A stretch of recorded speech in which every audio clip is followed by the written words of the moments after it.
Warrior Cat's Text-to-Speech Audiobook. Warriors, Power of 3, Dark River, Prologue. The indigo sky stretched over the moorland, holding in the night's chill. Wind stirred the heather and set the hillside rippling. Between the low bushes, feline shapes, their fur slicked flat by the breeze, streamed down the slope. Among them, a tabby queen kept pace with a young tern. "Are you sure you are ready for this?" "I'm ready," the tern answered, his green eyes flashing in the moonlight. "You're my eldest, Fallen Leaves," the queen whispered. "The first of mine to face the ordeal." "I'll be fine." He was trained well. A low voice called from behind. "Even training can't prepare a softball for rain," growled another. Fallen Leaves glanced up. "But the sky's clear." "I smell rain on the wind, I tell you." Murmurs of alarm spread among the other cats. "The sky's clear," Fallen Leaves insisted as he stepped out from the swath of heather and halted. The moon lit his ginger and white pelt. His clanmates crowded at his heels, their tails flicking. Beneath his forepaws, the slope fell away steeply. Here, moons of wind and rain had flayed the moorland, peeling away the earth until the stone beneath lay bare, a wall of jagged rock amid the rolling heather. "Good luck, Softpaw." Fallen Leaves bounded down the cliff and landed lightly on the sandy earth at its base. His mother scrambled after him. "Take care." Fallen Leaves brushed muzzles with the queen. "I will see you at dawn," he promised. Ahead of him, a black gash opened like a wound in the cliff face. The fur along his spine lifted. He had never been inside. Only chosen cats entered the cave. He padded forward, feeling the darkness swallow him. There must be some light to show the way. He struggled to crush the fear thrashing in his chest like a landed fish. "The tunnel will take you to the cave," his tutor's voice echoed in his mind. "Let your whiskers guide you." His whiskers shivered, alert to the slightest touch, steering him along the narrow passage. Suddenly, pale light glowed ahead. The tunnel opened into a cave. Its arching walls glowed in the weak moonlight that filtered through a gap in the roof. The sound of rushing water echoed around the rocks. A river? Underground? Fallen Leaves stared at the wide stream that split the sandy floor in two. Its black water glimmered dimly in the half-light. "Fallen Leaves?" A croaking mew made the young tern jump. He jerked his white muzzle up to see who had spoken, and his eyes narrowed as he saw a creature crouched on a high ledge, lit by moonlight pooled on the cave wall. Was this rock? The creature's pelt was like moleskin, the fur gone except for a few tufts along his spine, and his sightless eyes bulged like eggs. His long, twisted claws flexed on the smooth branch that lay at his paws. The branch was stripped of its bark and, even in this light, Fallen Leaves could see claw marks etched along it, a crowded series of straight lines scarring the pale wood. "This must be rock." "I can feel your surprise," the blind creature croaked. "It pricks my pelt like gores." I'm sorry," Fallen Leaves apologized. "It's just I did not expect a cat could grow so ugly." Fallen Leaves froze with embarrassment. Had Rock read his mind? "A cat needs wind and sun to shine his fur and good hunting to trim his claws," Rock went on, his mew rasping like stones on stone.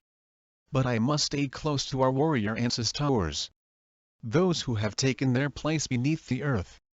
And for that we thank you," Fallen Leaves murmured respectfully. "Don't thank me," Rock growled. "It was a destiny I was bound to follow. Besides, you may not feel so grateful to me once your initiation has begun." As he spoke he ran a long claw over the lines scratched into the smooth branch. A second on-scratch crossed some lines, but not all. The uncrossed lines marked the cats who went into the tunnels but did not come out. Fallen Leaves stared at the dark holes lurking like mouths at the edge of the cave. If they did not lead to air and safety, where did they end up? Which tunnels did they go into? Rock shook his head. "I cannot help you. To become a sharp claw you must find your own way out. I can only send you on your way with the blessing of our ancestors. Can't you give me any advice? Without light, you will have only your instincts." Follow them, and if they are true, you will be safe. What if they are not true? Then you will die in darkness. Fallen Leaves squared his shoulders. I'm not going to die. I hope not, Rock mewed. You know you are not allowed to return to this cave? You must find a tunnel that leads straight back to the moor. Is it raining? He asked suddenly. Fallen Leaves stiffened. Should he mention the tingling in the air that hinted rain might come? No. Rock might tell him to go back the way he had come and wait until another day. He couldn't put off becoming a sharp claw any longer. He wanted to do this now. The sky is clear, he promised. Rock ran his paw once more over the lines etched in the branch. Then begin. Fallen Leaves eyed the tunnel beneath Rock's ledge. It seemed larger than the rest, and appeared to slope upward. Up to the moorland, high above? This was the way he would choose. Heart pounding, he leaped across the river and headed into the bone-chilling darkness. By dawn I will be a sharp claw. His pelt bristled.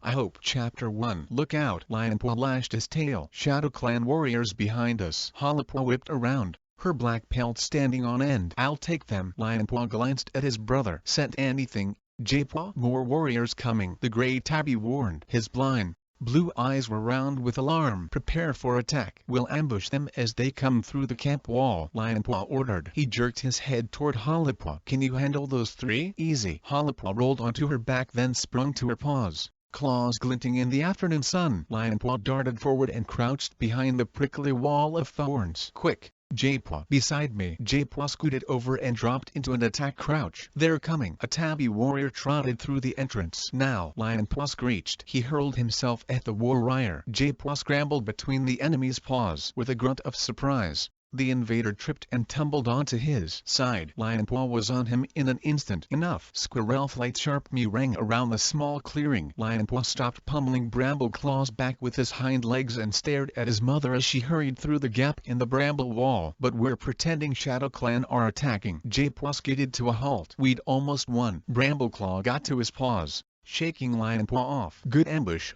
he purred. But you know you're not meant to be playing here. Lionpaw slid to the ground. It's the only good place to practice a surprise attack, he mewed sulkily. He looked around the half-finishing den. Its bramble walls jutted out from the side of the warrior's den. Once branches had been pushed over the top to form the roof, an opening would be made to join the old den with the new one. Hollowpaw padded toward them, leaving her imaginary foes behind. We're not getting in anyone's way, she pointed out. She fluffed out her fur against the wind. New leaf sunshine had taken a chill from the hollow, but the afternoon had brought with it a breeze from the mountains that reminded Lionpaw that Leaf Bear was less than a quarter moon behind them. What if every apprentice decided to practice their battle moves here? Squirrelflight demanded. The walls would be broken in no time and all Birch Falls and Gray Stripes' hard work would be wasted. We need to expand the warrior's den before you and the other apprentices become warriors, Brambleclaw added. It's already too crowded. Okay, we get the point. Jaypaw lifted his chin. His fur was ruffled and bits of leaves were sticking out of his pelt. Look at you. Squirrelflight licked Jaypaw roughly between the ears. You've made yourselves filthy, she scolded, and we'll be leaving for the gathering soon. Lionpaw began to wash the dried leaf dust from his chest before his mother started on him. Jaypaw ducked away from Squirrelflight's tongue. I can wash myself, you know, he complained. Leave them be. Brambleclaw mewed to his mate. I'm sure they'll smarten themselves up before we leave. Of course we will, Lionpaw promised. There was no way he was going to let the other clans see him looking like a hedgehog. This would be the first gathering the three of them had attended together. We've been looking forward to this for ages, haven't we, Jaypaw? Jaypaw flicked his tail. Yeah, right. Lionpaw flexed his claws. Why did Jaypaw have to be grumpy all the time? This would be his first gathering ever. He must be looking forward to it. He had missed the last two, once as a punishment and once because his medicine duties had kept him in camp. Lionpaw knew his littermate well enough to know how important it was to be able to do what the other cats did, despite his blindness, and that included going to gatherings. Hurry up out of here, before Firestar notices, Squirrelflight ordered, herding her kids toward the gap in the wall. Go and find something on the fresh kill pile. You've a long night ahead. Lionpaw's tail pricked with excitement at the thought of the gathering. He could almost smell the pine scents of the island. But Hollipaw's eyes glittered with worry. I hope the other clans don't pick on us again. Do you know if Millie's coming? Perhaps she should stay behind this time. When Graystripe had returned to the clan 2 moons ago,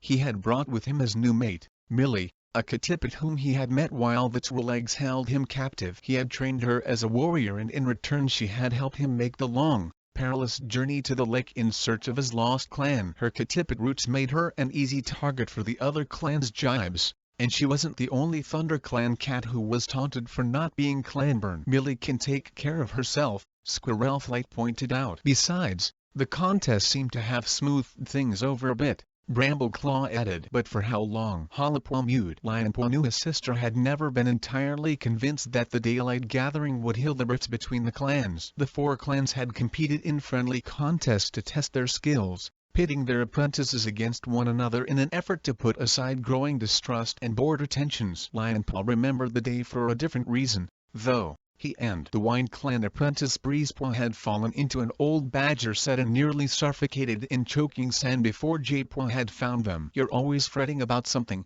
Jaypaw snorted at Hollipaw. It's like living with an anxious owl. New Leaf is here now, Squirrelflight pointed out. There's more prey running around, so the clans should be less prickly. Hollipaw glanced at Jaypaw. Some cats are still prickly even with a full belly. Hush! Squirrelflight nudged her with her nose. Go and eat. I was only telling the truth. Hollipaw started forward, but Jaypaw barged past her. She let out a yelp, glaring after Jaypaw, who was already halfway to the medicine den. He nipped me. Lionpaw's whiskers twitched. You can fight off 3 Shadow Clan warriors single-pawed, he teased. But one nip from your brother and you squeal like a kit. Her soft tail flicked his nose. You'd have squealed, too. I haven't squealed since I left the nursery. Hollipaw narrowed her eyes mischievously. How about I nip you and see how brave you really are? You'll have to catch me first. Lionpaw darted away, Hollipaw pounding after him. Here! He skidded to a halt beside the fresh kill pile and tossed a mouse at Hollipaw as she caught up. Nip this instead. The full moon floated in a clear blue-black sky. Ahead,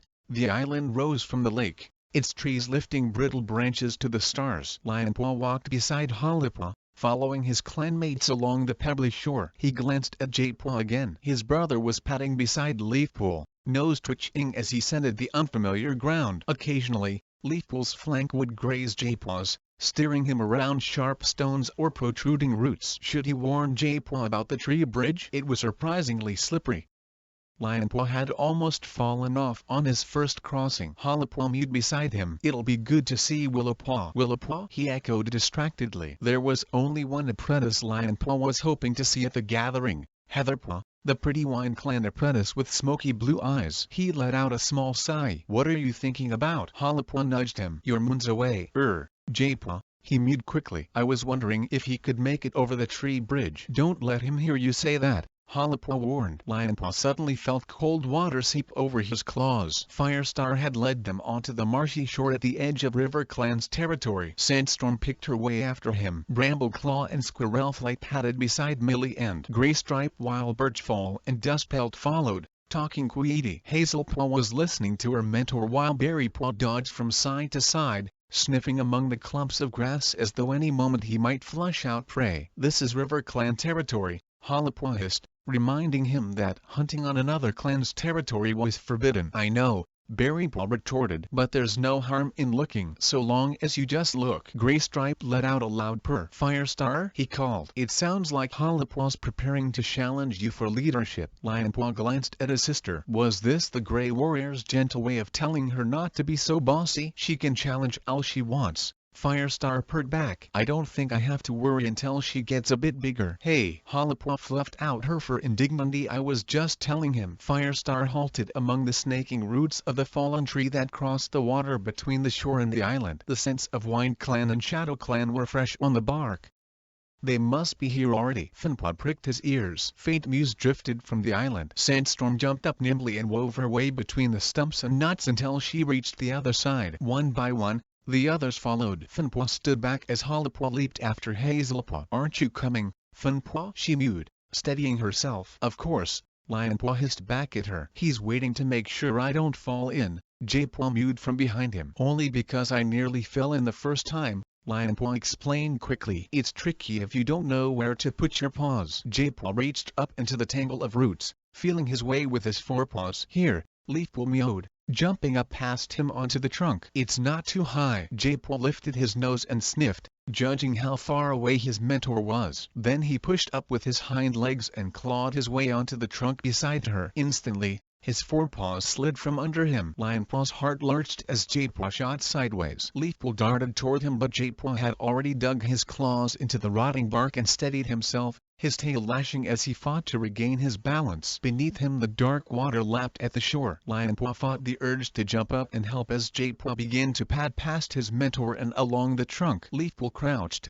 tense and silent, ready to spring if Jaipwa slipped again. One slow paw step at a time, the blind apprentice felt his way along the bridge. Jump this way, Jaipwa. Halapaw called from the shore on the far side. The sand's a bit soft, but it's clear. Jaipwa leaped down, landing a little clumsily, but straightened up at once. Lionpaw felt a wave of relief. Hurry up, Lionpaw. Berrypaw was trying to push past him. Lionpaw leaped onto the trunk to block his way, but the tree trembled as Berrypaw leaped straight up after him. Come on, Berrypaw urged. Lionpaw felt his denmate's breath on his heels, hurrying him forward. Clutching tightly with his claws, he scrambled along the tree. There's no need to rush. Brackenfur's warning mew sounded a tail length behind them, but Berrypaw kept pressing up behind Lionpaw. Stop hanging around. The apprentice's mew suddenly turned to a yelp. Lionpaw glanced back to see him sliding off the trunk, his cream pelt plummeting toward the black water. Brackenfur lunged forward and grasped Berrypaw by the scruff. Berrypaw jerked and dangled, his paws churning the air,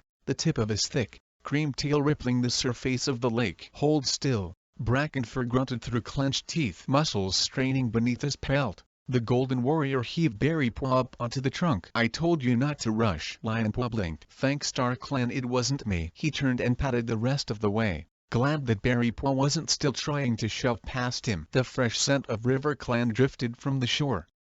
Their patrol must have been heading down to the lake. Lionpaw scanned the edge of the water but saw no sign of them. Is everyone ready? Firestar called as he, Berrypaw, Brackenfur, and finally Ashfur jumped down onto the beach. The cats nodded. Firestar signaled with his tail, and the party began to head into the trees. Lionpaw watched Halapaw's black pelt disappear into the bracken. His paws tingled with excitement as he prepared to spring after her. But Jaipwa wasn't moving. He was just staring into the trees. Is he nervous? It's only bracken, Lionpaw reassured him. Just push through. The clearing's not far. He rested his tail on Jaipaw's flank and felt his brother's muscles, strong and lean, beneath his pelt. Come on, you two. Halapaw came crashing back through the bracken. Why are you dawdling? Just planning our entrance. Jaipwa flicked his tail and padded forward. The bright fronds of bracken scratched Lionpaw's nose as he followed his littermates toward the clearing, but he could feel soft baby fern leaves curled under his paws. New leaves for New Leaf. ShadowClan and WindClan are waiting in the clearing,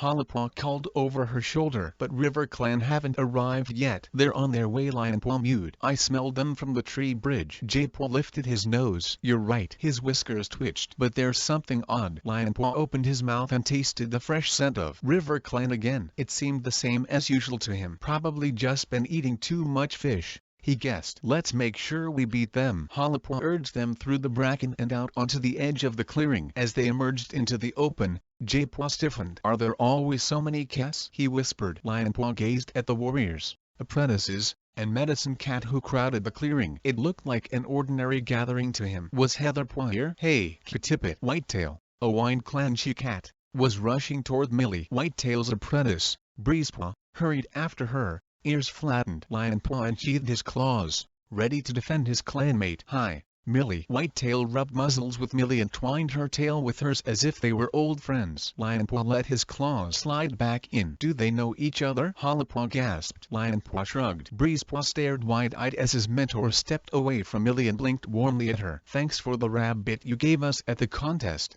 she purred. You share like a clan cat. Millie dipped her head. It was a day for sharing, she mewed. It looks like the contest did some good after all, Halapaw whispered to Lionpaw. But another WindClan warrior, Tornir, was staring at Millie through narrowed eyes. He clearly didn't like the sight of his denmate talking with the Kitipit. Rusetfur was watching, too, pelt bristling as she leaned forward to whisper something into a clanmate's ear. Breezepaw didn't say anything, just padded away from his mentor and pushed his way through the busy clearing. Berrypaw and Hazelpaw were chatting with a crowd of Shadow Clan and Wind Clan apprentices. As Breezepaw joined them, Lionpaw's pelt bristled with expectation. Was Heatherpaw's pale tabby fur anywhere among the jumble of pelts? He couldn't see her. "What are you so disappointed about?" Jaypaw asked. Lionpaw stared at him. Disappointed? Jaypaw always had an uncanny way of guessing what he was feeling. "I'm not disappointed. A mouse on the moor could have heard your tail hit the ground." Jaypaw mewed. "I was hoping to see someone,"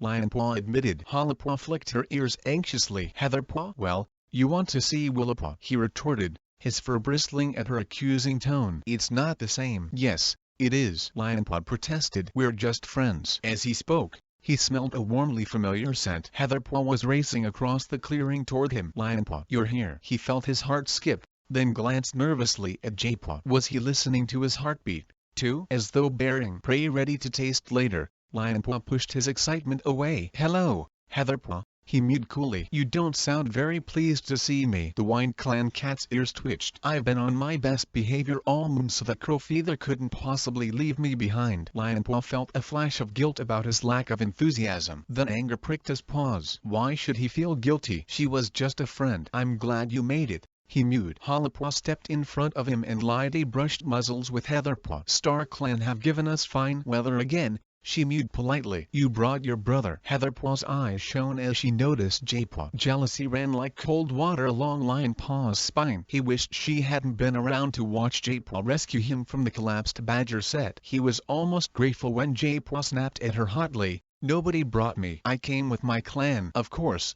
Heatherpaw mewed at once. "I'm sorry. I know you can travel by yourself. It's just Jaypaw." Leafpool's call rescued Heatherpaw from her flustered apology. "Come and join us." She was sitting with Barkface and Mothwing. Lionpaw watched Jaypaw weave his way over to the other medicine cats. "Take no notice of Jaypaw," he mewed to Heatherpaw. "He's as grumpy as a badger." "Who's grumpy?" Lionpaw jerked around to see who had spoken. His heart plummeted when he saw Breezepaw padding toward them. "You're not going to waste your time chatting to these two, are you?" The black-pelted Wind Clan apprentice sat down beside Heatherpaw. "Evapaw and Oldpaw have just challenged Berrypaw to a competition to see who can jump the highest." He licked a forepaw and drew it over his ear. "Why don't you go and watch it?" Then Heatherpaw replied. "Why don't you come with me?" A challenging glint sparked in Breezepaw's eye. Lionpaw heard the ferns rustling and smelled a familiar tang. "River Clan is here," he mewed. Hollowpaw stretched up on tiptoe beside him to watch River Clan file into the clearing. Something seemed wrong. Their tails were down and their ears were flat back. Jaypaw's words buzzed in Lionpaw's ears. "There's something odd." Hollowpaw narrowed her eyes. "Leopard Star doesn't look very happy." The golden tabby she-cat was touching muzzles with Firestar, but her tail flicked impatiently, her gaze flitting around the clearing. Willowpaw broke away from her clanmates and hurried to greet Hollowpaw. "I can say." The River Clan medicine cat apprentice was out of breath. "I have to join Mothwing, but I just wanted to say hello." "Is everything okay?" Hollowpaw asked. "With your clan, I mean. It's just that you all seem a bit." At that moment, Crowfeather padded over to join them. Lionpaw's whiskers twitched with frustration. Would he never get a moment alone with Heatherpaw? "Heatherpaw," the Wind Clan warrior greeted his apprentice briskly. "Why don't you go and talk to some of the apprentices from the other clans? This is a good chance to get to know different cats." His gaze flickered over Lionpaw and Hollowpaw. "Come on," Breezepaw urged. "Let's see if Evapaw outjumped Berrypaw." Heatherpaw glanced at Lionpaw then shrugged. "Okay then." Lionpaw's tail stirred the needle-strewn earth behind him as he watched Crowfeather and Breezepaw guide her away. "Let all the clans gather beneath Star Clan." Black Star's loud meow sounded from the great oak. The 4 leaders were lined along the lowest branch, silhouettes in the moonlight, their eyes shining in the dark. Lionpaw hurried after Hollowpaw as she pushed her way in among her clanmates and sat down beside Brackenfur. Lionpaw squeezed in front of her and sat beside Ashfur. "Hey," Hollowpaw hissed, "keep your head down. I want to see." Lionpaw ducked, suddenly realizing that he was larger than his sister now, outpacing her in size if nothing else as they grew with the passing moons. "Shadow Clan brings happy news," Black Star announced. "We have 3 new kits born to Tawny Pelt." Meows of congratulations rose from the crowd, the loudest from Squirrelflight. "Well done, Tawny Pelt," Black Star went on. "They are named Flamecket, Downkit, and Tiger Kit. The meows died in the throats of the older warriors at the name Tiger Kit. Lionpaw blinked. How could Tiger Star still frighten them when he was nothing but a memory from long ago and far away? They were as superstitious as owls. If they're tawny pelts kits, he whispered over his shoulder to Hollipaw, they'll be our kin. It felt odd to have kin in another clan. For the first time he tried to imagine how his father must feel about Tawny Pelt. She was Bramble-Claw's sister,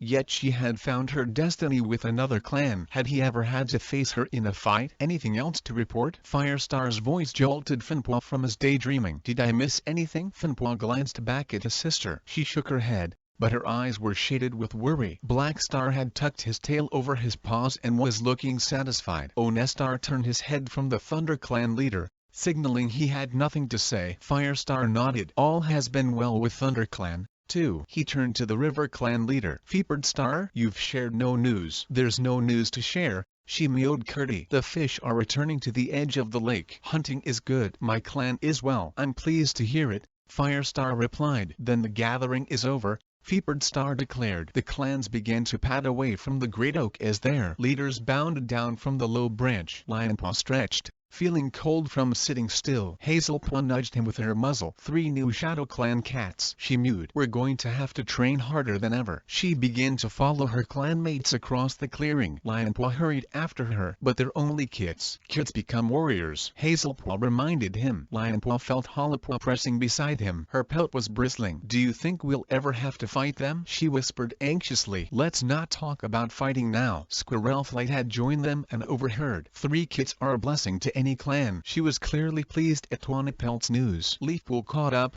Jaypaw at her side. I noticed Tawny Pelt was expecting last time I saw her. Squirrelflight looked surprised. You never mentioned it. It was not for me to say when it still lay in the paws of StarClan, Leafpool answered. Besides, it was none of your business. A gruff mew Star led the cats. Lionpaw turned to see Rowanclaw, a ginger Shadow Clan warrior, staring at them with narrowed eyes. He must be the father. Squirrelflight returned his gaze. Congratulations, Rowanclaw. You are blessed to have 3 healthy kits. Rowanclaw curled his lip. 3 healthy clanborn kits, he growled. That is only a blessing if they remain loyal to the clan they were born to, Squirrelflight pointed out sharply, letting her temper flare. Rowanclaw let out a low growl. Leafpool stepped between the 2 warriors. There's no need to argue. He was only speaking the truth. Who said that? Lionpaw snapped his head around. Breezepaw, the Wine Clan apprentice, was standing beside his father. Crowfeather was staring at Leafpool, his eyes glittering. Don't forget, Breezepaw, Thunder Clan actually celebrates mixed blood. Leafpool jerked her head backward as though Crowfeather had raked his claws across her muzzle. She turned quickly and hurried away. He's acting like there's something wrong with Thunder Clan. Lionpaw unsheathed his claws,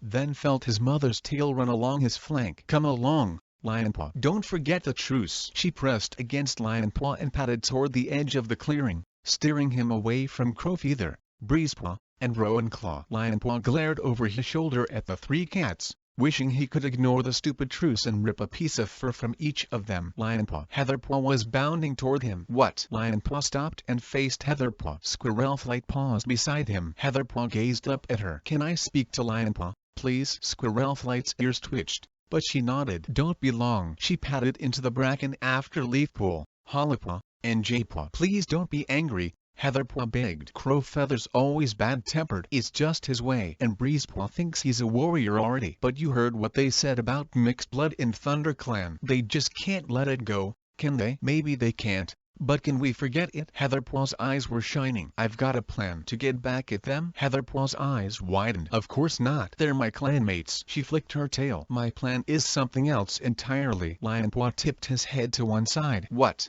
Then, instead of waiting till the next gathering, why don't we meet up before? Before? Lionpaw echoed in surprise. Wasn't it against the warrior code to meet with cats from another clan without permission? Tomorrow night, she whispered. But how? Where? At the boundary in the woods, near the yew tree. We can slip away while our clanmates are sleeping. But Heatherpaw's whiskers twitched. Come on, it'll be exciting. And it's not like we'd be hurting anyone. Lionpaw felt guilt and worry tug at his belly, but Heatherpaw's blue eyes were sparkling at him hopefully. It did sound like fun. He could always say he'd been practicing his night hunting. And Heatherpaw was right. They wouldn't be doing any harm. like stealing prey or spying. No cat would even know if they were careful about it. I'll still be loyal to my clan and I won't fall behind in my duties. He blinked at Heatherpaw. Okay. Chapter 2. Honeypaw were asleep despite the rain. Poppypaw's and Hazelpaw's nests were empty but their scent was fresh.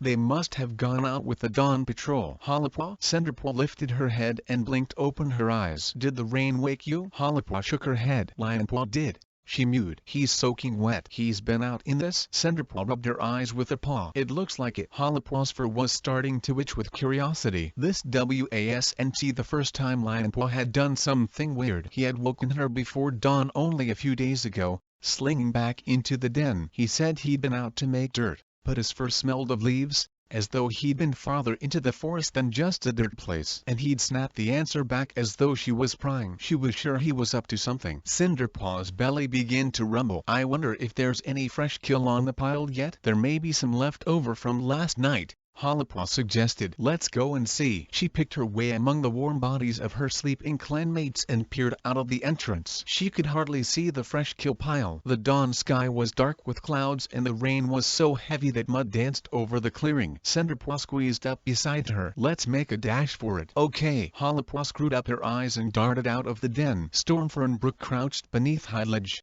sharing a soggy robin beneath the sheltering overhang. This weather's too wet even for River Clan, Stormfur called in greeting. Hollypaw paused, blinking the rain from her eyes. Now I know how fish feel. Cinderpaw scooted past her. Don't sit there like a startled rabbit, Hollypaw, Brook urged. Find shelter. Hollypaw hurried after Cinderpaw and sent up a spray of mucky water as she skidded to a halt by the fresh kill pile. A few sodden pieces of prey lay plastered in mud. She picked up a sorry-looking mouse and carried it to the shelter of the brambles that crowded one side of the medicine den. Yuck! Cinderpaw dropped a dripping wren on the ground and shook herself. Hollypaw flattened her ears as the spray showered her. Sorry. Cinderpaw crouched and took a bite of her wren. This tastes like mud. She mewed with her mouth full. At the entrance to the medicine den, the dripping brambles shivered and Leafpool hurried out, her jaws clutching a bundle of herbs. She dashed across the clearing and disappeared into the nursery. I hope a second and Foxkit are okay, Hollypaw mewed. Daisy was sneezing last night, Cinderpaw told her. I think she has a cold. Hollypaw peered up through the brambles at the gray sky. We'll all have colds if this rain doesn't stop soon. That, or web feet. It had been nearly a half moon since the gathering, and it seemed to have rained every day. The rest of the camp was beginning to stir. Thornclaw yawned as he padded around the clearing, followed by Dustpelt. As Hollypaw swallowed the last mouthfuls of cold mouse, Firestar emerged from his cave on High Ledge and surveyed the camp. Brambleclaw darted from the warrior's den and bounded up the rock fall to meet him. The two warriors vanished into Firestar's cave, their tails low against the rain that hurled against the cliff. Mousefur peered out from the honeysuckle-draped bush that formed the elder's den, before disappearing back inside with a snort of disgust. Graystripe padded from behind the warrior's den, where he shared a makeshift den with Millie. His thick gray pelt was plastered against his body. He picked two birds from the fresh kill pile and hurried back to his nest. Brackenfur emerged from the warrior's den and stretched, arching his tail and reaching out with his forepaws until his chest touched the ground. Then he straightened and shook himself, fluffing out his golden fur. Hollypaw? He peered toward her through narrowed eyes, rain streaming from his whiskers. Is that you? Hollypaw padded out from the shelter of the brambles. I was just eating with Cinderpaw, she greeted him. Well, if you've got a full belly, you can come hunting with me. Hollypaw felt a surge of delight. Hunting would warm her up. Can Cinderpaw come too? She asked. Cinderpaw shook her head. Cloudtail asked me to clean out the elder's bedding this morning. I'll bring you back a warm mouse if I can, Hollypaw promised. One without mud, please, Cinderpaw purred. Come on, Hollypaw. Brackenfur was already racing for the camp entrance. Outside, the forest floor was soaked, the dead leaves slimy and rotten under Paw, but Hollypaw soon began to feel warm as she chased Brackenfur up the steep slope and they headed into the forest. The rain was beginning to ease and for the first time that morning she opened her eyes wide. The trees ahead were thickening and the forest darkened where pines began to grow among the leafless trees. ShadowClan territory lay this way. Hollypaw thought of the new kittens her kin in the camp beyond the border. If they shared her blood, would they share her scent as well? Was it blood or clan that decided scent? How would they tell whose marker was whose? Brackenfur skidded on the wet leaves and turned to face her, his eyes bright. "Do you smell prey?" he asked hopefully. Halapaw shook her head. "I was just wondering." She searched for the words to explain the unease that was nagging her. "Yes, well, I was wondering." Brackenfur shook the rain from his whiskers. "What is it? For Star Clan's sake. If the new Kits and Shadow Clan are my kin, do I still have to fight them in battle?" "Of course. If they threaten your clan." Brackenfur turned away and started padding through the forest once more, his nose twitching as he hunted for scent among the wet undergrowth. Halapaw hurried to keep up with him. "But what if my clan threatens them and I don't think it's fair?" "Why should we do that?" Brackenfur's ears pricked and he dropped into a hunting crouch. "But just say we did. Shouldn't I feel some loyalty to kin? A true warrior is loyal to her clan above everything." Brackenfur began to knead the ground with his hind paws.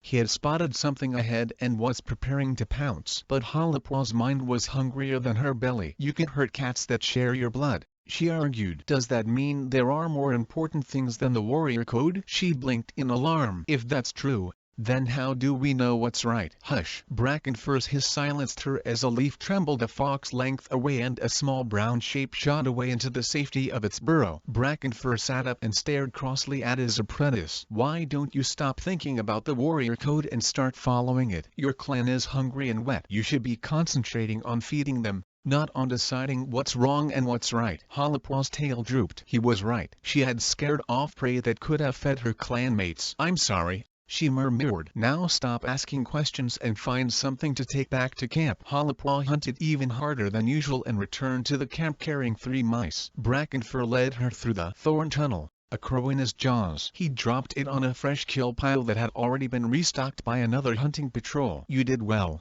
he congratulated her. She felt relieved that she had made up for losing him the mouse. "Now go and get dry in your den," he advised. "I'll take food to Mousefur and Longtail." The rain had stopped but the forest was still dripping. Halapaw padded to the apprentice's den. Inside, the nests were empty except for Lionpaw's. Halapaw could see his golden pelt rising and falling gently as he slept. How could he sleep the morning away while everyone else was busy looking after the clan? "Doesn't Ashfur have any jobs for you?" she called irritably. "Huh? What?" Lionpaw's head shot up and he stared, blinking, at her. "Is it dawn already? It's halfway to sun."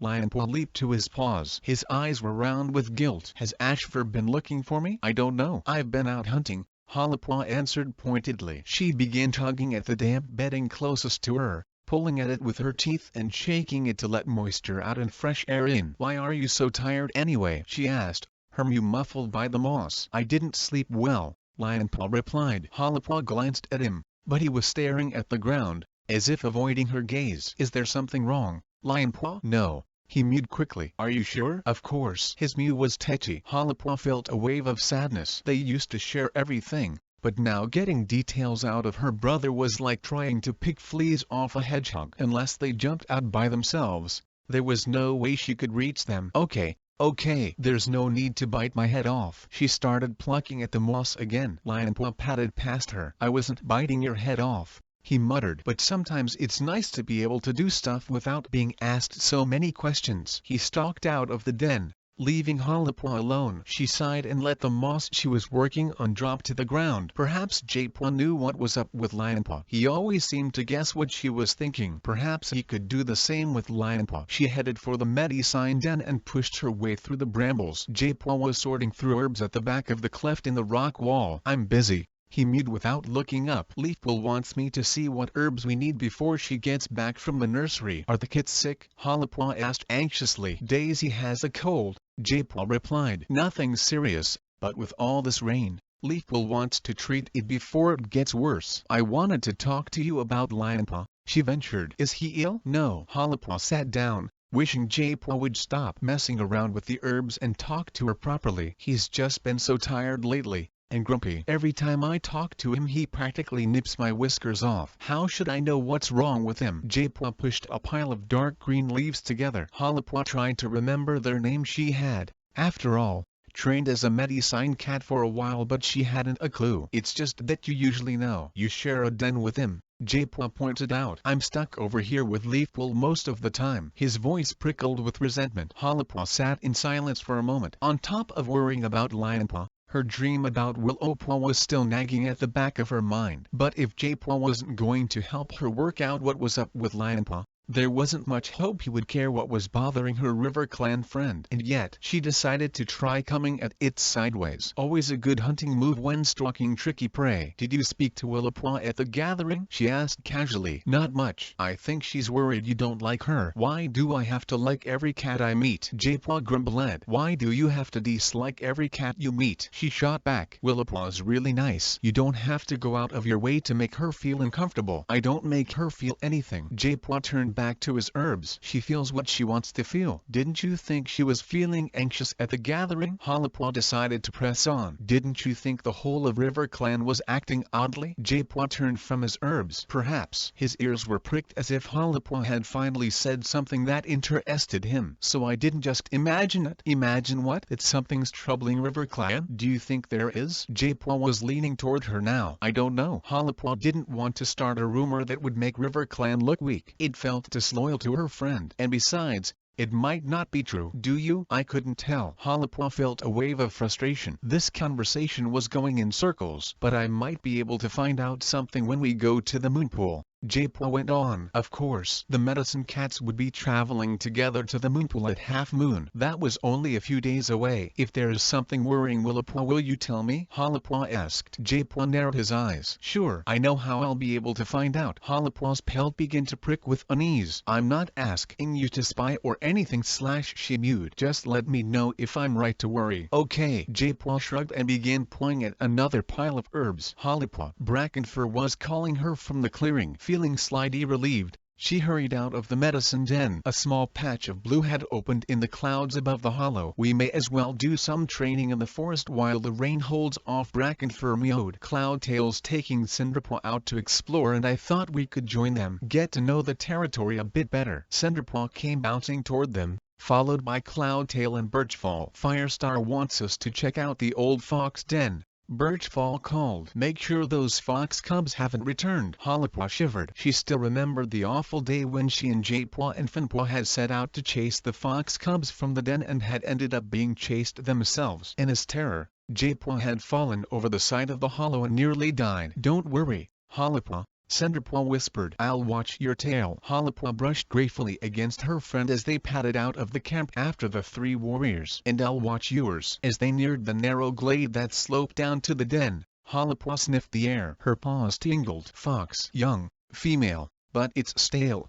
Cinderpaw interpreted, nose twitching. "How can you be sure?" Willipwa asked in surprise. As far as she knew, Cinderpaw had never met a fox, and couldn't know their scent well enough to distinguish all that. Cinderpaw shrugged. "I just know," she mewed. "She's right about it being stale." Cloudtail meowed. "There's been no fox here since leaf fall." Willipwa glanced at her friend. Cinderpaw sometimes said or did things that suggested she knew more than she let on. But holding back secrets was not like Cinderpaw. The gray apprentice was usually 3 paw steps ahead of herself and would rather leap in, whiskers first, then stop and think. Perhaps she had been here before and just forgotten. Cloudtail was obviously wondering the same. "Have you been here with another patrol?" Cinderpaw shook her head. "This is definitely the first time," she mewed. Cloudtail and Brackenfur exchanged glances, and Willipwa guessed that they were as puzzled as she was. An owl screeched far above the hollow, and Willipwa rolled over in her nest, half woken by the noise. She stretched her forepaws,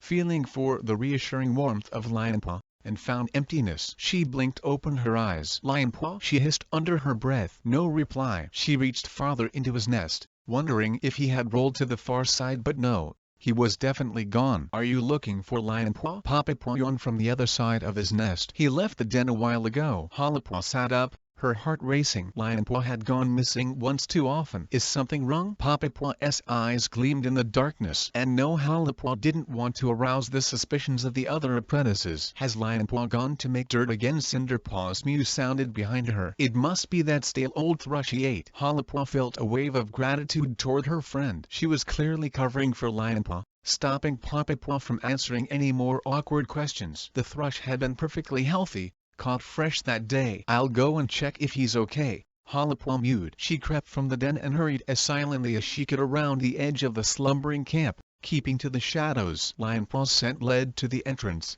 following the same furtive route. "Let me find him making dirt," Willipwa prayed. Paw steps sounded behind her. Willipwa froze and glanced over her shoulder. "It's just me." Cinderpaw's mew sounded from the darkness. and the grey tabby stepped out of the shadows. "I thought you might want company." "Thanks." If Lionpaw was really making dirt, there was no harm in Cinderpaw's knowing, but if he wasn't and, as Hollypaw feared, he was out in the forest, she would be pleased to have a friend with her. One after the other, they squeezed through the small tunnel to the dirt place. "He's not here," Cinderpaw whispered. Hollypaw sighed, her heart heavy. "No." "What do you think he's up to?" Hollypaw didn't dare reply. She could guess why he might have left the camp under cover of night, but she didn't want to believe it. "His trail leads this way," Cinderpaw announced, pointing with her nose up the lacured slope. Hollypaw's belly tightened. The trail led up over the bridge and then around onto the moorland, Wind Clan territory. "Perhaps he's just exploring." Hope stirred in her chest, but beneath it, like a rock, lay the dark suspicion that he was meeting Heatherpaw. "We're going to follow him, aren't we?" Cinderpaw was staring at Hollypaw, her eyes clouded with worry. Had she guessed, too? Surely not. How could she know? "Perhaps it's none of our business," Hollypaw suggested feebly. "Of course it's our business. Our denmate is out there alone. What if something happened to him?" "Is that the only reason you want to follow him, because he might be in danger?" "No." Cinderpaw sat down. "I think he may be doing something he will live to regret." Hollypaw was taken aback by her friend's serious tone. "Do you know something I don't?" she asked. Cinderpaw shook her head. "It's just a feeling I have. I can explain it. A feeling that Lionpaw is making a mistake that's been made before, that should never be made, that only leads to trouble." Her mew died away, but her eyes were shining with emotion. "Okay." Hollypaw could not ignore the strength of her friend's feeling, nor could she ignore her own. All her instincts told her that Lionpaw was breaking the warrior code, and it was her duty as a clan cat to stop him. She charged up the slope, sniffing the twigs and brambles for Lionpaw scent, following the path he had taken to the top of the ridge. Cinderpaw bounded after her and they quickly reached the edge of the trees. The ground sloped away in front of them, down to the shore where the lake sparkled in the moonlight. Hollypaw scanned the distant moorland, half hoping to see Lionpaw, half hoping she wouldn't. If Lionpaw was roaming around at night, she wanted it to be on ThunderClan territory. There was no sign of movement in the shadowy heather. Hollypaw plunged down the slope, following an old rabbit track through the coarsening grass. Underpaw the ground grew more peaty as they neared the Wind Clan border. Heather bushes sprouted on either side of the track as the slope flattened and the sound of water lapping the shore grew louder. "Did you hear that?" Cinderpaw's hiss startled Hollypaw. She pricked her ears. A small hollow, ringed by heather, lay in shadow ahead of them. From it came the sound of voices. Hollypaw's tail bristled as she recognized Lionpaw's mew. He sounded happy. Happier than she had heard him in days. She crept forward, keeping low, and ducked into the swath of heather that shielded the hollow. Setting the bushes rusting, she wriggled between the bare stems and peered over the top of the slope. Her brother was charging after a ball of moss like an excited kit. He dived at it as it landed and, with a tremendous swipe, sent it flying back in the other direction. A lithe shape leaped up from the grass to catch it. Its tabby pelt glowed in the moonlight. Hollypaw's heart sank like a rock. "Heatherpaw, you don't seem surprised." Cinderpaw had slid in beside her and was peering down into the grassy dip. Hollypaw shook her head. "I'm not." Reluctantly she wriggled out from the heather. "Lionpaw," she called. Lionpaw and Heatherpaw froze, staring at each other in alarm. The moss ball fell to the ground. "What are you doing here?" Hollypaw demanded. Slowly Lionpaw tore his gaze from Heatherpaw's and turned to face his sister. His eyes sparked with defiance. "What are you doing here?" "Looking for you." "Spying on me." Hollypaw flinched. "You shouldn't be here, playing with her." She glared at Heatherpaw. "Why not?" "She's just a friend from another clan." "You're friends with Willowpaw." "I don't sneak off every night to see her." Lionpaw opened his mouth to object, but no words came out. Hollypaw knew she had won the argument, but her brother's eyes did not concede anything. They shone with rage. He turned to Heatherpaw. "I'd better go." Heatherpaw dipped her head. "I know," she sighed. Hollypaw clenched her teeth as Lionpaw brushed muzzles with the Wind Clan apprentice. Did he really believe it was just friendship that brought him here? Lionpaw padded up the slope and glared at Cinderpaw. "Did you have to tell the whole clan?" he hissed at Hollypaw. Cinderpaw flicked her tail. "I just came to make sure Hollypaw was safe," she explained. "No one else knows." "And they won't know," Hollypaw added, "so long as you stay away from Heatherpaw." Lionpaw glared at her. "Is that a threat?" Hollypaw backed away. She had never seen Lionpaw this angry. Even when they had quarreled as kits, there had always been a light-hearted twinkle in his eyes. But not now. His eyes were cold as stars. "If you continue meeting Heatherpaw, I will have to tell Brambleclaw," she insisted, trying not to let her voice tremble. Lionpaw bristled. There's a good reason why the warrior code forbids mixing with cats from other clans, Harper went on. How can you be loyal to your own clan when your heart lies in another? Are you accusing me of disloyalty? Lionpaw flattened his ears. I know you'd never be disloyal, Harper mewed, but you're making it difficult for yourself. That's why you must stop this. It was hard enough having kin in another clan without deliberately making friends outside the forest. Weren't Lionpaw's clanmates enough for him? A low growl sounded in Lionpaw's throat. He barged past Harper and padded toward the trees. Harper felt Cinderpaw's tail run along her flank, smoothing her ruffled fur. He'll get over it, Cinderpaw promised. I hope so, Harper sighed. She knew she'd done the right thing, but she hadn't expected Lionpaw to react so angrily, as if he believed that he'd done nothing wrong. Would he ever forgive her? Chapter 3. J-Paw winced as grit from the trail dug into his pads. At least they did not ache with cold. The stony path to the moonpool was warming up as New Leaf took hold. Ahead of him, Leafpool chatted with Mothwing. Their mews were only just audible over the rush of water, because the stream that flowed beside their path was swollen by snowmelt from the distant mountains. It carried the scent of frost and rock, and below them, the level of the lake would be rising with the extra water. Tittlecloud and Barkface had taken the lead while Willowpaw trailed behind with Kestrelpaw. J-Paw slowed occasionally in case the two apprentices wanted to catch up to him, but Willowpaw adjusted her soft step, and Kestrelpaw quickly matched it so that they were always a literal behind. It was a silent challenge, but J-Paw was content to walk alone. At least he could listen to snatches of the medicine cat's conversation, who had recovered from green cough, who had sprained a paw, which herb best treated the mange that was currently running rife in the Shadow Clan apprentice den. As he listened, he let his mind wander, feeling for what emotion lurked behind the words. I've tried comfrey for the itching, Liftcloud sighed. He blames the apprentices for not keeping the pelts clean in the first place. We didn't think Morningflower would recover from green cough, but she has lived to see another New Leaf, Barkface confided. But your anxiety tells me that you think it will be her last. Is Mousefur completely recovered? Mothwing asked Leafpool. J-Paw searched Mothwing's mind, but only found the blankness that always seemed to shield her emotions. He flicked his attention to Willowpaw. If Harper was right and River Clan were in trouble, Willowpaw would be the one to betray it. Her mind was usually as open as the moorland. He concentrated on the River Clan apprentice, sniffing out her emotions as though they were scent. Sure enough, unease enfolded her. J-Paw tried to delve farther into her thoughts, but it was as though she had wrapped herself in brambles. Thorny barbs drove him back. Frustrated, he gave up. I'll find out more when she dreams. The path had reached the steep rocks that walled the ridge. Conversation died as the medicine cats climbed, their words turning to breathless gasps as they bounded up rock after rock. J-Paw scrambled ahead of Leafpool. He felt his mentor's watchful gaze warm his pelt as he leaped onto a tricky ledge. Thankfully, she said nothing. He had been this way often enough to make it to the ridge without help. As he hauled himself over the edge, he was caught by the fresh scent of the moonpool. Frost and rock and sky. Look how big it is,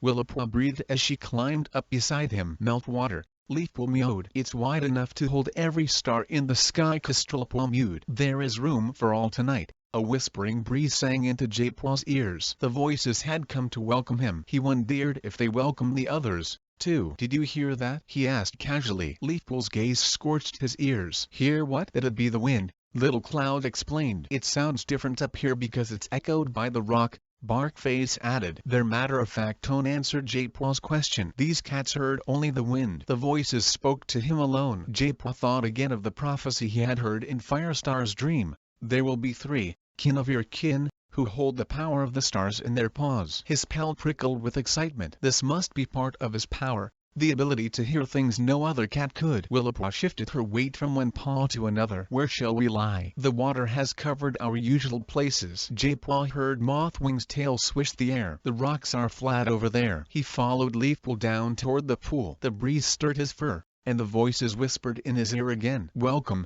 J-Paw. The stone beneath his paws was dimpled, worn into a pathway by countless paw steps. Water suddenly lapped his paws. They were only halfway down the slope. Tingling with surprise, he followed Leafpool around the water's far-reaching edge and set it on the rock beside her. He heard Leafpool's breath stir the pool and then deepen as she fell into dream sleep. The other cats lay down, their fur brushing the rock, and soon the hollow echoed only with the sound of breath and wind upon water. Willowpaw was the last to settle. Jaepaw waited while she slid into sleep. Focusing on her mind, he leaned forward and touched the moonpool with his muzzle. Instantly, he was swept away in a torrent of seething water. He struggled and flailed with his paws, his heart bursting with terror as he gasped for air. He looked up and saw a stormy sky clouding above him and all around, churning water that stretched to endless horizons. Then he saw Willowpaw's head bobbing above the waves. She was swimming, her eyes filled with determination, her jaws clutching a mouthful of herbs as her paws churned. Jaepaw clutched at the water, struggling to keep his head above the surface. The water sucked at his hind paws, dragging him down. Water filled his mouth and nose. Splashing, coughing, he tried to claw his way back into the safety of consciousness. He opened his eyes. He was lying on damp grass. Trees leaned over him, their leaves blocking out the sun, and ferns crowded around him. Jaepaw struggled to his paws and looked around. Was this Willowpaw's dream or his own? "You must hurry," a husky mew hissed beyond the ferns. Jaepaw stretched wearily onto his hind legs and peered over the ferns. A brown thorn, stiff with age, was nudging Willowpaw forward. "You must leave," he mewed. "What about my herbs?" Willowpaw dug her claws into the grass. "You know I can't leave them behind, Mudfur. Take what you can. Find the rest when you get there." "Get where?" Willowpaw's voice sounded close to panic. "There is no time for questions," Mudfur mewed. "If you stay, the clan will be destroyed." "But there's nowhere to go." Jaepaw dropped back onto four paws. There was something wrong in River Clan. Something very wrong. Spying again. Jaepaw spun around. He had heard this voice before, and it had lost none of its mocking sharpness. "I don't see how you can accuse me of spying," he objected, "when you keep turning up in all my dreams." "But they're not your dreams, are they?" Yellowfang stared at him, her amber eyes cloudy, her thick coat as unkempt as ever. Jaepaw felt a rush of anger. "I'm dreaming, so it's my dream." "Clever," croaked Yellowfang, "but not honest. You intended to trespass on Willowpaw's dream the moment you closed your eyes. If you knew what I was going to do, why did you let me do it?" he demanded. Yellowfang turned her face away. "You can't stop me, can you?" Jaepaw felt a rush of delight, like a bird escaping grasping claws. "I have the power of the stars in my paws." Yellowfang swung her head around and glared at him. "Do you really believe that? Are you telling me it's not true? Just tell me this. What exactly do you have the power to do?" Jaepaw stared at her. "You have no idea, do you?" she pressed. Jaepaw's whiskers twitched. "Do you?" Yellowfang blinked slowly but did not reply. "I have this power for a reason," Jaepaw insisted. "Then find out what that reason is before you use it." Yellowfang turned away. As she disappeared into the ferns,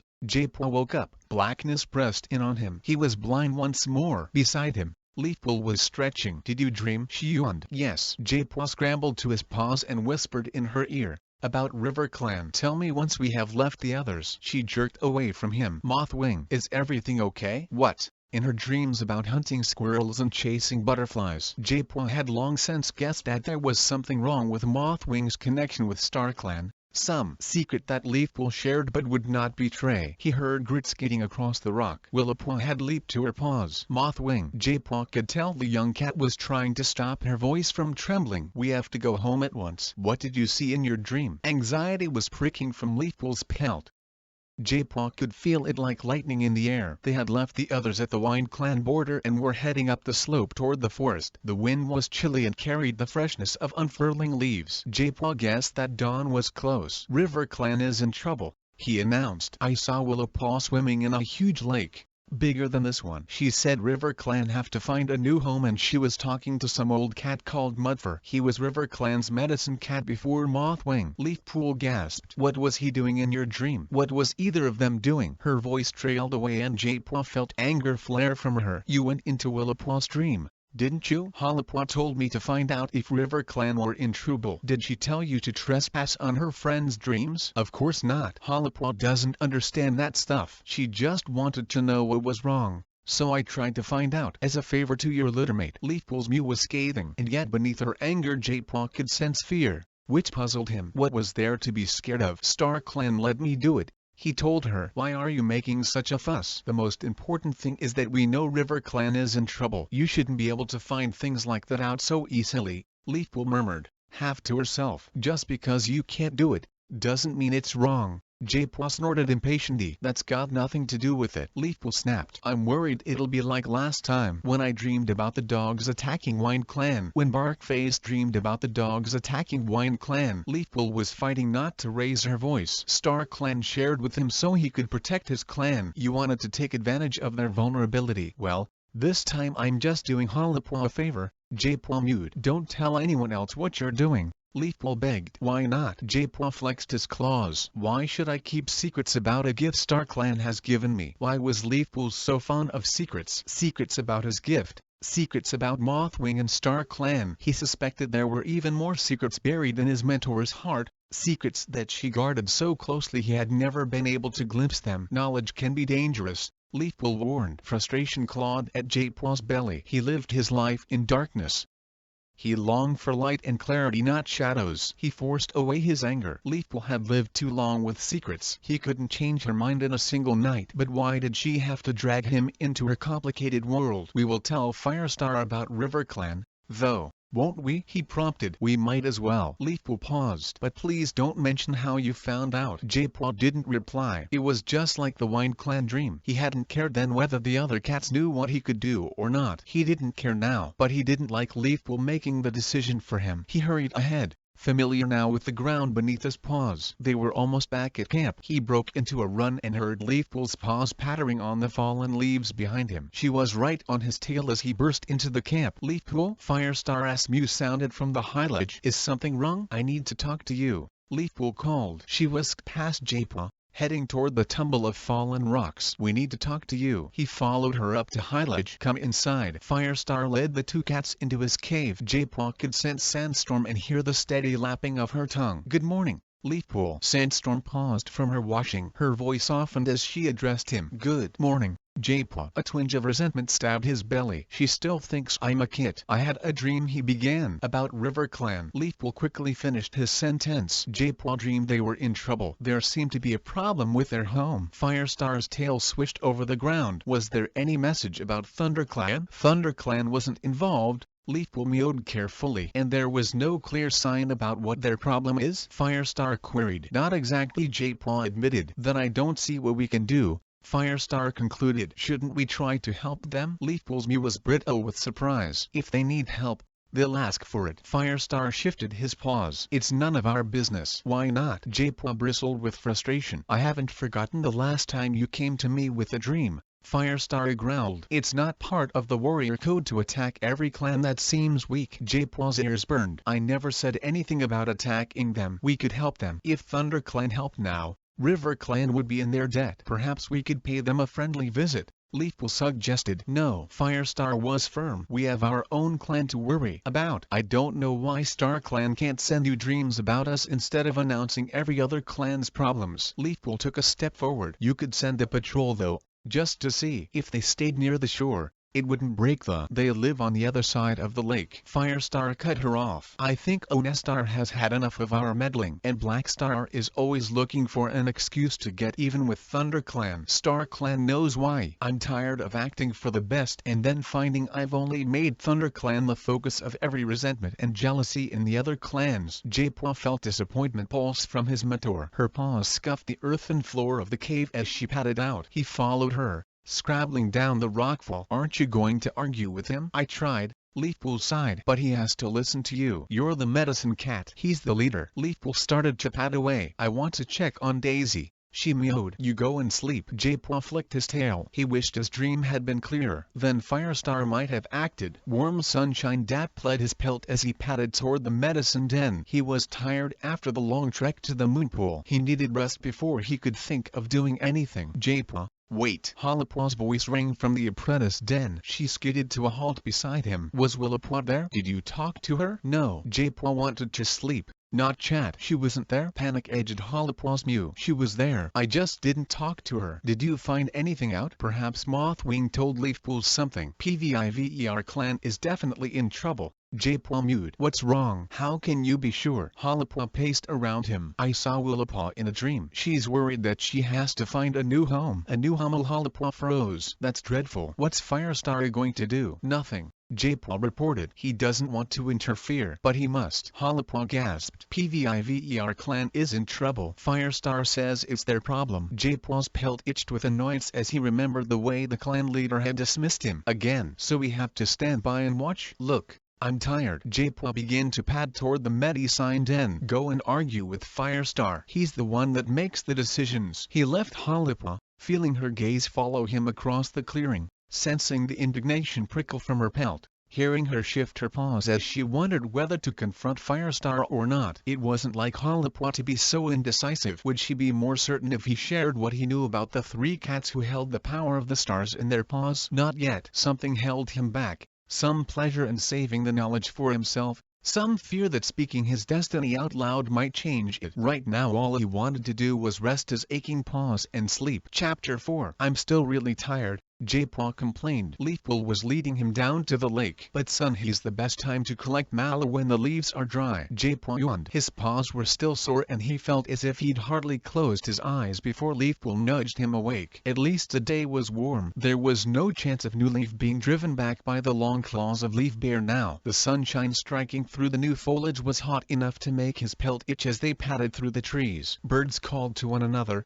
and far off he could hear the shrieks and splashes of legs playing in the water. J-Paw shivered, remembering his fall into the lake when Crowfeather had rescued him. He wasn't going to get his paws wet again if he could help it. Water babbled nearby. He had only been this way once before. A brook ran down out of the forest and into the lake. Like the stream that led up to the moonpool, it carried the scent of the mountains. Leafpool led him along the edge, weaving around the trees that lined its path. The grass felt soft and cool on his pads and he was sorry when Leafpool veered off the grassy bank and down onto the pebbly shore. The lake's higher than I'd hoped, she mewed, stopping. We won't be able to collect all the herbs I wanted, but I can see a clump over there. She darted away toward a sweet scent, and J-Paw began to pad after her. Suddenly, in the forest behind him, leaves fluttered and paw steps beat quick and light on the forest floor. A squirrel. Tiny paws skittered along the bank of the stream behind him and scrabbled up a tree, rustling its leaves. Then splashing. A hunting patrol was plunging toward him,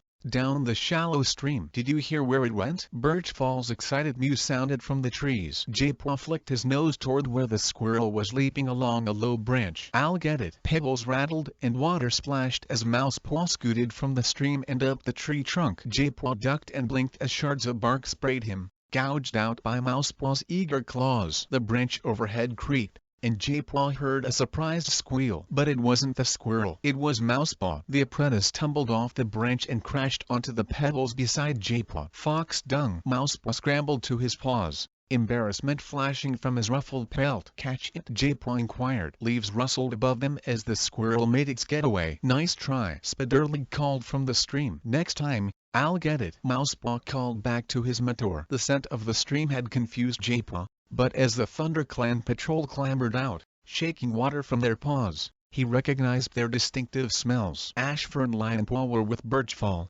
Spiderlig, and Mousepaw. Lionpaw bounded down onto the shore. Hi, J-Paw. Good morning for hunting, J-Paw replied, flicking his brother's pelt with his tail. J-Paw stiffened, curious. Lionpaw was distracted, his mind not entirely on the hunt. What are you doing down there, J-Paw? Birchfall called from the bank. I'm helping Leafpool collect herbs, J-Paw told him, nodding toward Leafpool, who was farther down the shore scuffling among the mallow stems. What's she doing? Lionpaw asked. Digging up mallow, J-Paw told him. Can you see any more of it about? There's a clump of it by an old stick over there. Lionpaw nudged his brother in the right direction. Look out though, there are lots of twigs and lumps of wood washed up on the shore. Don't trip. Come on, Ashfur called impatiently. Let's get back to the hunt. Can you manage? Lionpaw wound around J-Paw. Of course. Okay. See you later. Lionpaw bounded away making the pebbles clatter. J-Paw listened to the patrol disappear back into the trees, envying his brother a little. In this weather, hunting would be way more fun than gathering leaves. He turned with a sigh toward the patch of mallow Lionpaw had spotted. He could smell it now, its sweet rose scent warmed by the sun. Carefully he picked his way over the shore, avoiding the rubbish left washed up by the flood water. He stretched out his nose, touching a mallow leaf and sniffing deeply. His front paw bumped into something hard. Was this the stick Lionpaw had mentioned? He leaned down to sniff it and felt it smooth on his nose. The bark had been stripped away, the wood beneath it bone dry. It could not have been in the water long, or it still would be sodden despite the new leaf sunshine. Jaipur ran his paw over it. The exposed wood felt sleek beneath his pad. He could feel something odd, too. Scars scratched across the branch, too neat and regular to be natural. Some of them were crossed by other lines, like two paths going in different directions. "What's that?" Leafpool's voice close behind him made him jump. He had been so absorbed that he hadn't heard her approach. A stick. With an effort, he rolled it from beneath the mallow plant where it had lodged. "Look at the lines." She sniffed it. "No scent," she commented. "From by the lake, I expect." "But the lines feel strange," Jaipur prompted. "They're too even." "You're right," Leafpool agreed. "I wonder what made them." "A fox. Maybe a badger?" "They're too fine to be badger or fox marks." "Perhaps it's some true-legged thing," Leafpool suggested. She flicked her tail. "Come on, I'll dig up some roots from this plant to add to the others I've collected." Jaipur could smell the fishy stench of lake mud on her paws. "You start stripping off some leaves," Leafpool went on. "If we're lucky, they'll dry before the next rain." Why wasn't she more interested in the stick? They had never come across anything like this before. Reluctantly, Jaipur slid his paws from the branch. His pads felt warm where they had been touching it. He stripped a pawful of leaves from the mallow plant while Leafpool dug around a root and plucked it from the waterlogged earth with her teeth. "Let's get the stuff back to camp," she mewed. "I left the other roots over there." She bounded away and Jaipur picked the leaves up with his teeth and began to head up the beach. He paused. What about the stick? He couldn't leave it lying where it was. It might get washed away. He dropped the mallow leaves, turned back, and began to roll the stick up away from the waterline with his paws. "We can carry that home as well," Leafpool mewed, returning to his side. The roots she was holding in her teeth muffled her mew. "But we can leave it somewhere safe. I want to come back and look at it again." "Okay, but hurry. I want to lay the leaves out while the sun's still warm." Jaipur tugged at the stick, rolling it over the pebbles and heaving it past the lumps of wood and rubbish that cluttered the shore. At last, panting, he felt grass brush his pelt. He had reached the bank that edged the stream. He felt around until he found a gap behind a twisted root and shoved the stick into it, hoping it would hold fast if the water rose more. A spark of anxiety flickered in his chest at the thought of losing the stick to the lake. "Come on!" Leafpool sounded impatient. Jaipur darted back to pick up the leaves he had dropped and followed her into the trees. His paws felt heavy and unease fluttered in his chest. Leaving the stick felt wrong. He wanted to understand why. "I'll be back," he promised. Chapter 5. Lionpaw stiffened when he saw Hollipaw's eyes flash in the darkness, even though they had closed by the time he reached his nest. Hollipaw had been watching for him to slip back into the apprentice's den. "It's okay," he hissed into her ear. "I only went to make dirt." He flexed his claws. Why did he have to explain every movement to her? She rolled over without replying. He curled down into his nest, his back to Hollipaw. Outside the moon was high, the sky clear, the wind warm. He longed to sneak out of camp and meet Heatherpaw. She didn't watch him with that narrow gaze like she was waiting to prove he was a traitor to his clan. She knew they were just playing, not swapping clan secrets. Lionpaw closed his eyes, anger like a hard knot in his belly, and buried himself in sleep. He began to dream. Hollipaw blinked at him. Her eyes shone from the darkness of a burrow. They were full of warmth and excitement as they had been when they played as kids. Lionpaw crept closer to the entrance. What was she doing in there? "Hollipaw, I'm going to get you," she mewed teasingly. So that was it. A game. Lionpaw crouched and crept closer. Hollipaw twitched her whiskers mischievously, her amber eyes glittering in the darkness. Lionpaw's blood turned to ice. Amber. Hollipaw's eyes were green. Lionpaw stepped backward. The eyes had lost their playful glint. They fixed him with a vicious stare. This wasn't Hollipaw. A growl sounded from the burrow. "Fox." Lionpaw tried to run, but his paws seemed to have turned to stone. Snarling, the creature shot out at him, teeth bared and red with blood. Lionpaw woke and leaped to his feet. Pale light filtered through the branches of the den, speckling the sleeping cats. Hollipaw's head shot up. "Are you okay?" "Just a nightmare," Lionpaw panted. Hollipaw leaned toward him. "What about a fox?" Lionpaw breathed. "There are no foxes in here." Cinderpaw patted from her nest and blinked encouragingly at him. Lionpaw bristled. Wasn't anywhere safe from this prying pair? He barged past them. "I'm going to get some food," he mewed, stalking out of the den. Brambleclaw was watching the camp from high ledge. "Firestar must be on patrol," Lionpaw guessed. Jaipur was washing himself beside the half-rock that jutted from the earth on the far side of the clearing. He paused as Lionpaw crossed the camp. "Are you okay?" Jaipur tipped his head to one side. "I had a nightmare, that's all," Lionpaw grumbled. He padded to the fresh kill pile, picked up a small, stiff mouse and carried it back to J-Paw. They shared it in silence. At least J-Paw didn't seem to want to poke his nose into everything Lionpaw had done in the last moon. Lionpaw. Ashfur padded out of the warrior's den. We're training with Brackenfur and Hollowpaw in the hollow this morning. Oh,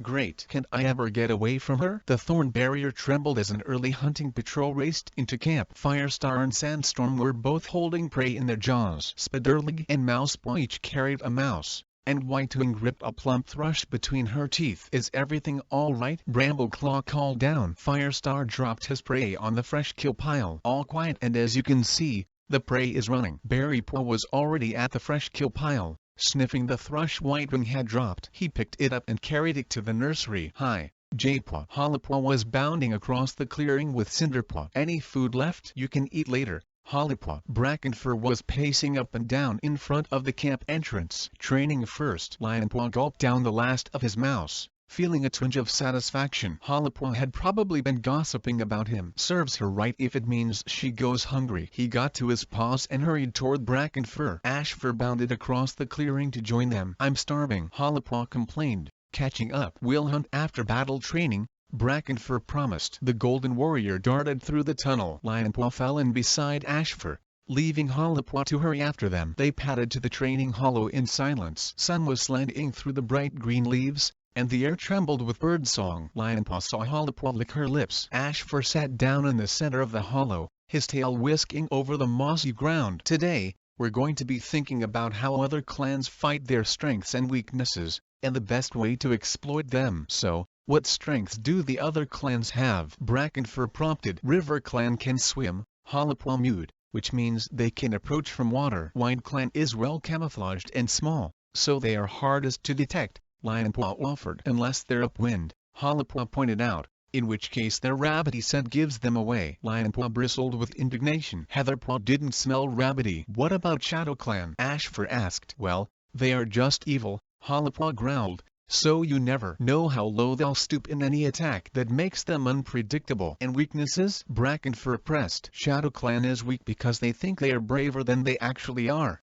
Hollowpaw mewed. And River Clan is so well fed that they're slower than us. Lionpaw shifted on his paws, searching for something to say. Hollowpaw was answering everything first. Ashfur glanced at him. What about Wind Clan? Lionpaw's mouth turned dry. Ashfur's gaze seemed to be boring into him. Had Hollowpaw told her mentor about his meetings with Heatherpaw? Lionpaw started to panic as he realized that all three cats were staring at him, waiting for his answer. His paws began to itch. Come on, I know this. Hollowpaw rolled her eyes. Lionpaw thinks Wind Clan has no weaknesses. Her accusation made his ears burn with embarrassment. Why was she being so obvious? Was she reminding him she had the power to get him into big trouble? Anger rose in his throat. That's not true, he hissed. What's not true? Brambleclaw came padding down the slope toward them, Berrypaw at his side. Lionpaw lifted his chin. Hollowpaw's accusing me of favoring Wind Clan. Why would she do that? I was just teasing, Hollowpaw mewed. Lionpaw's being touchy. He had a nightmare. Lionpaw lashed his tail. Was Hollowpaw determined to make him look like an idiot? He'd show her. Wind Clan is fast,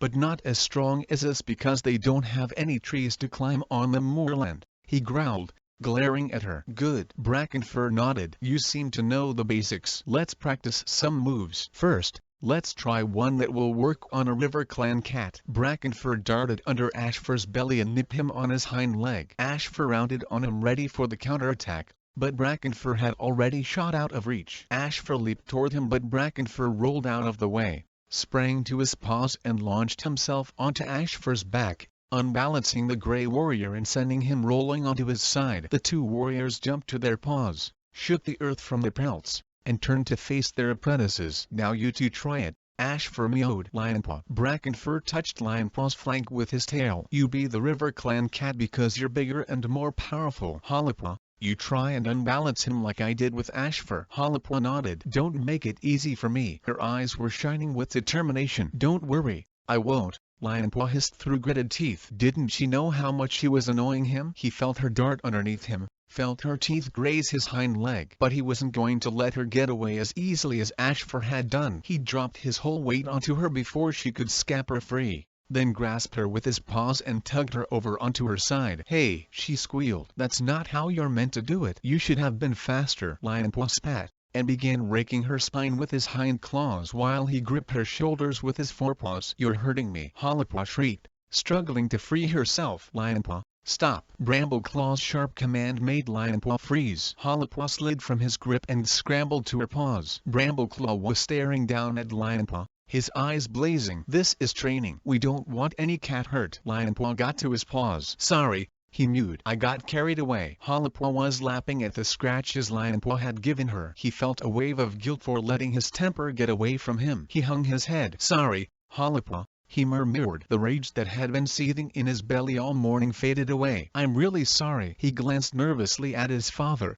expecting anger, but Brambleclaw's eyes were filled with concern. "Will you two train Berrypaw and Harper this morning?" The ThunderClan deputy directed his request at Ashfur and Brackenfur. "I'm going to take Lionpaw hunting." His pelt burning with shame, Lionpaw followed his father out of the training hollow. He braced himself for a lecture, but Brambleclaw only padded silently through the trees. "I shouldn't have let my temper get the better of me," Lionpaw blurted out, deciding to get straight to the point. "But she's been bugging me all morning." Still Brambleclaw said nothing. "I know that's no excuse," Lionpaw went on. "It won't ever happen again." "I know," Brambleclaw mewed. He stopped and gazed at Lionpaw. "It's so unlike you." The tabby warrior sighed. "I've always relied on you to take care of your littermates." Lionpaw hung his head. He had let his father down. "Is something worrying you?" Brambleclaw asked. "Something." The tabby warrior paused. "Troubling you?" he mewed at last. Lionpaw knew he couldn't tell his father about Heatherpaw and how Harper had stopped him from meeting her. "It's just," he trailed off. How could he explain his anger? "It feels like Harper doesn't trust me to be a loyal warrior." Brambleclaw nodded. "I know what that's like." He began padding through the trees again. Puzzled,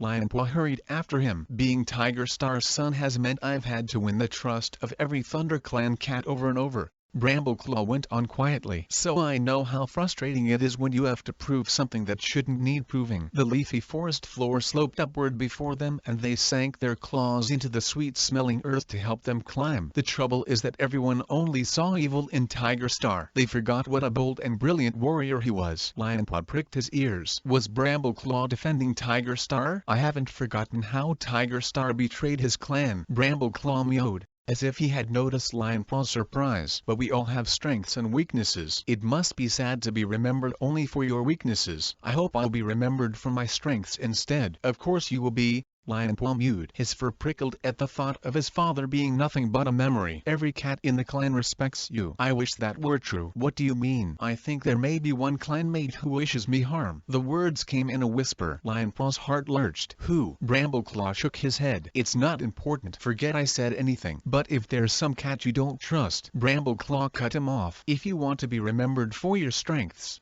you must work on them. And if that means proving yourself to those who doubt you, then do it. You can't force Harper to believe in you. You have to show her that you are worth believing in." Lionpaw felt weariness weighting his paws. Why should he have to prove himself to Harper? "I haven't done anything wrong." Crack! A stone clattered against the wall of the camp and thumped onto the ground outside the apprentice's den. Lionpaw lifted his head and blinked in the darkness. Was a rabbit foraging near the top of the hollow? Crack! Couldn't be a rabbit. The first clatter would have sent it fleeing into the forest. Curious. Lionpaw got quietly to his paws. He glanced at Harper. She was sound asleep. "Thank you, Brackenfur." Harper's mentor had taken her hunting deep into the forest. She had come back exhausted, her paws sore, but happily carrying 3 mice. Lionpaw slipped past her nest and ducked out of the den. Crack! Thump! A pebble landed near his paws. He skittered backward and looked up cautiously. 2 round eyes shone at him from the top of the cliff, then blinked. Someone was spying on the camp. Should he tell someone? He glanced around the empty moonlit clearing. No cat stirred. He didn't want to wake anyone until he was sure there was danger. He would look foolish if he called the alarm because some inquisitive fawn had discovered the hollow. He would investigate first and call the alarm if there really was any danger. Whitewing's pelt glowed at the camp entrance. She must be on guard. If there was trouble he could call to her. Lionpaw slipped around the edge of the clearing and pushed his way among the brambles beside the medicine den. He knew he could climb the cliff behind them. Reaching up through the prickly branches he felt the first ledge with his paws and hauled himself up. Then, moving carefully so as not to send grit showering down, he scrabbled up from ledge to ledge until finally he pulled himself onto the grass at the top. Panting a little, He began to creep around the edge of the hole. Low, Lionpaw. A soft mew hissed from beneath the ferns ahead. He froze as Heatherpaw slipped out from beneath the arching fronds. Thanks StarClan, it's you. Did you drop those pebbles? Lionpaw stared at her in alarm. What if she were caught here? Is everything okay? I had to see you. He felt a glow inside his chest. She was even braver than he thought. But he had to get her away from the camp. Follow me, he hissed. He haired off liqueur down the slope. But Heatherpaw didn't follow. Come on, Lionpaw begged, skidding around and looking back. Her eyes were shining. Don't go that way. I've got something to show you. She turned and ducked away under the ferns. Lionpaw hurried after her. Where are we going? Wait and see. She seemed to be heading toward the old fox den. Lionpaw slowed down. Be careful, he warned. It's okay,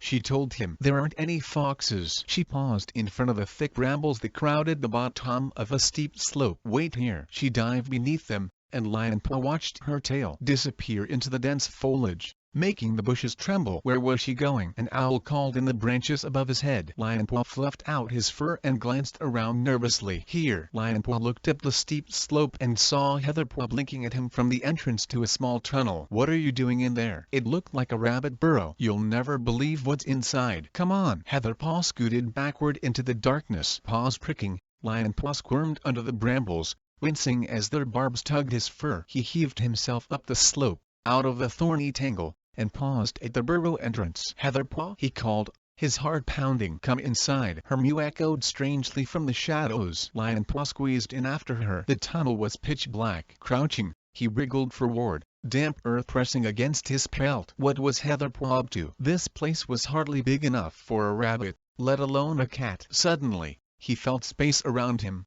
cold air washing over his fur. The tunnel had widened. Relieved, he straightened up and padded forward until he felt Heatherpaw's breath on his cheek. It leads to a cave, she mewed. There are loads of tunnels under this part of the hill, and one of them leads right to Wind Clan territory. How in StarClan's name did you find it? Breezepaw sent me to catch mice between the rocks just over the top of the moor, not far from camp. I chased one down into a crack and realized that the crack opened into a tunnel. When I went inside I found that there were tunnels leading everywhere. Weren't you frightened of getting lost? I explored slowly at first, making sure I got to know each route really well before trying another. And then I found one that led to a cave. It's amazing. There's a hole in the roof where the light comes in. Then I found a way into your territory. Her mew was triumphant. Isn't it wonderful? Lionpaw could hardly believe his ears. A tunnel from our territory to yours, he gasped. That's fantastic. If there was an attack or a fire, ThunderClan could use it to escape. No. Heatherpaw's mew was sharp with frustration. We mustn't tell anyone else. Don't you see? This can be our place. Our place? We can meet here without anyone ever finding us. Even Hollowpaw won't guess where you're going. Lionpaw's whiskers twitched. Now he could meet Heatherpaw as much as he liked and no one would ever know. That's a great idea. You're brilliant, Heatherpaw. She purred and rubbed her muzzle quickly along Lionpaw's cheek,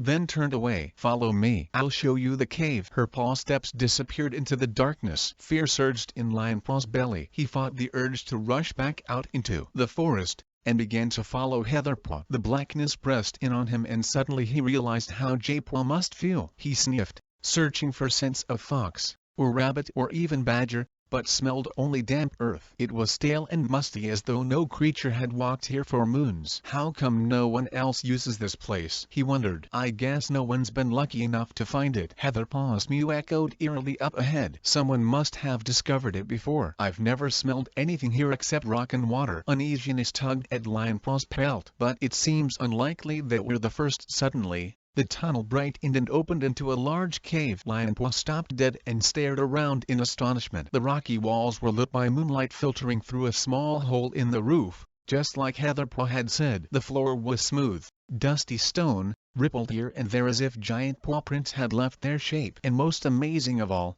a river wound across the floor and flowed away into a low, broad tunnel, disappearing into shadow. A river underground? How could that be? Isn't it brilliant? Heatherpaw leaped up onto a rocky ledge. It'll be like our own camp. We could be StarClan. I'll be the leader and you can be my deputy. Deputy? What if I wanted to be leader? Lionpaw objected, scrabbling past her onto a higher ledge. I found the place, so I'm leader. Heatherpaw jumped at him and knocked him off his perch. Purring, Lionpaw landed lightly on the floor of the cave. Okay, Heather Star, he mewed. What's the plan? Lionpaw, wake up. Lionpaw felt a soft paw nudging him in the ribs. He jerked his head up, surprised to find rock walls surrounding him. Then he remembered he was in the cave. Heather was sitting beside him, her eyes bleary with sleep. Look! She jerked her head toward the gap in the roof. We dozed off. The sky outside was pale with early morning light. Lionpaw leaped to his paws. I must go home. He stared anxiously at the many tunnels opening around the walls of the cave. Which one leads to ThunderClan? Heatherpaw padded to a narrow tunnel near the river's edge. This way. She flicked her tail toward a wider tunnel in the facing wall. I head up there. Her eyes glittered. Will you come again tonight? Yes. Lionpaw could hardly wait. If I can get away. Heatherpaw's farewell echoed behind him as he hurried away down the tunnel. His den mates must have noticed he wasn't in his nest. How would he explain it this time? Hollipaw was bound to be suspicious. He had to come up with a reason to be out of the camp this early, or there was no chance he would be able to meet Heatherpaw that night. The tunnel grew narrower around him and something brushed his pelt. It must be the walls closing in. Had Heatherpaw remembered the right route? Panic started to rise in his chest. What if he couldn't find his way out again? Something else brushed his pelt. It didn't feel like earth. It felt softer, like the pelts of cats pressing against his. Alarm shot through him. He began to run, hurtling into the blackness, fear crushing the breath from him. Light glowed up ahead. Desperation and relief made his legs weak as he shot out of the hole. Dawn light flooded his eyes, making him blink as he glanced furtively around. No sign of any patrols. Ducking down, he scrabbled under the brambles and began to run for home. I could go back empty-pawed. The thought brought him sliding to a halt. A sparrow flitted overhead. No one can complain if I feed my clan. Lionpaw dropped into a hunting crouch. Still as a rock, he watched the sparrow flutter to the ground and waited as it hopped closer, fighting the urge to spring until it was within reach. The leaves rustled as it bobbed nearer. Lionpaw kneaded the ground with his hind paws. One more hop. Got you. Springing forward quick as a snake, Lionpaw killed the bird with one swipe. He picked up the limp body in his teeth and bounded toward the camp. Hello, Lionpaw. Whitewing was still guarding the entrance. I didn't see you go out. Lionpaw's mew was muffled by his mouthful of feathers. I went through the dirt place tunnel. His tail pricked at the lie,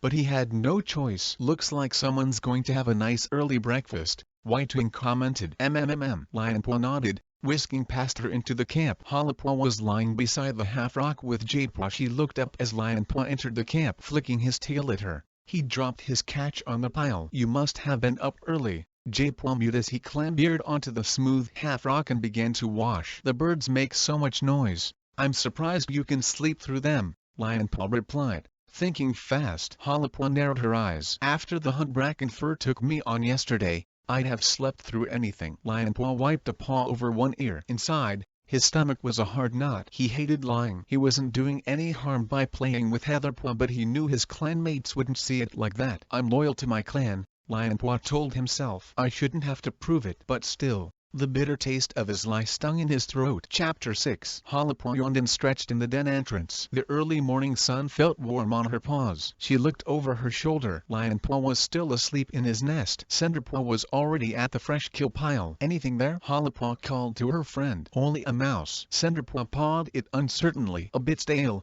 but not too bad. Hollipaw padded toward her. Perhaps we should see if Daisy wants it for the kids first. No, thank you. Daisy was sunning herself outside the nursery while Perncloud's kids tumbled around her. They can wait for the dawn patrol to return and have something warm and fresh. I don't mind eating a stale mouse, Toxkit offered. No, Daisy mewed. You've got a cold. Only warm food for you. But I'm hungry. Greedy. More like, Aseka teased. The fluffy white kid cuffed her brother around his ear. He turned on her at once and pounced. She squealed and pummeled him with her hind legs. Daisy moved her tail out of the way as they rolled past her. It'll be a relief when they move into the apprentice's den, she mewed. Hollipaw knew that she didn't mean it. Ferncloud would move back to the warrior's den, and Daisy would be alone in the empty nursery. She'd always made it clear she wasn't cut out to be a warrior, but, without kids to nurse, what would she be? Hopefully the spring would bring a new litter. Hollipaw. Cinderpaw. Leafpool was looking out from the elder's den. Come and clean out the bedding in here. Okay. Cinderpaw bounded over to her, abandoning the mouse. I'll get fresh moss. Hollipaw knew that Leafpool kept a fresh stock beside the medicine den. She raced to grab a wad of it,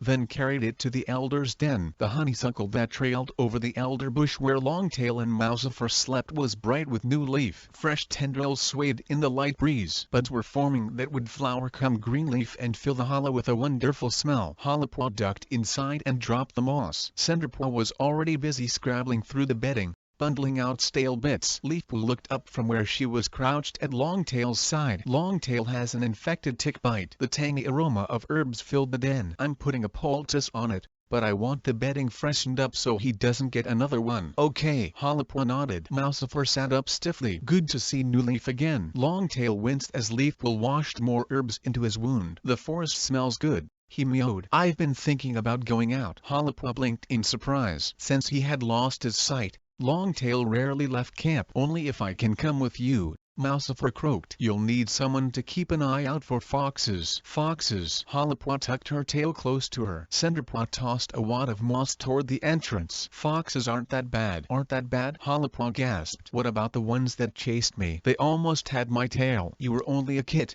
Cinderpaw pointed out. They wouldn't seem so scary if you met them now. Hollypaw wasn't convinced. Foxes are just a nuisance, Cinderpaw went on. It's badgers you have to watch out for. The gray tabby's eyes grew wide. They are terrifying. The fur along her spine rippled. I hope I never meet another one as long as I live. Another badger? Hollypaw sat up. You've never even met one. Cinderpaw tipped her head to one side. Confusion clouded her gaze. You're right. She reached out and tugged some stale moss from beside Mousifer. I must have dreamed it. Cinderpaw could be so mouse-brained. As Hollypaw began to reach for fresh moss, she noticed Leafpool staring at Cinderpaw. The medicine cat's mouth was open as though frozen mid-lick. What had surprised her so much? It wasn't the first time Cinderpaw had been muddled. Longtail started to fidget. Have you finished, Leafpool? No. Leafpool bent her head quickly. Hold still. I'm nearly done. Firestar's call sounded from outside the den. Let all cats old enough to catch their own prey gather here beneath the hyliage. A clan meeting? Mousifer narrowed her eyes. I hope everything's okay. She got slowly to her paws. Hollypaw glanced at Cinderpaw,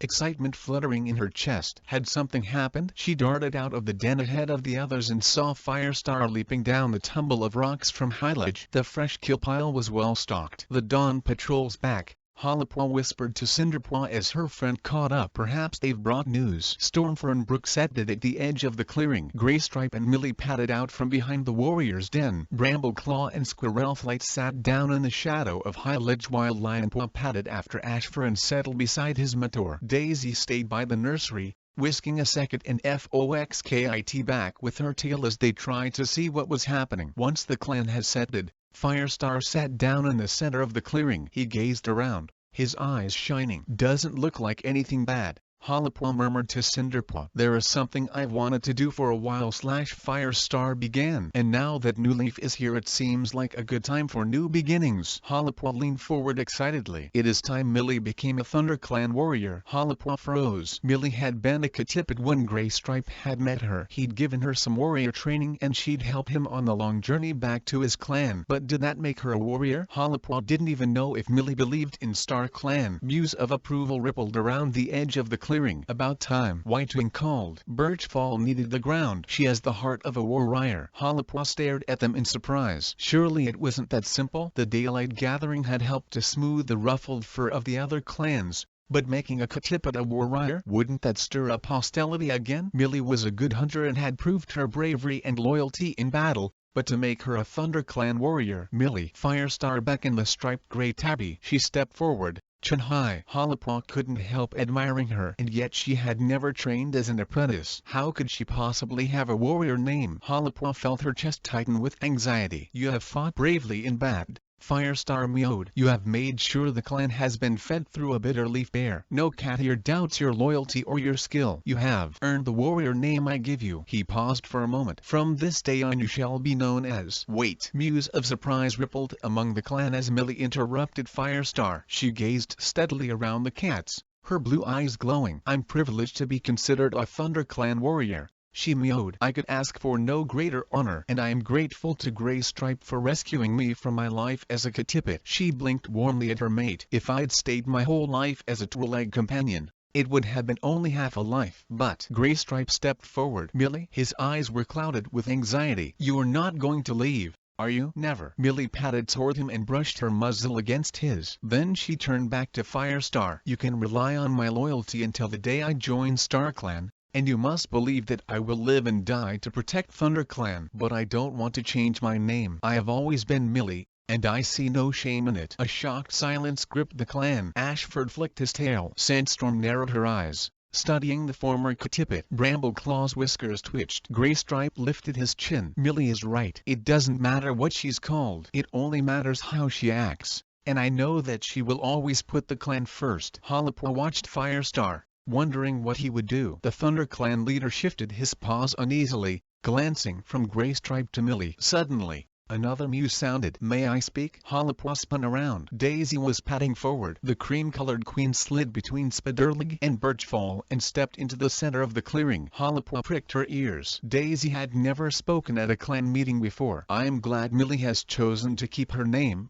the she-cat began. Her soft mew trembled a little. I am no warrior, but I am a ThunderClan cat. I stay in the nursery rather than hunt and fight because that is what I do best. I care for our young as though each kid were my own. This is my gift to the clan, but I do it in my own chosen name. She is right. Brooke stepped forward. My loyalty lies with ThunderClan, but I would never give up the name given to me by the tribe. Stormfur padded forward and ran his tail along his mate's flank. Is there any cat here who would not trust Millie or Daisy or Brooke to fight on their side? He stared challengingly around the clan. No. Greystripe led the call, and Brambleclaw, Cloudtail, Whitewing, and the others quickly took it up. Daisy's kits, Berrypaw, Hazelpaw, and Mousepaw cheered loudest of all. Halapaw watched uneasily. Suddenly, Thornclaw's mew rose above the others. Stop! What would the other clans say if they could see us now? Dustpelt nodded. ShadowClan has already tried to take territory from us because we are no longer a pure forest-born clan. Spiderlig narrowed his eyes. Naming ceremonies are part of the warrior code. Can we ignore them and still keep the respect of the other clans? Halapaw swept her tail over the ground. Dustpelt and Spiderlig were right. Millie, Daisy, and Brooke were important to the clan, but unless they accepted all the customs of the clan, how could they truly be part of it? Firestar's eyes flashed. Silence, he snapped. Don't forget you're talking about your clanmates. I invited Daisy, Brooke, and Millie to join ThunderClan because they make us stronger. He glared around the clearing. You are happy to eat their fresh kill and to have them fight beside you. Do you want me to throw them out because they have the wrong names? Do you want the other clans to tell us what to do? Of course not. Greystripe meowed. Millie and Brooke are warriors already, Brambleclaw put in. Names make no difference. That's not true. Halapaw dug her claws into the earth. They had not had proper naming ceremonies. The clan was ignoring a ritual that had been followed for countless moons. What would StarClan think? We must live by the warrior code. She stared at Thornclaw, willing him to speak, but he only dipped his head to their leader. Firestar blinked at him and turned once more to Millie. You may keep your name. We have seen your courage in battle and your skill at hunting. You are ThunderClan now. May StarClan recognize you as a true warrior. ThunderClan, ThunderClan. Birchfall began the chant and the others quickly joined in. Halapaw watched in silence, noticing Dustpelt and Thornclaw exchange anxious glances. Don't you feel like cheering? Squirrelflight had weaved her way to Halapaw's side. Halapaw's whiskers quivered. What if StarClan doesn't recognize her as a true warrior? Do you really think StarClan is narrow-minded? Squirrelflight murmured. We have the warrior code for a reason and this goes against it. Halapaw's fur rippled along her spine. Brambleclaw should have spoken out. He knows how important it is to follow the code. Squirrelflight smoothed Halapaw's fur with her tail. Brambleclaw is clan deputy. He must support Firestar. Her green eyes glittered. And don't forget that Firestar was a kitty pet once. But he still took a warrior name. Halapaw mewed hotly. He followed the warrior path and trained as an apprentice. The cheers were dying away as the cats began to return to their duties. He never tried to change the warrior code. Halapaw. Brackenfur's mew jerked her from her thoughts. He was standing beside Cloudtail and Spiderlig. Their apprentices, Cinderpaw and Mousepaw, were pacing back and forth. It's time we assessed your progress, Brackenfur told her. I want you, Cinderpaw, and Mousepaw to go hunting. Catch as much prey as you can. Squirrelflight's eyes glowed. An assessment already? Halapaw forgot her unease, excitement pulsing through her pelt. At last she would have a chance to show everything she had learned. Brackenfur flicked his tail. Don't forget I'll be watching, out of sight. Good luck. As Squirrelflight padded away, Nerves fluttered in Hollipaw's belly. What if she let Brackenfur down? No, she wouldn't let that happen. Mousepaw and Cinderpaw hurried to join her. I don't know who I want to impress more, Cloudtail or Brackenfur. Cinderpaw glanced anxiously at the two warriors. Brackenfur was her father. I'm going to show Spiderlig that I really can catch a squirrel, Mousepaw vowed. You may as well start now. Cloudtail patted over. You must each hunt alone. We'll be keeping an eye on you, so do your best. Of course we will, Hollipawpaw promised. Cinderpaw shot away, Mousepaw hurrying after her. Hollipawpaw caught up with them as they raced through the thorn tunnel, each pushing to be first out. Hollipawpaw had never hunted alone before. Her whiskers twitched with anticipation. Where are you going to hunt? She asked as they burst out of the camp. I'm hunting by the stream near the Shadow Clan border, Cinderpaw announced. There's always prey there. It's a bit open, isn't it? Hollipawpaw mewed. I'm good at jumping, Cinderpaw reminded her. Even in the open, the prey won't see me coming till it's too late. I think I'll stick to the undergrowth, Hollipawpaw decided. I prefer stalking my prey. She glanced at Mousepaw. What about you? I'm with you, he announced. Undergrowth is easier, but once I've caught a couple of mice, I'm going to get a squirrel. Come on. Then Cinderpaw charged up the slope away from the camp. Hollipawpaw and Mousepaw sped after her, leaves fluttering in their wake. As they neared the stream, Cinderpaw veered away toward the bank. Hollipawpaw headed for a small dip where the ferns grew thickly, and Mousepaw bounded away in the other direction. Hollipawpaw halted at the edge of the dip. Steadying her breath, she dropped into a hunting crouch and crept down the slope. She wound her way through the thick fern stems, careful not to set any of them rustling. Is Brackenfur watching me already?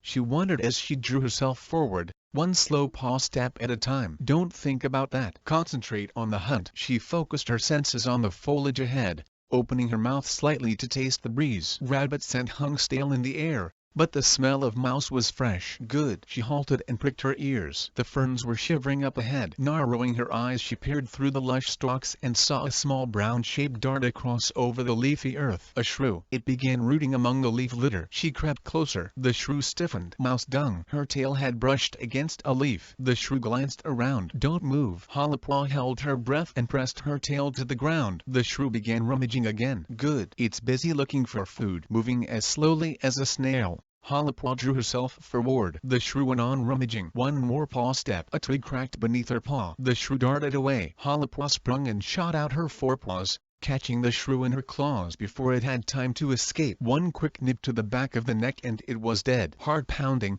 she carried it to the roots of a beech and buried it quickly before turning back for her next catch. Before long she had caught another shrew and a mouse. As she safely buried the last of her catch beneath the beech, she saw Goldenfur flash among the brambles at the top of the slope. How long had Brackenfur been watching her? She hoped he was impressed. Ferns rustled and Mousepaw exploded from the woods behind her. I've caught my 2 mice, the gray and white torn declared. Now for that squirrel. Shh! Hollipawpaw snapped. You'll scare the prey away. Sorry. Mousepaw flicked his tail. Are you still hunting? I think I've got enough, Hollipawpaw conceded. Any sign of Cinderpaw? Mousepaw asked. I hope she's done okay. I've done fine. Cinderpaw emerged from the ferns, 4 water voles dangling by their tails from her jaws. She dropped them next to Hollipawpaw. Can I bury them with yours? Won't they get mixed up? Cloudtail already knows what I caught. Have you spoken to him? Hollipawpaw was surprised. Mentors weren't meant to help in an assessment. Of course not, Cinderpaw assured her. But I could see him watching the whole time. It's hard to hide in anything but snow with a pelt as white as his. She purred with amusement. Mousepaw still determined to catch a squirrel, Hollipawpaw told her. Really? Cinderpaw stared at the gray and white torn in surprise. Didn't you get enough mice? I got plenty, Mousepaw mewed indignantly. I just want to show Spiderlig I can catch squirrels, too. There are usually some upstream, Hollipawpaw suggested. I think I'll climb the sky oak, Mousepaw announced. No way. Cinderpaw looked amazed. It's the tallest tree in the forest. There'll be squirrels in other trees, Hollipawpaw cautioned. Mousepaw was Daisy's kit, born outside the clan, and keen to impress his clanmates. But surely after the latest clan meeting, he shouldn't feel he had anything to prove. I'm going to climb the sky oak, Mousepaw insisted. I've been practicing and I want Spiderlig to see how good I am now. Wow, Cinderpaw breathed. That's brave. Come on. Mousepaw darted among the trees. Cinderpaw, kicking up leaves, scooted after him. Hollipawpaw glanced once more at the beech to make sure she would remember where she had buried her catch, and raced after them. At the base of the sky oak, Hollipawpaw gazed up through the branches. The trunk seemed to stretch up forever, the blue sky glinting between the bright green leaves. Mousepaw was staring up too, and Hollypaw felt sure she saw his tail tremble. "You're scared," Cinderpaw teased. Hollypaw dug her claws into the earth. "Don't dare him into doing something he doesn't want to do." "Why not just catch a few more mice instead?" she suggested. "There'll be plenty around here." The fur along Mousepaw's spine was spiked like a hedgehog. "No, I'm going to catch a squirrel," he muttered determinedly. He sprang up and stretched out his forelegs to grip the wide trunk with his claws. Dragging himself upward, he managed to clamber onto the lowest branch. "There!" he called. "Easy!" He looked up, searching for his next perch. Hollypaw suddenly heard paws pounding toward them. Mousepaw, Brackenfur herded out of the trees. He was panting and his eyes were wide with alarm. "Get down!" Spiderleg skidded after him. "Leave him alone!" he snapped at Brackenfur. "If he wants to do it, let him." Cloudtail padded out from the trees. "I thought we weren't meant to help." He stopped when he spotted Mousepaw scrambling up to the next branch. "I really think you should tell him to come down," Brackenfur advised. "Are you saying my apprentice isn't good enough?" Spiderleg flattened his ears. "He's still young," Brackenfur argued. "I wouldn't let Hollypaw climb it." "Hollypaw's not been training as long as Mousepaw," Spiderleg pointed out. "Look, it's easy," Mousepaw called. The branches were close together now and he was leaping nimbly upward. "Not too high," Spiderleg cautioned. Even he was beginning to look worried as Mousepaw hopped from branch to branch. Leaves rustled just above him. A squirrel was scrambling up the tree. "Look!" Cinderpaw called excitedly. "There's one!" Mousepaw darted after it. Hollypaw's neck began to ache from looking up. She could see leaves shivering far above as the squirrel kept climbing, staying just a few tail lengths ahead of Mousepaw, almost as if it were enticing him upward. "Be careful, Mousepaw!" Suddenly, the squirrel leaped out of the sky oak and landed in the tree next to it, sending twigs showering down. Mousepaw froze. He was so far away he looked the size of a mouse. But even from this distance, Hollypaw could see that his fur was bushed out from nose to tail tip. The gray and white apprentice was terrified. "Good try." "You may as well come down," Spiderleg called encouragingly. "I can't." Mousepaw's mew came out as a squeak. "I'm stuck." Brackenfur sighed. "What are we going to do now?" "I could go up after him," Cloudtail offered. Every cat knew he was one of the best climbers in the clan. "He's not going to get down by himself," Spiderleg agreed. "I'll fetch him," mewed Cinderpaw. "Wait!" Hollypaw yelped as the gray apprentice began to scramble up the tree trunk. "Get down at once!" Brackenfur hissed at his daughter. Cinderpaw paused on the lowest branch. "But I can see an easy route to get him down," she argued. Cloudtail exchanged worried glances with Brackenfur. "I'll go slowly," Cinderpaw promised when they didn't say anything. "And if I feel like I'm getting too high, I'll stop." Brackenfur nodded. "Okay, but be careful." Cautiously, Cinderpaw began to climb the tree, taking her time between jumps, making sure that she only reached up a lift at a time. Hollypaw watched, her mouth dry. "She'll be all right," she told herself again and again. She felt Brackenfur trembling beside her. He was watching Cinderpaw with round, frightened eyes. "She's nearly reached him," Cloudtail reported. Cinderpaw was only a few branches from her denmate now. Mousepaw was watching her, his fur slowly flattening. "It's okay, Mousepaw," Cinderpaw called up to him. "There's nothing to be frightened of." Hollypaw held her breath as Cinderpaw began to guide Mousepaw down, one branch at a time. "That's it," Cinderpaw mewed. "The next branch is really close. Just make sure you grip with your claws and you'll be fine." The two cats were easier to see now, getting closer and closer to safety with every uneasy jump. "They're going to make it." Suddenly, a bird shrieked and flapped out of the tree just below them. Mousepaw squealed in shock and slipped from the branch. Quick as a flash, Cinderpaw lunged forward and reached for him. She caught him and hauled him back onto the branch, her hind legs scrabbling for a hold. Mousepaw grabbed at the branch and clung to the bark, his tail lashing in panic. Relief flooded Hollypaw. Then she saw Cinderpaw wobble. The gray tabby's hind paws were slipping over the back of the branch. Her forepaws churned desperately at the air. With a yelp she slid over the edge and fell. Hollypaw stared in horror as Cinderpaw dropped through the leaves like a stone and landed with a sickening thud. "No!" Brackenfur's mew cracked as he darted forward. "Cinderpaw! Cinderpaw!" He crouched over the limp body lying awkwardly on the ground. "Get Leafpool!" Spiderleg hissed in Hollypaw's ear. Hollypaw glanced once more at her friend's twisted body before hurtling away through the trees. Cinderpaw can't be dead. She mustn't be dead. Chapter 7. Oh! Birchfall snatched his paw away from J-Paw. J-Paw sighed. If I don't get the thorn out, it's going to hurt a lot more. Tentatively, Birchfall held out his paw again. J-Paw leaned down and grasped the fat end of the thorn between his teeth. It's not that big, he muttered out of the side of his mouth. That's because most of it is buried in my paw, Birchfall complained. It's amazing I made it back to camp at all. J-Paw braced himself and gave a fierce tug. Oh! Birchfall leaped away, then hopped noisily around the medicine den. J-Paw dropped the thorn, spitting to get rid of the taste of blood. I told you it was huge. Birchfall mewed triumphantly. J-Paw touched it with his pad. The curved barb felt like a claw. Not exactly deadly, though, he mewed. Birchfall lapped at his wound. You're not very sympathetic for a medicine cat. I'm here to heal you. If you want sympathy, go to the nursery. J-Paw padded to the back of the den. Warriors. They might be brave in battle, but one thorn and they squealed like kits. He picked up a mouthful of marigold and began to chew the leaves into a pulp. A poultice would make sure Birchfall's paw didn't get infected. Suddenly, he stiffened. Paws were pounding toward the camp. He tasted the air. Hollipaw's fierce scent hit the back of his throat. Here, wash this into the cut. He dropped the pulp at Birchfall's paws and pushed through the trailing brambles that screened the den from the rest of the camp. Hollipaw exploded into the camp. Cinderpaw's fallen out of the sky oak. J-Paw gasped. I'll fetch Leafpool. He pelted for the nursery where she was tending to Foxkit's cold. But Leafpool was already racing out. Cinderpaw? J-Paw skidded to a halt,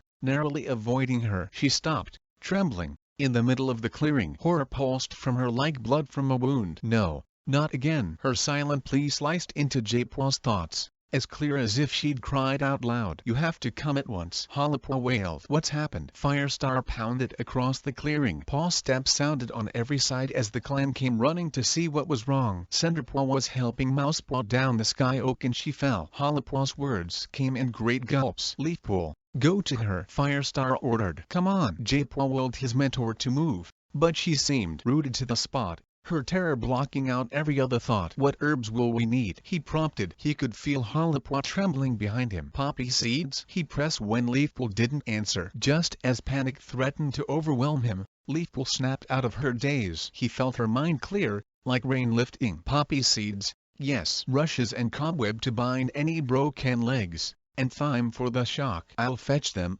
J-Paw offered. Please hurry, Hollipaw begged. Who's with her? Leafpool demanded. Mousepaw, Ashfur, Cloudtail, and Brackenfur. Good. She'll need carrying. J-Paw pushed past Millie and Graystripe and raced to the medicine den, his tail bristling. He barged past Birchfall standing, fur spiked, in the entrance and darted to the herb storeroom. Lapping up several poppy seeds, he tucked them safely under his tongue, then grabbed a sprig of thyme and quickly wrapped it up in a fat wad of cobweb along with a puffle of rushes. He picked the bundle up in his jaws and hurtled back into the clearing. Got everything? Leafpool asked. J-Paw nodded. Hurry, Hollipaw called. She led them out of the camp at a run. The forest floor felt soft beneath J-Paw's pads. Hollipaw plunged up the slope, Leafpool on her heels. J-Paw ran after them, every sense alert, dodging the trees only by a whisker. A bramble tugged at his paw and he stumbled forward, dropping his bundle. Here, I'll carry that. Leafpool turned and swiftly picked up the rushes before speeding away again. J-Paw hurried after her, keeping close,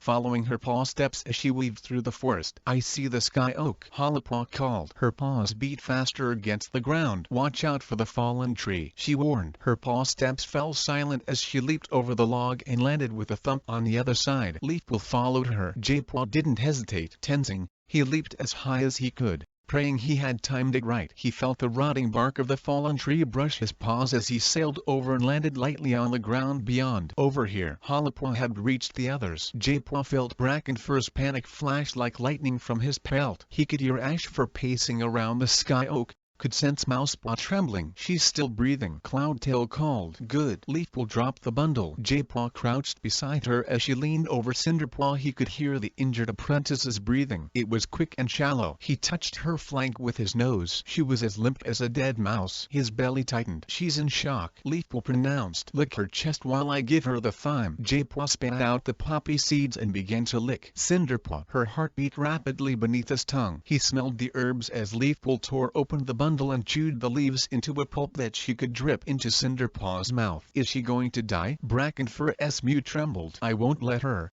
Leafpool snapped. The medicine cat moved around to Cinderpaw's other side. Look more gently now, she ordered. J-Paw began to lap Cinderpaw, delicately relieved to feel her heart slowing. He could hear Leafpool sniffing Cinderpaw's body, examining her. Suddenly the medicine cat stiffened. What's wrong? J-Paw whispered. Leafpool backed away as though stung by a wasp. What's the matter? Brackenfur surged forward, nearly knocking J-Paw over. What had frightened Leafpool so much? J-Paw stopped licking and searched her mind. He felt dread there, like darkness, threatening to overwhelm her. What could be so bad? She's broken a hind leg, Leafpool gulped. We can bind it with the rushes, J-Paw suggested. Leafpool didn't reply. Not again. Fear and bewilderment sparked from Brackenfur. She won't die of a broken leg, will she? Leafpool didn't move. J-Paw focused on her mind, saw an image of a gray cat lipping, felt grief sear Leafpool's heart. Here, J-Paw tugged one of the rushes free. He jabbed it at Leafpool. She jerked and then took it. J-Paw felt a wave of relief as she laid it beside Cinderpaw's broken leg and took another. He passed her the cobweb, and she carefully began to bind the rushes to Cinderpaw's leg. We need to secure it until we can get her back to camp, Leafpool muttered. Then I can set the brake properly. When she had finished, Leafpool sat up. Ashfur, Cloudtail, you help Brackenfur carry her back to camp. Make sure her leg moves as little as possible. Cinderpaw let out a soft moan as Brackenfur, Cloudtail, and Ashfur lifted her. Careful, Leafpool gasped. J-Paw could hear her paw steps dancing around the warriors, pushing aside brambles, fear sparking from her pelt. Watch those roots. Take her around the fallen tree. Avoid the dip. Hold her more steadily. Hollipaw pressed against him. She was trembling. I thought she was dead, she murmured. She's going to be okay, J-Paw reassured her. She's got a strong heart, and it's only her leg that's broken. Only her leg. Leafpool's sharp mew took him by surprise. A warrior needs 4 good legs. Hollipaw pressed her muzzle to J-Paw's ear. I've never seen her so upset, she whispered. J-Paw shook his head. Me neither. He leaned against Hollipaw, letting her guide him through the undergrowth. He wanted to focus his attention on Leafpool. He could feel panic, anger, and regret seething in the medicine cat's mind. Why? She hadn't pushed Cinderpaw out of the tree. It was just an accident. Why did Leafpool feel so responsible? Cinderpaw's fur swished against the sandy floor as the 3 warriors laid her gently down in the medicine den. Sorreltail was in the den, already plucking at the ground with trembling paws. Grief and fear crackled from her pelt. Poppypaw and Honeypaw fidgeted beside Hollipaw, breathing in frightened gulps. Thank you. Leafpool mewed briskly to Brackenfur, Cloudtail, and Ashfur. Leave us now. But Brackenfur began to protest, but Sorreltail interrupted him softly. I'll stay with her. The brambles rustled as the Torn followed Ashfur and Cloudtail out. J-Paw bent down and licked Cinderpaw between her ears. She was unconscious again. We'll take care of you, he promised. He felt Hollipaw's gaze on his pelt. You'd better go too, he advised her. Firestar's waiting. He could sense the Thunder Clan leader's heavy presence outside the den. He'll want to know what happened. You will make her better? Hollipaw mewed. We'll try. As Hollipaw padded from the den, Leafpool murmured to Sorreltail, I'll do everything in my power to make her well. I know you will. Sorreltail's voice cracked with grief, but J-Paw could still hear affection in her mew. She had been Leafpool's best friend since before he was born. Sorreltail's breath ruffled Cinderpaw's pelt. May Star Clan protect you, she whispered. She will be all right, won't she? Honeypaw's frightened mew sounded beside Sorreltail. Don't let her die, Poppypaw sobbed. Come on, Sorreltail encouraged them. Let's go and see Brackenfur. He'll need company. She guided her kits out of the medicine den, leaving J-Paw alone with Leafpool. With the other cats gone, J-Paw could feel Leafpool's anxiety buzzing like a swarm of bees. Suddenly, Cinderpaw stirred. Leafpool swished her tail over the young cat's flank. Don't be frightened, she soothed. You are safely back at camp. You fell from the sky oak and you've hurt your leg. But we're going to fix it. Desperate hope flared in her mind, but her voice remained calm. What were you trying to do? Did you think you were a bird? Did you think you could fly? Her mew was as gentle as a mother's. J-Paw had never wondered if Leafpool felt sad she would never have kits of her own. Cinderpaw let out a soft moan, then her breathing deepened. She was unconscious once more. Come on, J-Paw, Leafpool mewed, suddenly brisk. Let's get this leg set. First, we need to take this binding off. J-Paw began to help Leafpool to gnaw through the cobweb, releasing the rushes. Now, We need fresh rushes. Leafpool darted to the back of the cave before J-Paw could move and fetched 3 fresh rushes and another wad of cobweb. If we place those 2 there, and hold another one here. J-Paw reached out to help, but felt her paw already pressing the rush gently to Cinderpaw's hind leg while she used her teeth to wrap cobwebs around it. This should hold it tight. J-Paw started to feel as if he wasn't needed. Was Leafpool showing him what to do, or just talking herself through it? Shall I get some comfrey? He offered. What? Leafpool sounded distracted. Yes, good idea. J-Paw collected a mouthful of leaves and began chewing them into a pulp. He could still hear Leafpool fussing over the dressing. A bit more cobweb here should hold it just right, she murmured. Cinderpaw twitched and let out a small whine. Perhaps we should leave her to rest, he ventured. There's nothing more we can do for her now. In an instant he felt Leafpool's hot breath on his face. There's everything we can do for her, she hissed. Alarmed, J-Paw backed away, ears flattened. Anger flamed from Leafpool's pelt. We can't let Cinderpaw lose the use of her leg. He stammered. Leafpool backed off and J-Paw felt guilt flood her mind. I'm sorry, J-Paw. I shouldn't have snapped. You've been a great help. But you didn't let me do anything. J-Paw bit back the words, wary of antagonizing her again. Leafpool turned away. I must go and talk to Sorreltail and Brackenfur. The brambles rusted as she pushed her way through them. J-Paw stayed where he was. What had gotten into his mentor? He knew she cared deeply for her clanmates, but he'd never seen her angry that a cat had been hurt before. It was as though healing Cinderpaw was the most important thing she'd ever have to do. Was it because Cinderpaw was her friend's kit? He checked Cinderpaw's heart, pressing his ear to her chest. It was beating too rapidly, her breathing too quick. He sat down beside her and let his warmth spread into her body, speeding up his breath to match hers. He closed his eyes. He was standing at the top of a ravine. Thick woodland crowded every side, and far below, trees and bushes hid the ground from view. Is this part of StarClan's territory? Fear clutched his heart. Was Cinderpaw dying? Had he been brought here to save her the way he'd done with Paw? A gray shape caught his eye below. Cinderpaw was leaping from boulder to boulder, down the ravine. She disappeared into the lush greenery. J-Paw started to panic. I mustn't let her out of my sight. He scrambled over the edge of the ravine, following the path Cinderpaw had taken, fighting to keep his balance on the tumble of rocks because he was unaccustomed to using sight to guide him. At the bottom, a dense wall of gorse blocked his way. Just in time he spotted the tip of Cinderpaw's tail disappear into it. He raced after her and found an opening in the gorse. He slithered through and found her standing in a sandy clearing at the bottom of the ravine. Bushes and ferns circled it protectively, and at the far end, a jagged rock blocked the way out. Cinderpaw? Cautiously J-Paw padded toward her, tasting the air. It didn't smell like StarClan territory, but there were definitely some scents that he recognized. A tree stump near the edge of the clearing seemed to smell of Firestar and Grey Stripe. The bramble bush beside him carried the scents of Dustpelt and Thornclaw. Cinderpaw gazed around, wide-eyed, her tail twitching with pleasure. It's just as I remembered. I haven't been here for such a long time. What did she mean? This wasn't ThunderClan territory. How could Cinderpaw have been here? It didn't even feel like anywhere near the lake. The wind sounded different as it rustled the leaves in the trees at the top of the ravine. The air tasted warmer, filled with a damp fustiness that J-Paw had never scented before. Look here. Cinderpaw was padding over to the huge rock. This is High Rock. Then she turned and bounded over to the bramble bush that smelled of Thornclaw. And this is the warrior's den. The elder's den is over there. She flicked her tail toward a fallen tree. And over here she raced across the clearing to another bush as the apprentice's den. I used to sleep here before. Her mew trailed away, her eyes growing misty. She blinked. Then I moved to Yellowfang's den. Yellowfang. The name seared J-Paw's ears. Yellowfang had been ThunderClan's medicine cat before Cinderpelt. She was with StarClan now, and it seemed to J-Paw that her main duty was to butt into his dreams. He could picture her, yellow eyes sparking,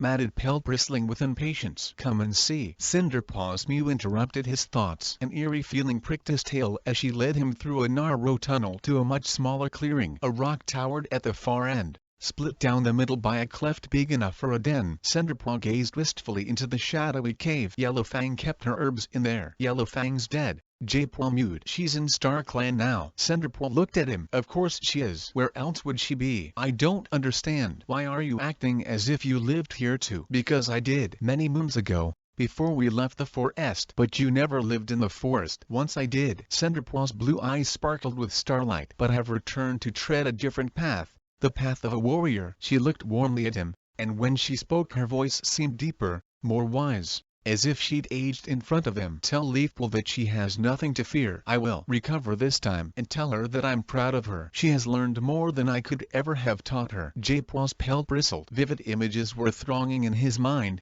a young gray cat running through an unfamiliar forest, a monster screeching off a thunderpath, agony piercing her hind leg, blood and the wails of her clanmates. Memories of learning herbs, limping after Yellowfang, of kits born in a river of blood, of fear in the forest being ripped apart by monsters, of a long hard journey through snow and ice, and of snarling, vicious black and white creatures, jaws snapping, hungry for revenge and for death. Jaipwa took a gulp of air, his paws unsteady beneath him. "You're Cinderpelt, aren't you?" He awoke with a gasp, his pads wet, his tail fluffed out. He jerked his head up, darkness filling his vision once more. "Jaipwa?" Leafpool's breath stirred his fur. "Were you dreaming?" Jaipwa struggled to his paws and leaned over the injured apprentice lying next to him. Cinderpaw's breathing was light and steady. "Jaipwa?" Leafpool prompted. "You were dreaming, weren't you?" "Yes." Jaipwa tried to catch his breath. The violent visions he had seen still flickered in his mind, red with blood and pain and fear. "Will she get better?" Leafpool asked quietly. "Yes." Leafpool let out a relieved purr. "She has been here before," Jaipwa whispered. Leafpool touched his flank gently with her tail. "I thought so," she breathed. "She's Cinderpelt, isn't she?" "She led me to the old Thunder Clan camp," Jaipwa explained. "She seems so happy to be there." He paused, suddenly aware of Cinderpaw's body resting beside them. "Do you think she knows?" "No, not in her waking world," Leafpool murmured. "And we shouldn't tell her." "Why not?" "It's enough that StarClan have let her come back and tread the warrior's path she always dreamed of following." Jaipwa pricked his ears. "Didn't she want to be a medicine cat?" "Then I am not the only one." "She only became a medicine cat after a monster crippled her. After the accident, there was no chance she could be a true warrior, so she served her clan in a different way." "But wouldn't she be happy to know that she is fulfilling her dream now?" "If StarClan wants her to know, they will tell her." Leafpool's mew grew serious. "We should not try to shape her destiny." "Do you think telling her would change it?" Jaipaw's mind began to race. Did Leafpool believe that destinies could be changed like that? Did that mean he was right to keep the secret of Firestar's prophecy from Lionpaw and Hollypaw? If he told them, would it make them act differently? "Leafpool?" Cinderpaw stirred beside them. Her voice was hoarse. "I'll fetch you some water," Jaipwa offered. He found a wad of moss and soaked it in the shallow pool at the side of the den. "Here." He offered it, dripping, to Cinderpaw. She lapped at it eagerly, then murmured something he couldn't make out. He leaned closer. "I'm hungry," she croaked. He heard Leafpool purr with amusement. "That's more like the old Cinderpool," she corrected herself. "Cinderpaw." "I'll fetch her something from the fresh kill pile." As Leafpool padded out of the den, Jaipwa heard Cinderpaw trying to stretch beside him. "Oh, my leg." "It'll get better. You need to rest now." "Where am I?" she murmured groggily. "You're exactly where you belong." Jaipur ran his tail along her flank. "In ThunderClan." Chapter 8. "I name you Liunk, warrior of Dark Clan." Lionpaw flexed his claws as Heatherpaw called down to him from the highest ledge in the cave. Moonlight, streaming through the gap in the roof, fell silver on her pelt. She leaped down and touched her nose to his. "Congratulations." Lionpaw's fur tingled. But first Heatherpaw's blue eyes flashed in the half-light. "You have to prove yourself a warrior by outrunning me." "That's not fair." Lionpaw flicked his tail. "White Clan cats are really fast. Everyone knows that. If you want to be a Dark Clan warrior, you've got to be as fast as me." "In that case," Lionpaw launched himself at her, stretching his paws around her to soften her fall. "But pinning her to the ground, you've got to prove you're as strong as me." "Hey, that's cheating. You didn't warn me." She mewed. "The leader of Dark Clan must be prepared for anything like this." She slithered from his grasp, darted behind him as fast as a blink, and grabbed his tail gently but firmly between her teeth. "Hey!" he yelped, trying to reach around and swipe her away. She dodged and he found himself swiping at thin air, his tail still held firm. He twisted the other way, trying to reach her, but she dodged again. He could hear a rumbling in her throat and her whiskers were twitching. She let go. "You looked so funny flapping your paws around like a fledgling just out of the nest." Lionpaw stared at her, happiness welling in his chest. Just the sight of her blue eyes and soft fur made warmth surge beneath his pelt. "I wish you were in ThunderClan." She shuddered. "Under all those trees enclosed in by stone walls?" "No,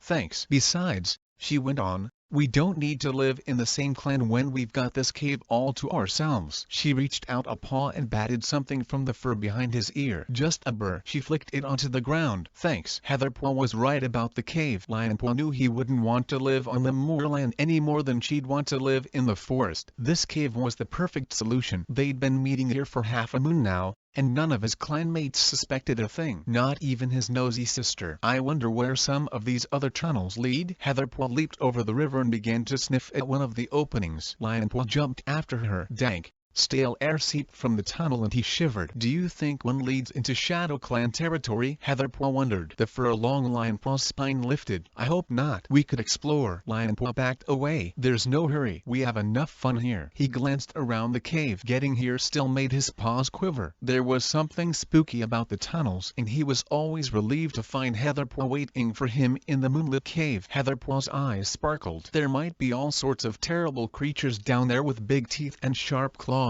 Lionpaw nudged her. Shut up. She darted away. Come on, she called. You still have to prove you're a warrior. She crossed the river with a graceful leap. Lionpaw dived after her. As he landed, his hind paws slipped backward into the dark water. The splash echoed around the cave. Lionpaw's heart lurched as he felt the strong tug of the current and he scrambled forward, shaking droplets from his paws. Careful, Heatherpaw warned. I don't want to lose you. Lionpaw gulped at the thought of being dragged away into the tunnels by the river. Seeking comfort in Silverpelt, he glanced up at the gap in the roof. The sky outside was lightening. We have to go. Heatherpaw sighed. Tomorrow night? Lionpaw mewed hopefully. Can't. Heatherpaw wove around him, brushing her light tabby pelt against his. I have a training assessment the day after. I don't want to be too tired. Okay. Lionpaw shrugged.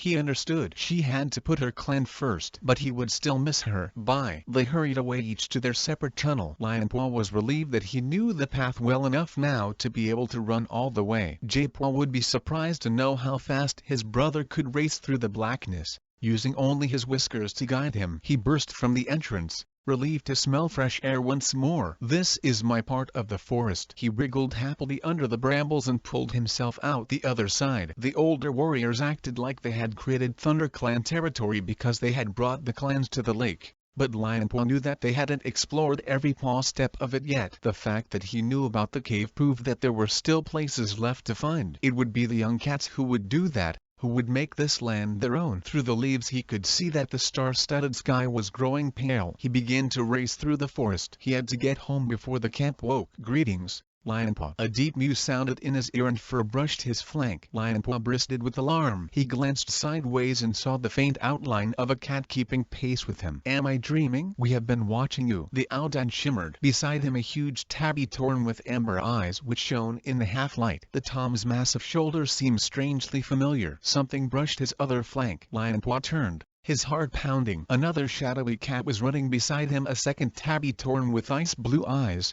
but the same massive shoulders. Who are you? He stammered. We are kin, answered the amber-eyed Tauren. Lionpaw glanced anxiously from one to the other. Are you from Star Clan? We were warriors once, the blue-eyed Torn growled. Lionpaw's tail pricked. Tiger Star? Hawkfrost? Why had they come to him? Hawkfrost stiffened, jerking his huge head around to stare away into the forest. Someone's coming, he warned. Lionpaw ducked behind a hazel tree. Paw steps beat the forest floor real. Solid paw steps. As Lionpaw crouched, hardly daring to breathe, Spiderlig raced past, stirring the air so that it tugged at Lionpaw's pelt. The long-limbed black Torn bounded away, disappearing into a swath of ferns. Lionpaw crept out from behind the hazel. Tiger Star? He glanced around. Hawkfrost? The ghostly warriors had gone. Wait! Lionpaw called in a whisper. Come back. He had to know why they had chosen to appear to him. The ferns rustled where Spiderlig had disturbed them. Then the forest fell silent, except for the call of the birds, heralding the dawn. Lionpaw crept,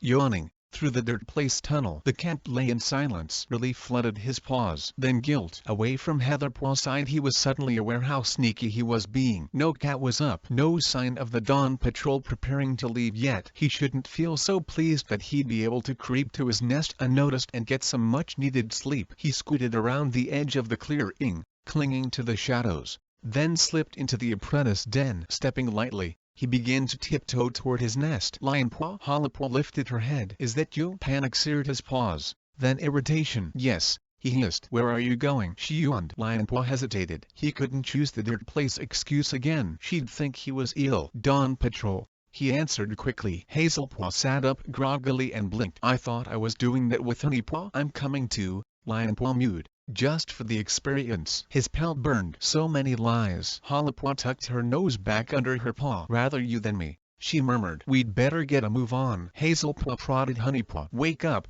sleepyhead. It's time to go." Lionpaw glanced longingly at his nest, his paws as heavy as stones, but Hazelpaw was already brushing past him, leading the way out of the den. He padded after her, leaving Honeypaw stretching in her nest. "You're up early." Lionpaw. Sandstorm, sitting by the entrance with Dustpelt, looked surprised to see him. "I wanted to join the patrol," Lionpaw mewed. "Good for you." Dustpelt looked up at the clear dawn sky. "It's going to be a great day for hunting. I think I'll take Hazelpaw out again once we've checked the borders." Birds twittered noisily at the top of the ravine. Lionpaw stifled a yawn and stretched. "Are you ready, Honeypaw?" Sandstorm asked. Her apprentice was stumbling from the den, blinking the sleep from her eyes. Honeypaw nodded. "Come on, then." Sandstorm padded out of the camp. Back out in the forest, Lionpaw gazed longingly at every patch of moss, wishing he could lie down and rest. He trotted after the patrol, trying not to trail too far behind as they followed the Shadow Clan border,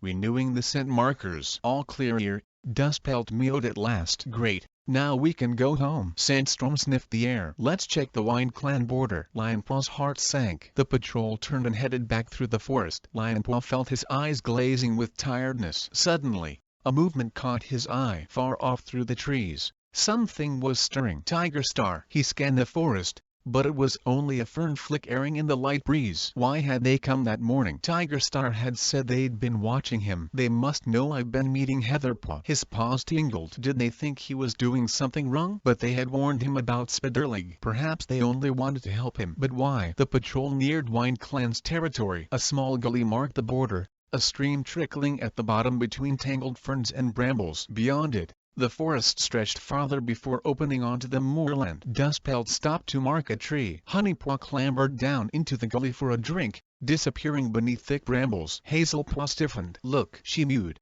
staring over the border. Breezepaw and Hairpaw were pelting toward the stream. Ahead of them raced a squirrel, its tail bobbing. The Wind Clan apprentices weaved skillfully through the thick undergrowth. It was strange to see them hunting in woodland. Dustpelt padded to Sandstorm's side. "Why are they hunting here?" "It is their territory," Sandstorm pointed out. "But Wind Clan don't eat squirrels." Honeypaw had scrub-bled up from the stream, alerted by Hazelpaw's warning. Dustpelt narrowed his eyes. "Yes, I thought they only hunted rabbits." Two more Wind Clan pelts appeared. Tornir and Whitetail were watching their apprentices from the edge of the moor. "A hunting party so near to our border?" Dustpelt's mew was sharp with suspicion. "They're still heading for us," Hazelpaw warned. Breezepaw and Hairpaw pelted after the squirrel.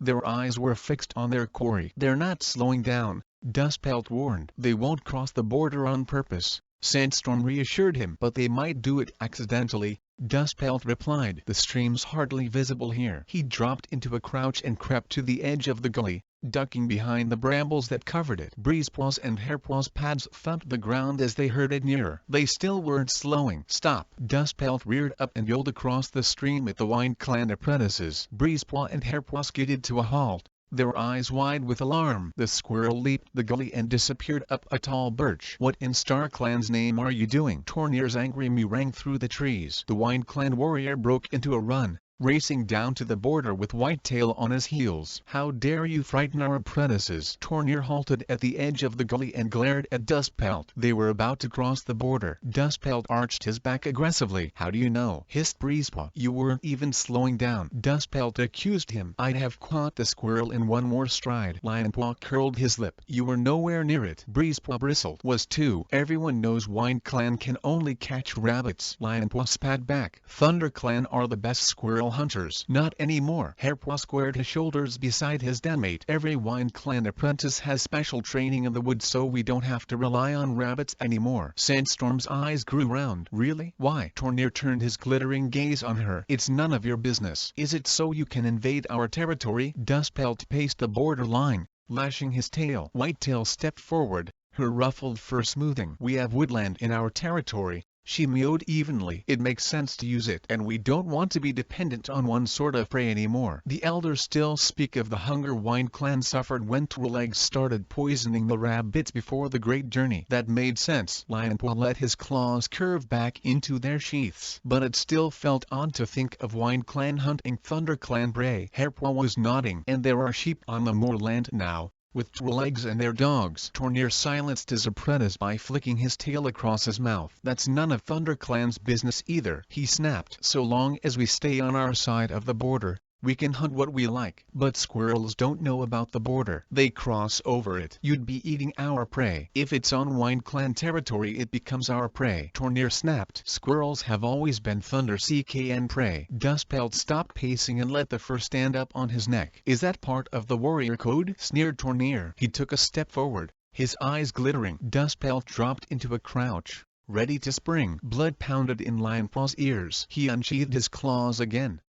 His tiredness forgotten, he was more than ready to show these pushy Wine Clan cats what happened to warriors who dare invade Thunder Clan's hunting grounds. Leave it, Whitetail murmured to her clanmate. This isn't worth losing fur over. Tornir dragged his gaze from Dustpelt and looked at Whitetail. Lionpaw held his breath. Then Tornir nodded. Okay, for now. Dustpelt watched through narrowed eyes as the Wine Clan cats turned and padded away along the border, deliberately not hurrying. Come on. Sandstorm flicked her tail toward home. Dustpelt didn't move. Not until they've left the trees. Sandstorm sat down and began to wash her face. You three may as well see if you can find any prey to take back while we're waiting. Lionpaw reluctantly stopped watching the dawdling Wine Clan patrol and followed Honeypaw and Hazelpaw over to a patch of brambles. Do you think Wine Clan are planning to invade? Hazelpaw whispered. Honeypaw's eyes stretched wide. What makes you think that? Chasing squirrels is what forest cats do, but they're more land cats. Hazelpaw mewed. It's a bit suspicious. Well,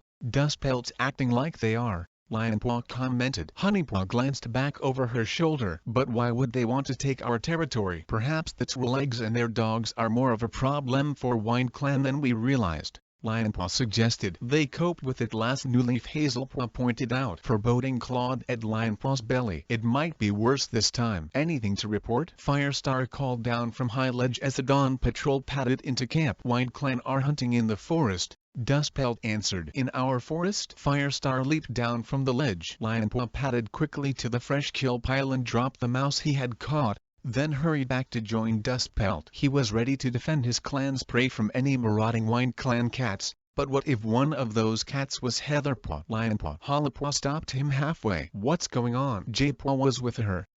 His ears pricked with interest. Wine Clan were at the border, Lionpaw explained. He glanced at the patrol. The Thunder Clan leader had reached Dustpelt and Sandstorm. He was lashing his tail, clearly disturbed by Dustpelt's news. They haven't crossed the border, Sandstorm explained. The tip of Dustpelt's tail twitched. They almost did. Brambleclaw emerged from the warrior's den. What's going on? Two Wine Clan apprentices near our border, Sandstorm mewed. They were chasing a squirrel and nearly crossed the stream by mistake. Hollowpaw bristled. A squirrel. They should have known better, Dustpelt growled. Unless they're so used to crossing the stream by mistake they don't notice anymore. There was no scent of Wine Clan in our territory, Sandstorm reminded him. But why is Wine Clan chasing squirrels? Brambleclaw demanded. They hunt rabbit. Hollowpaw hissed into Lionpaw's ear. Exactly. Not anymore. Hazelpaw kneaded the ground. Breezepaw said that all the Wine Clan apprentices are being trained to hunt in woodland now. Brambleclaw stiffened. We must remark the borders, he mewed. We've already done that,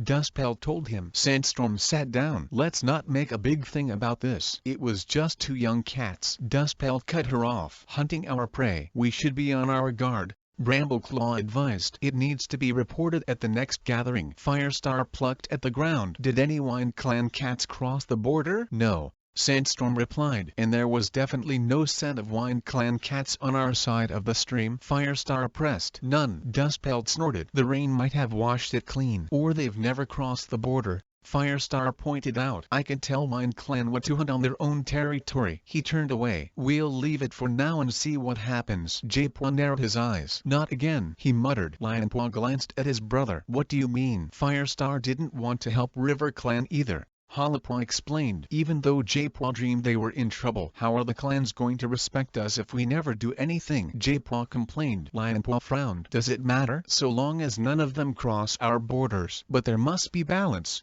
Halapaw protested. If one clan is too weak, we should help them.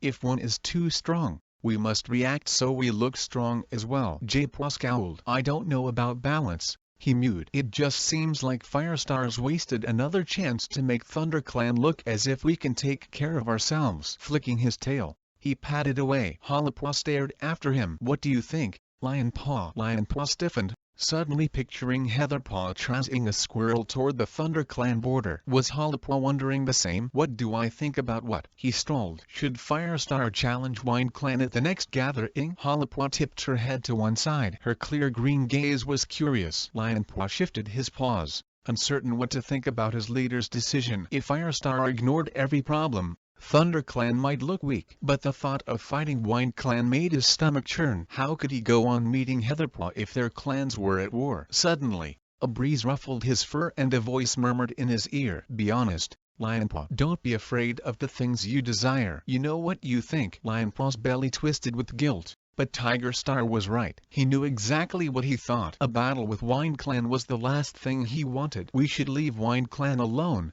he mewed. Chapter 9. The full moon rippled on the surface of the lake while clouds billowed on the horizon, gray against the blue-black sky. Halapaw shivered as she trekked around the shore to the gathering. A cold wind was ruffling her pelt the wrong way, tugging at her downy fur. She ducked between squirrelflight and bracken fur to hide from the chill. It'll be warmer on the island, squirrelflight promised, flattening her ears against the breeze. Spiderleg and Mousepaw padded ahead, Dustpelt, Brambleclaw, and Squirrelflight beside them, while Thornclaw kept pace with Whitewing, brushing close against her as though shielding her from the wind. Firestar and Sandstorm headed the party while Lionpaw trailed behind with Ashfur and Leafpool. As they followed the edge of the lake, small waves slapped the shore, and farther out, foamy crests glowed in the moonlight. Get off there! Brambleclaw's impatient command rose above the wind. Halapaw slipped out from her sheltered spot to see who he was yowling at. Berrypaw was padding along a log lying in the shallows. A gust of wind whipped in from the lake,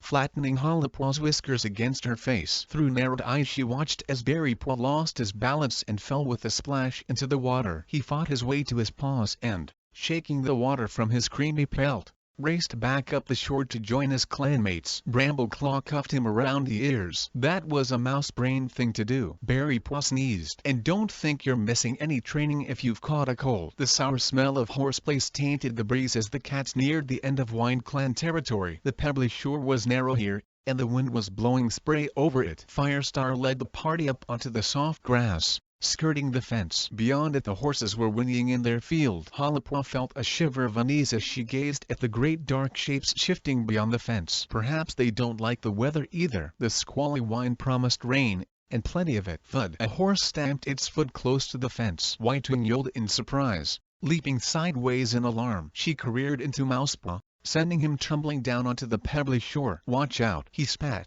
scrambling to his paws. Whitewing stared down at him, appalled. I'm sorry. Why is everyone so jumpy and cross? Halapaw gazed around at her clanmates. Few words had passed between them since they had left the camp. Their fur was spiked against the wind, their tails flicking. She felt uneasy herself. Ever since WindClan had been discovered hunting squirrels, there had been rumors of prey stealing and revenge and worries about invasion. Halapaw wasn't convinced that WindClan's strange behavior had to end in battle. The warrior code didn't say what clans could and couldn't hunt, but she hated the tense atmosphere, and she was still worried about River Clan. There had been no news since Japaw's dream at Half Moon. She was desperate to speak to Willapaw tonight, but her paws pricked with anxiety. What if things were so bad River Clan didn't come at all? Lionpaw brushed against her as she followed Brambleclaw down the sandy bank, back onto the shore. I wish I'd stayed in camp with Japaw, he mewed. She glanced at him. That didn't sound like Lionpaw. He looked sleepy. Are you okay? Didn't he even want to see if Heatherpaw was going to be there? Just tired, he mewed. Ashfur's been training me hard. Part of her was relieved by his lack of interest in the WindClan apprentice. He must have put his friendship with her behind him at last. But still,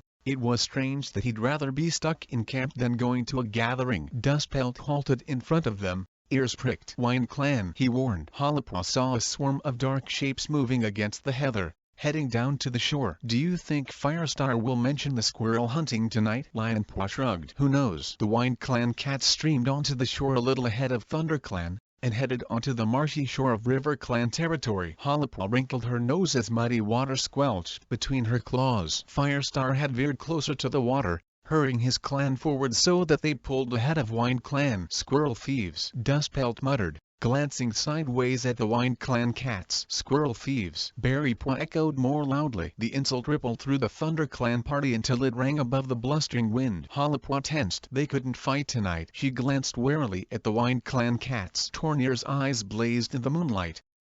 Breezepaw curled his lip in a menacing scowl. But Onestar padded calmly on, eyes fixed on the fallen tree ahead. He reached it first but signaled with his tail for his clan to step back. They watched with glittering eyes as Firestar led Thunder Clan past and jumped onto the tree bridge. Firestar gazed down at the Wind Clan leader. "Thank you, Onestar." Onestar dipped his head. The Thunder Clan cats filed across the tree bridge. When Hollowpaw's turn came to scramble up through the tangle of roots, she caught the first scent of River Clan. It was strong, fresh scents mixed with stale. "They're here." Relief washed her pelt. Things couldn't be too bad if they'd made it to the gathering. She picked her way along the gnarled trunk and leaped down onto the shore. Kneading the sand beneath the pebbles to keep warm, she waited for Ashfern Leafpool to follow. "Is everyone over?" Firestar meowed. Brambleclaw nodded. Firestar signaled with his tail and plunged into the undergrowth. Hollowpaw darted after him into the brambles. "I must speak to Willowpaw." A barb stabbed her nose, but she pushed on into the softer ferns and emerged ahead of her clanmates. The clearing was packed. Gray pelts glowed in the moonlight like stones among tortoiseshell and brown pelts. Striped fur mingled with mottled. Large toms, slender she-cats, lithe young cats. Some sat in groups exchanging hushed words. Some lay at the edges gazing warily around. Small cats wove around larger cats, some so small Hollowpaw could hardly believe they were old enough to be apprentices. She sniffed the air. No sign of Shadow Clan. "How come there are so many River Clan cats here?" Lionpaw had caught up to her. He sounded out of breath. Hollowpaw shook her head. Her pelt was bristling with unease. "Every cat in the clearing was River Clan. Some of them are a bit old to be here." Lionpaw was staring at a thick-set tabby torn, whose muzzle was specked with white whiskers. A dark tabby she-cat sat beside him,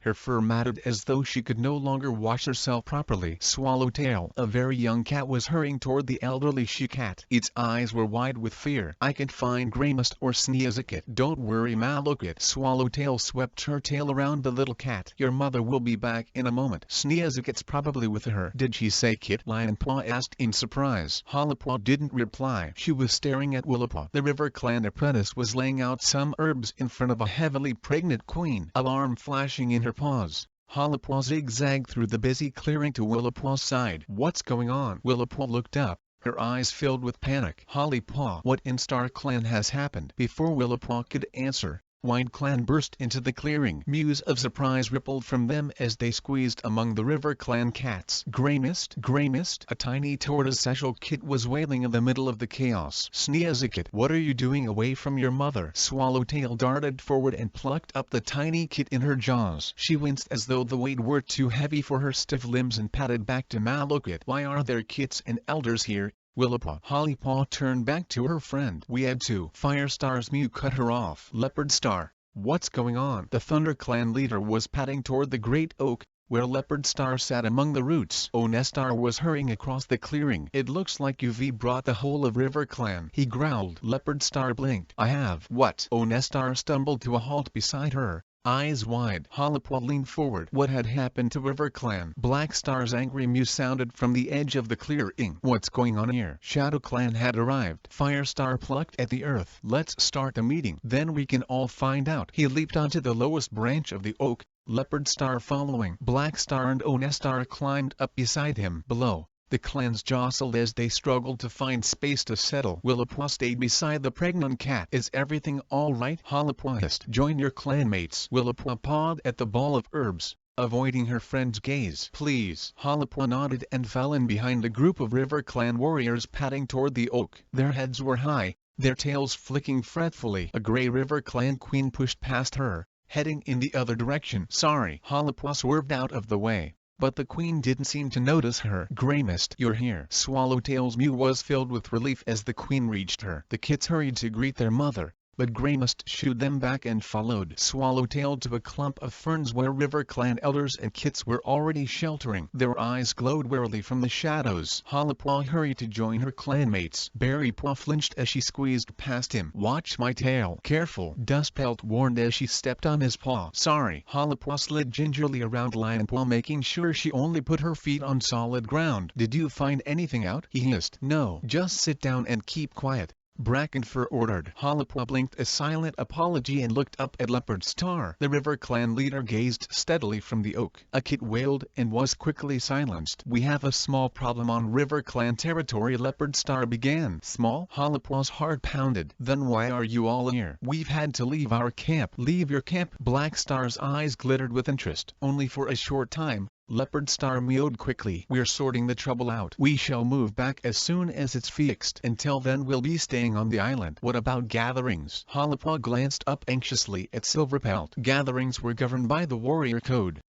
They took place on land shared equally by the clans. Surely this broke with the tradition laid down by their ancestors." "Where are you hunting?" Onestar stared accusingly at the River Clan leader. Rusetfur stood up, the fur pricking along her spine. "There can't possibly be enough food on the island for the whole clan." Leopard Star glared at the Shadow Clan deputy. "We have the lake. Is that enough?" Crowfeather called. "What will you do when you have fished out the shallow waters around the island?" Mistyfoot bristled. "We're not eating rabbit, if that's what you're worried about." The River Clan deputy curled her lip as though rabbit was the last thing she'd dream of swallowing. "What about gatherings?" Firestar gazed calmly at Leopard Star. "We hope to be back in our camp by the next full moon." Leopard Star mewed. "And what if you're not?" Black Star demanded. "It's not fair if you outnumber every other clan at the gatherings." Thornclaw stood up. "No cat ever lived at Four Trees," he pointed out. "It was special to all the clans, like Mother Mouth." Leopard Star met his gaze. "We would not be doing this if we had another option." "What if you can never return to your camp?" Onestar's claws scratched the bark underneath him. "Where will you go then? Will you move to new territory? Will you invade another clan's land?" Anxious mews sounded from the clearing. Leopard Star's gaze swept the cats. "You are worrying about something that will never happen." Black Star's tail was twitching. "But what if it does?" he hissed. 3 territories can support 4 clans." Onestar mewed. Smokefoot, a Shadow Clan warrior, lifted his chin. "One clan will have to go." Silence gripped the clearing. Nervous glances flashed from one cat to another. Hollowpaw's belly tightened. Could one clan really be driven from the lake? No. There had to be 4 clans. That was the way it was meant to be. "We have to believe Leopard Star." Firestar's mew rang over the clearing. "We must give River Clan a chance to return to their territory, at least until the next gathering," Sandstorm put in. The clans muttered, but no cat argued. Firestar nodded. "If River Clan is still living on the island next full moon, we can decide what to do." He stared at the other leaders. "Does that seem fair?" Black Star nodded curtly. Onestar flicked his tail. "I guess," he muttered. "Then it's settled." Firestar gazed out over the clans. "Thunder Clan has little to report. One of our apprentices was wounded, but she is recovering well." He glanced at Onestar. "And Newleaf has brought plenty of prey to the forest." Hollowpaw dug her claws into the earth. "He's hinting about the squirrels." Onestar narrowed his eyes. "Wine Clan is healthy, and prey is running well on our lands too." Hollowpaw felt Berrypaw's breath ruffle her ear. "He said prey, not rabbits," he whispered fiercely. "Why doesn't Firestar mention the squirrels?" Spiderleg hissed. "Is he too scared to speak?" Hollowpaw jerked around to see which Thunder Clan warrior had muttered the question. Thornclaw was glaring at Firestar. "But he's right not to stir up more trouble. There's enough tension here already." Black Star? Onestar was prompting the Shadow Clan leader. "Anything to report?" "A few Twi'legs by the lake," Black Star revealed. "But none near our camp." "Good." Firestar nodded. "If there's no other news, I think we should leave River Clan in peace." Whispers rustled through the uneasy crowd, but Firestar jumped down from the great oak. Leopard Star followed him. The gathering was over. Hollowpaw felt a wave of relief as she watched Wine Clan and Shadow Clan disappearing into the undergrowth. She hurried back to Willowpaw. "What's really going on?" she demanded. "Why did you leave your camp?" Willowpaw's mouth was full of herbs. "I can talk now," she mumbled. "Not with every cat listening." "I understand." Hollowpaw could see the desperate plea in her friend's eyes. "I'll come back later. You can tell me then." Willowpaw spat the herb pulp onto the ground.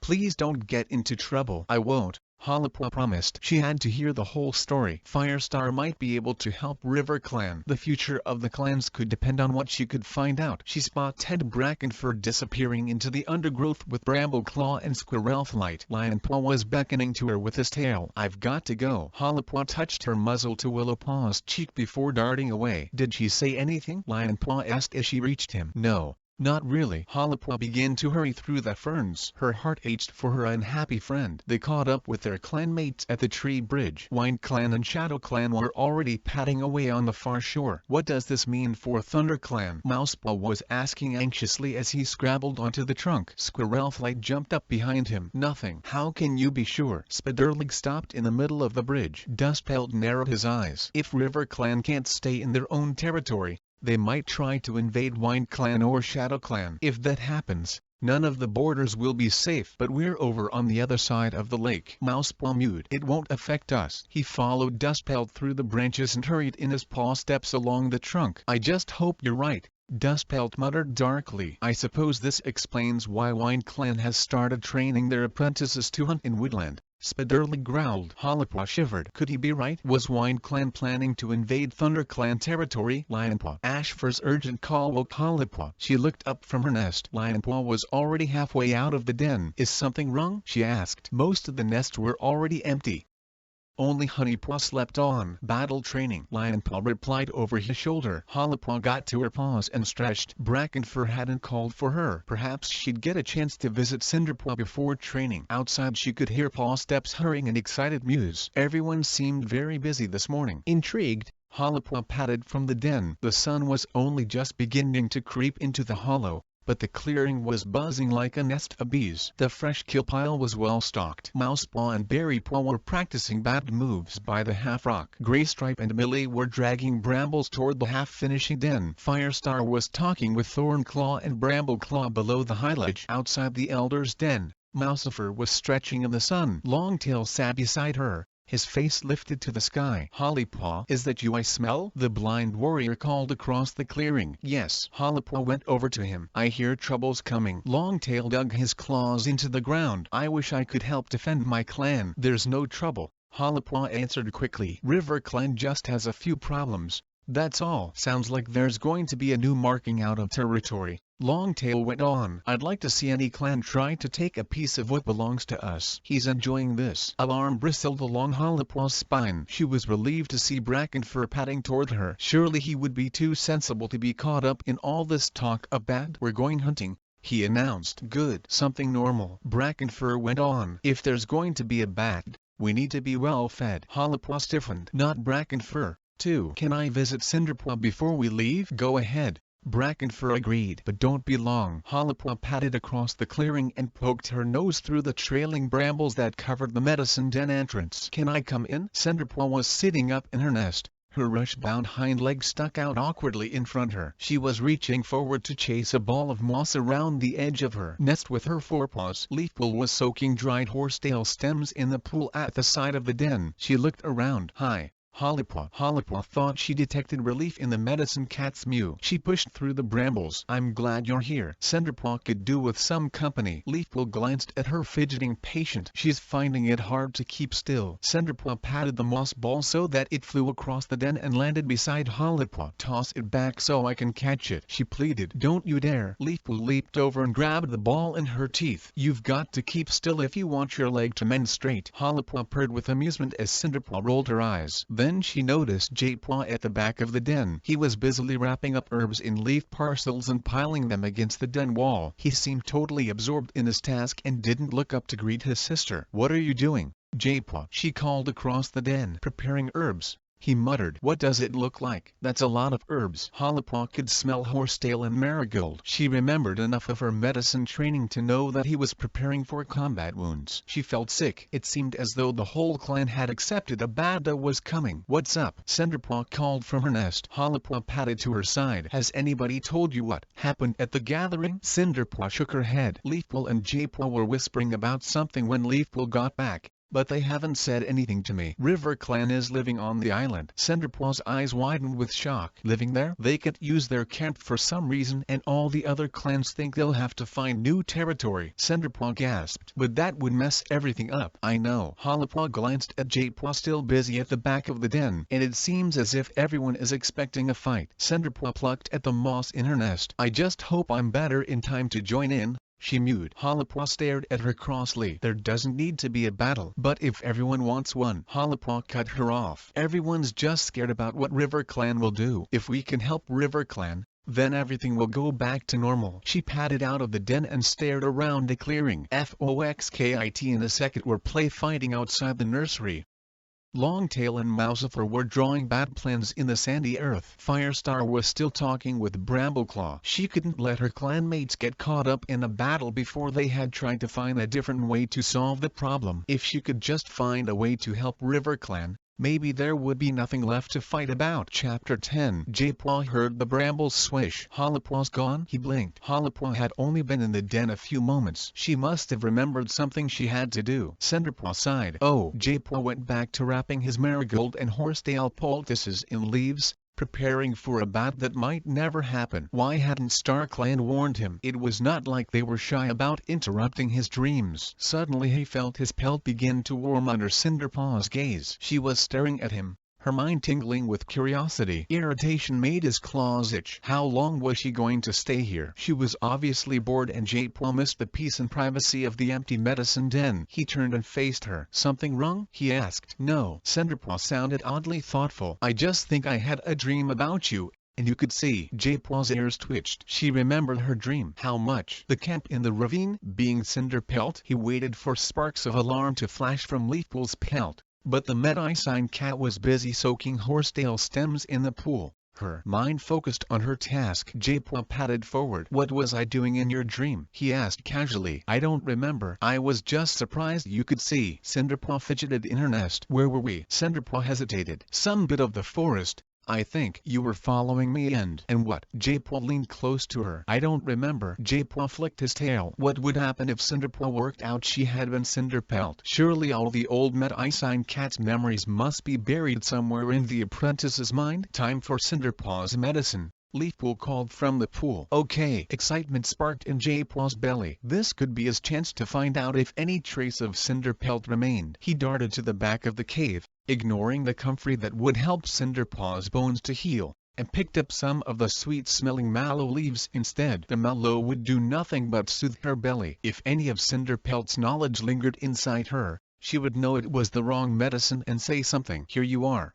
he announced, dropping the mallow leaves in her nest. These smell nice. Cinderpaw mewed. It's mallow, Jadepaw told her. He nudged them closer. Great for broken bones. He searched her mind for any doubt, but nothing stirred except gratitude. Thanks, Jadepaw. What are you doing? Leafpool whisked past and snatched the mallow leaves away. He felt suspicion pricking in the Medicine cat's pelt as she brushed against him. You should be giving her comfrey. I must have picked up the wrong leaves, Jadepaw lead. Be more careful next time. Irritation flashed from Leafpool. She didn't believe him. Had she guessed he had been testing Cinderpaw? Get back to making poultices, she snapped. Her voice softened as she spoke to Cinderpaw. Sorry, Cinderpaw. It's not like Jadepaw to be so distracted. Jadepaw padded mutinously away to the back of the den. It was so unfair. Leafpool had no patience with him these days, and yet she put up with Cinderpaw's boredom and fidgeting with unending kindness. He flicked his tail petulantly at the stems soaking in the pool. Is that horsetail ready yet? He knew full well that they'd need soaking overnight for the juices to be fully restored. Of course not, she mewed. Use the ones I soaked yesterday. Okay. He hooked a soggy stem from a nearby pile and began to gnaw crossly at one end. Leafpool padded over to join him. Comfrey scent filled the air as she collected a few leaves for Cinderpaw. What's the matter with you? She hissed. What's the matter with you? He snapped back. I'm not the one giving Cinderpaw the wrong medicine. I only wanted to see if she would know the difference. She's Cinderpaw, not Cinderpelt. But there must be something there. If there is, it's not up to us to find it. Jadepaw felt Leafpool's breath on his cheek. We have to let Cinderpaw find her own destiny. What's wrong with helping her along? Surely Cinderpaw deserves to know that she's been sent back by StarClan to be a warrior. If StarClan wants her to know, they'll tell her. Leafpool mewed. So you're happy to leave it in the paws of Star Clan? Of course. She sounded shocked. And so should you. J-Paw went back to chewing. The stem's bitter juice made his whiskers twitch. Why was Leafpool so totally in awe of her ancestors? He'd met them. They seemed no different from cats who were still alive. Did Leafpool really think that dying made a dumb cat wise? They could walk in other cats' dreams. But so could he. That didn't mean he knew the answer to everything. J-Paw. Cinderpaw's mew rang around the den. J-Paw blinked open his eyes. Are you okay? I'm fine. Cinderpaw sounded wide awake. J-Paw lifted his muzzle and sniffed. It smelled as though dawn had only just arrived. Couldn't she sleep a little longer? Or at least let him sleep a little longer? Leafpool's gone to check on Foxkit. She mewed. I thought we could have a game while she's gone. J-Paw struggled to his paws. Yawning, he could feel the lively energy coming off Cinderpaw in waves. I wish I could move my leg, she complained. I feel fine apart from that. You have to keep it still if you want it to mend properly, J-Paw told her. I know, Cinderpaw sighed. But I'm so bored. J-Paw felt a wave of sympathy for her. New Leaf had set the forest a-twitter and the scent of fresh life called out like a friend begging to play. Something whistled through the air and bounced softly off his shoulder. A moss ball. Okay, he conceded. But you're not allowed to move from your nest. I'll throw it to you. But you can't see me. Yes, J-Paw agreed. But since you never shut up I can always hear exactly where you are. He hooked the moss ball up with his paw and lobbed it at her. Her nest scrunched as she stretched to catch it. I must throw it lower next time. The moss ball hissed through the air once more. Judging its distance exactly, J-Paw leaped and dived, rolling over as he caught it. Wow, Cinderpaw purred. Impressive. She was suddenly still. What's it like? J-Paw tipped his head to one side. What's what like? Being blind. What does it feel like being able to see? I don't know. I guess it feels normal. Well, being blind feels normal to me. But isn't it hard not being able to tell where everything is? But I can tell. J-Paw appreciated Cinderpaw's honesty.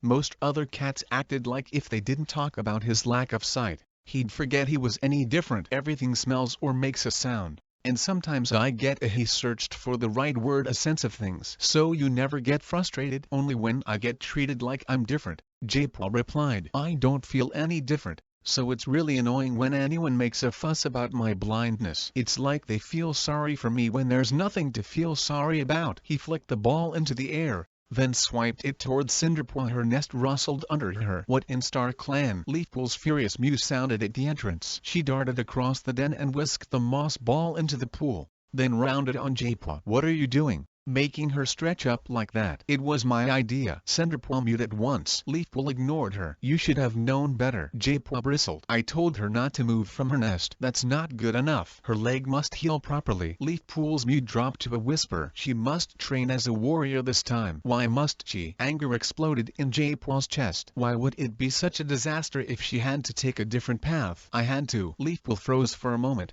then slowly replied. You are blind. J-Paw's rage fell away. Did Leafpool think he was a lost cause? Did she only fight to save the cats who could be saved? He turned away from her, too wretched to say anything. Leafpool hurried away to Cinderpaw's nest and began fussing with her cobweb binding. J-Paw padded out of the den. He could hear the clan, busy in the clearing. Graystripe and Millie chatted to each other as they wove the roof of the new den into place. Lionpaw was chasing Foxkit in a second around the nursery. Ferncloud was sharing tongues with Dustpelt below Hylige. I'm more than just a blind medicine cat. J-Paw flexed his claws. I'll show them. The brambles swished behind him. We need to fetch herbs. Leafpool's mew was matter of fact, as though nothing had passed between them. He searched her mind for some lingering anger or guilt, but her thoughts seemed to be carefully shielded. The marigolds should be flowering by the lake shore, she went on as she led him out of camp. J-Paw didn't speak. He sulked in silence as they trekked up the slope and over the ridge. As they emerged from the trees,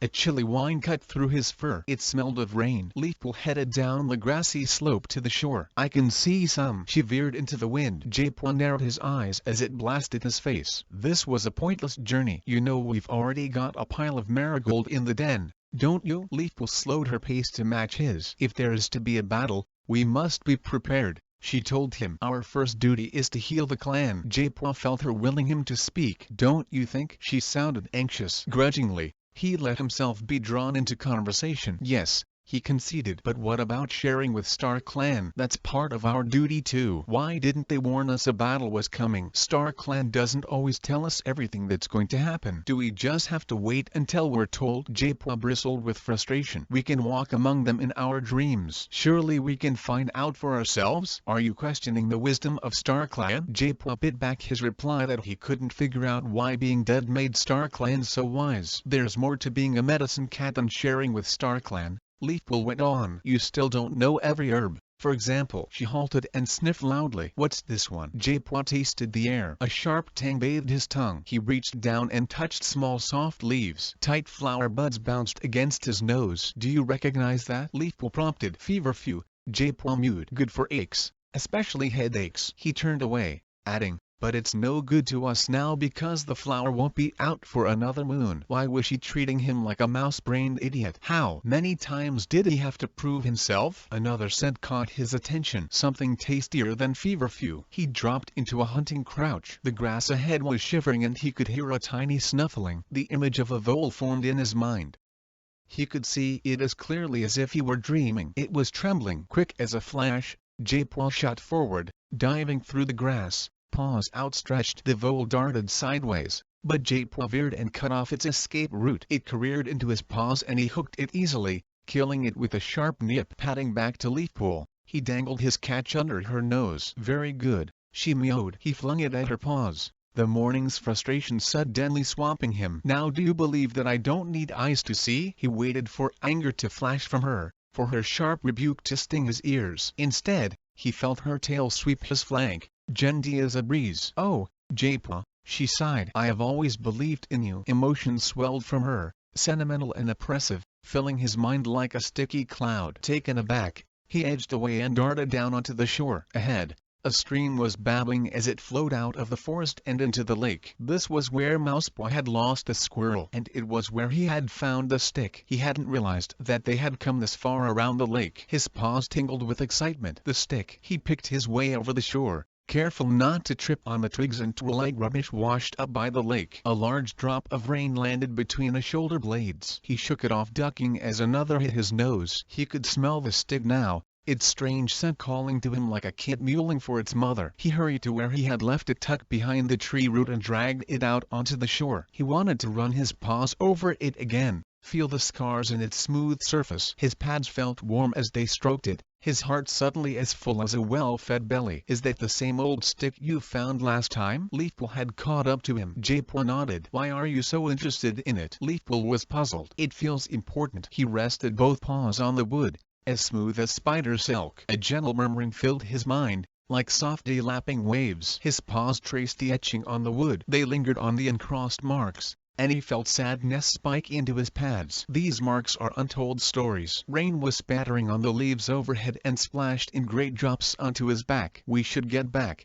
Leafpool decided. What about the stick? Thunder rolled in the distance. Wind whipped in off the lake, buffeting and pushing like a bad-tempered badger. We must get back to camp. Leafpool sounded worried. I can see the storm clouds coming. We shouldn't be out in this. Japwa's fur bristled. He felt lightning prickle in the air. A blast of wind pushed him sideways, knocking him away from the stick. Come on, Leafpool urged. Waves were pounding the shore, now beaten in by the racing wind. What about the stick? Japwa called. But Leafpool was already hurrying away. Come on, she ordered. There was no time to drag it back to the safety of the root. The wind was tearing at his fur, blowing back his ears. Pelting rain stung his eyes. Ducking down, Japwa darted after his mentor and raced back to the safety of the camp. The rain had stopped, but the wind still roared above the hollow. Japwa lay in his nest and listened to the forest creaking high above the medicine den. The leaves swished like waves upon a shore, but Japwa hardly heard them. His ears were filled with whispering. His claws itched as he imagined the earthy scent of the stick. He rolled over in his nest and flattened his ears, but the whispering still breathed in his ears. He stretched out and pummeled restlessly at the moss underneath him. Why don't you go for a walk? Leafpool murmured from her nest. Before your fidgeting wakes Cinderpaw as well. Okay. Japwa sat up. His paws ached to be outside. He wanted to touch the stick once more. He pushed his way through the brambles. Outside, The wind was stirring up the restless sense of new leaf so that the whole forest seemed to be swaying and fidgeting with impotence. Instinctively Japua knew that the sky was clear and the moon was shining. He could feel its cold light wash his pelt. As he headed for the camp entrance, the thorn barrier quivered. Japua Lionpaw was squeezing through the dirt place tunnel. "Hi, Lionpaw," Japua greeted him curiously. His brother's pelt pricked with guilt and alarm, and it smelled of the wind. "He's been out in the forest. I was just making dirt." Lionpaw was lying. Japua narrowed his eyes. "Does every cat in the clan have secrets?" "I was just going out." He sensed weariness in his brother's pause and decided to test him. "Will you come with me?" "If you want." Lionpaw mewed warily. He feels too guilty to refuse. Birchfall hailed them from the camp entrance. "Who's there?" "Only us," Japua called back. He padded toward the thorn tunnel. "We're just going out into the forest." Birchfall purred. "A midnight adventure," he mewed. "That reminds me of my apprentice days." He sounded wistful, even though he'd been a warrior for only a few moons. Japua didn't say anything.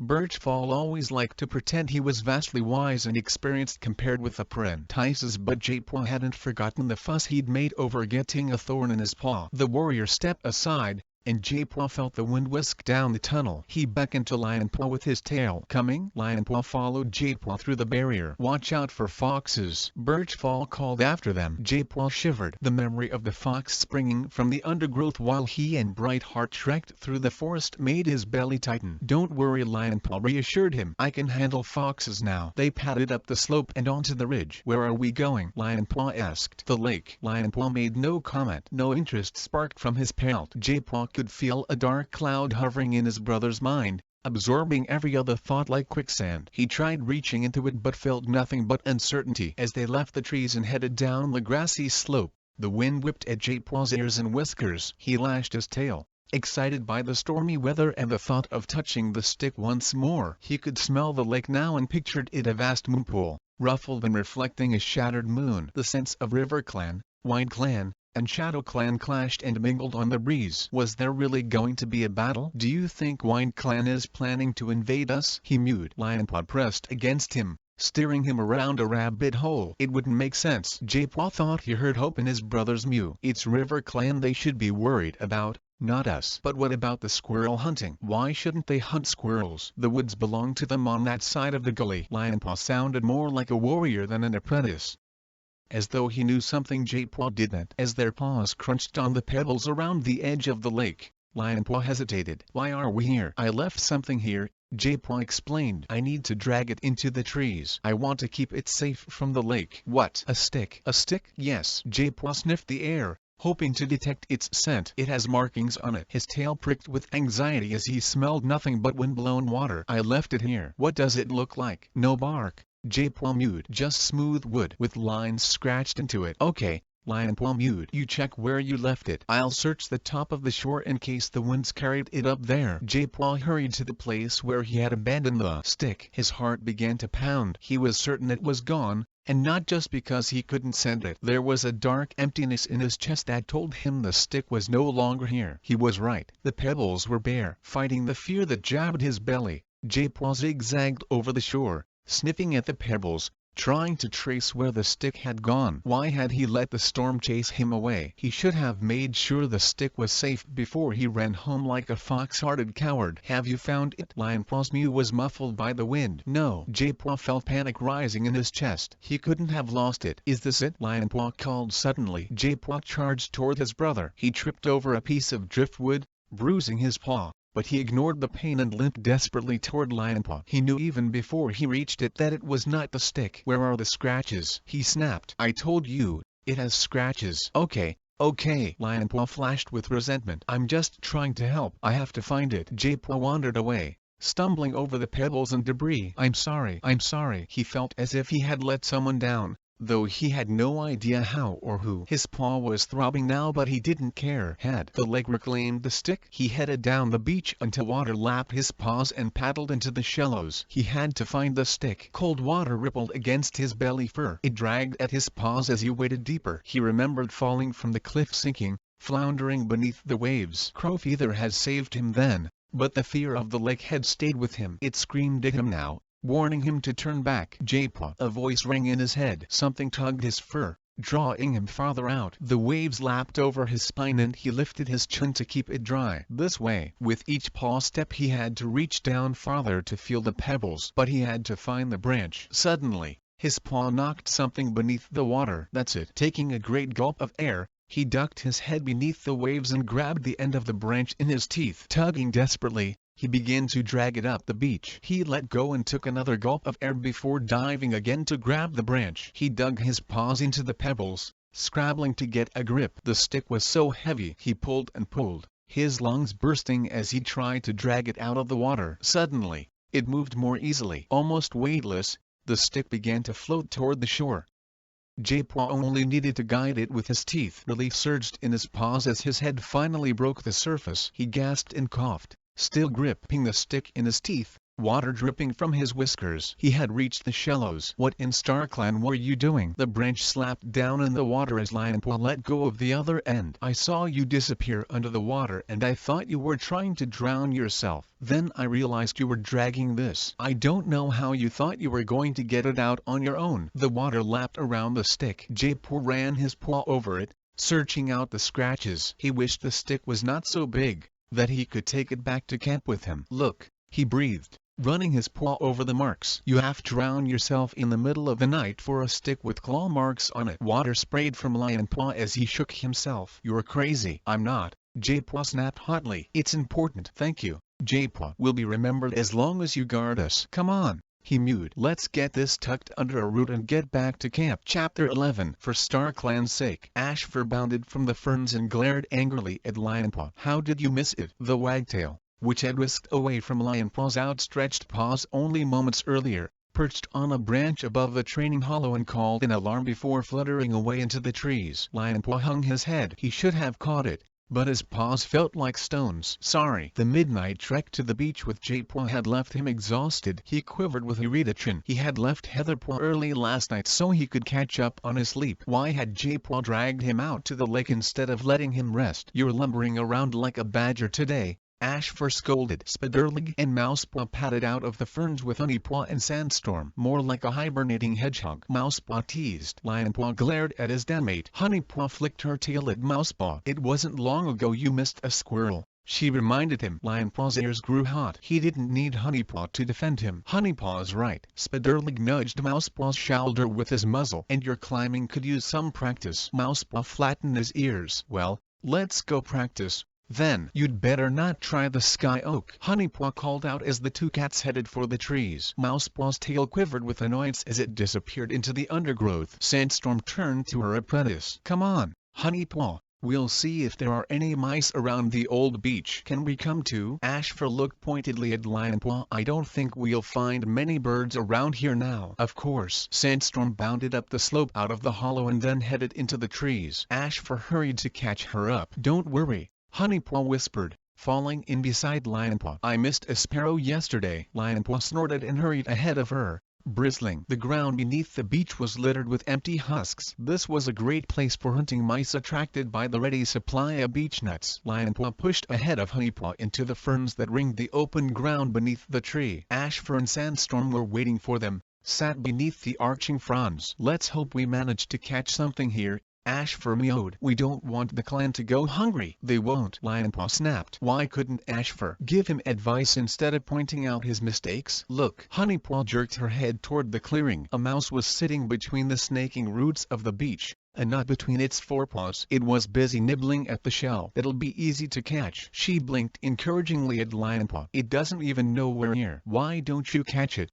Then he hissed. Honeypaw's eyes clouded. I thought you might want the chance. I don't need help, Lionpaw snapped. Did she think he was a helpless kid? Honeypaw dropped her gaze and he felt guilty. She had only been trying to help. He turned and peered out of the undergrowth. He'd catch the mouse to show her he was sorry, but it had gone. Something else was stirring the leaves only a few tail lengths away. Lionpaw dropped into a hunting crouch, willing away the tiredness that made his limbs feel as heavy as wet wood. He began to creep forward. The leaves moved again and a tiny nose peeked out, tensing every muscle. Lionpaw prepared to leap. Keep your tail down, Ashfur hissed. Lionpaw pressed his haunches down harder to the ground. Then he darted forward. He wasn't fast enough. The vole scudded beneath a root. Lionpaw glanced at Ashfur, expecting some comment, a word of advice or even disappointment, but his mentor turned away without saying anything. Brambleclaw looked up as Lionpaw followed Ashfur into camp. The Thunder Clan deputy's eyes narrowed as Ashfur dropped 2 mice and a sparrow onto the fresh kill pile. Lionpaw had nothing to offer. Prey still running? Brambleclaw padded over to them. There's certainly plenty around, Ashfur commented. Lionpaw waited for Ashfur to tell Brambleclaw how useless he had been today. He blinked in surprise when Ashfur meowed. Lionpaw's hunting is coming along fine. He just needs to work on his crouch. Why didn't he tell Brambleclaw the truth? Had Ashfur given up on him, or was he being soft on him because his father was deputy? Brambleclaw cuffed Lionpaw softly around the ear. I thought you'd mastered the hunting crouch before you left the nursery. Didn't anybody care? Irritation pricked his paws. He had been floundering for days, but nobody had mentioned it. Why weren't they taking his training seriously? With all the talk of battle, surely it was more important than ever that he was doing well. He glanced at Brambleclaw, but the Thunder Clan deputy was already patting away with a mouse in his jaws. You might as well have something to eat too, Ashfur meowed. It's been a long morning. What about training? Rest first. Ashfur began to head across the clearing. We'll do some battle training later. It looked as if Ashfur really had given up on him. Maybe his mentor thought training was a waste of time. Lionpaw felt a flash of indignation,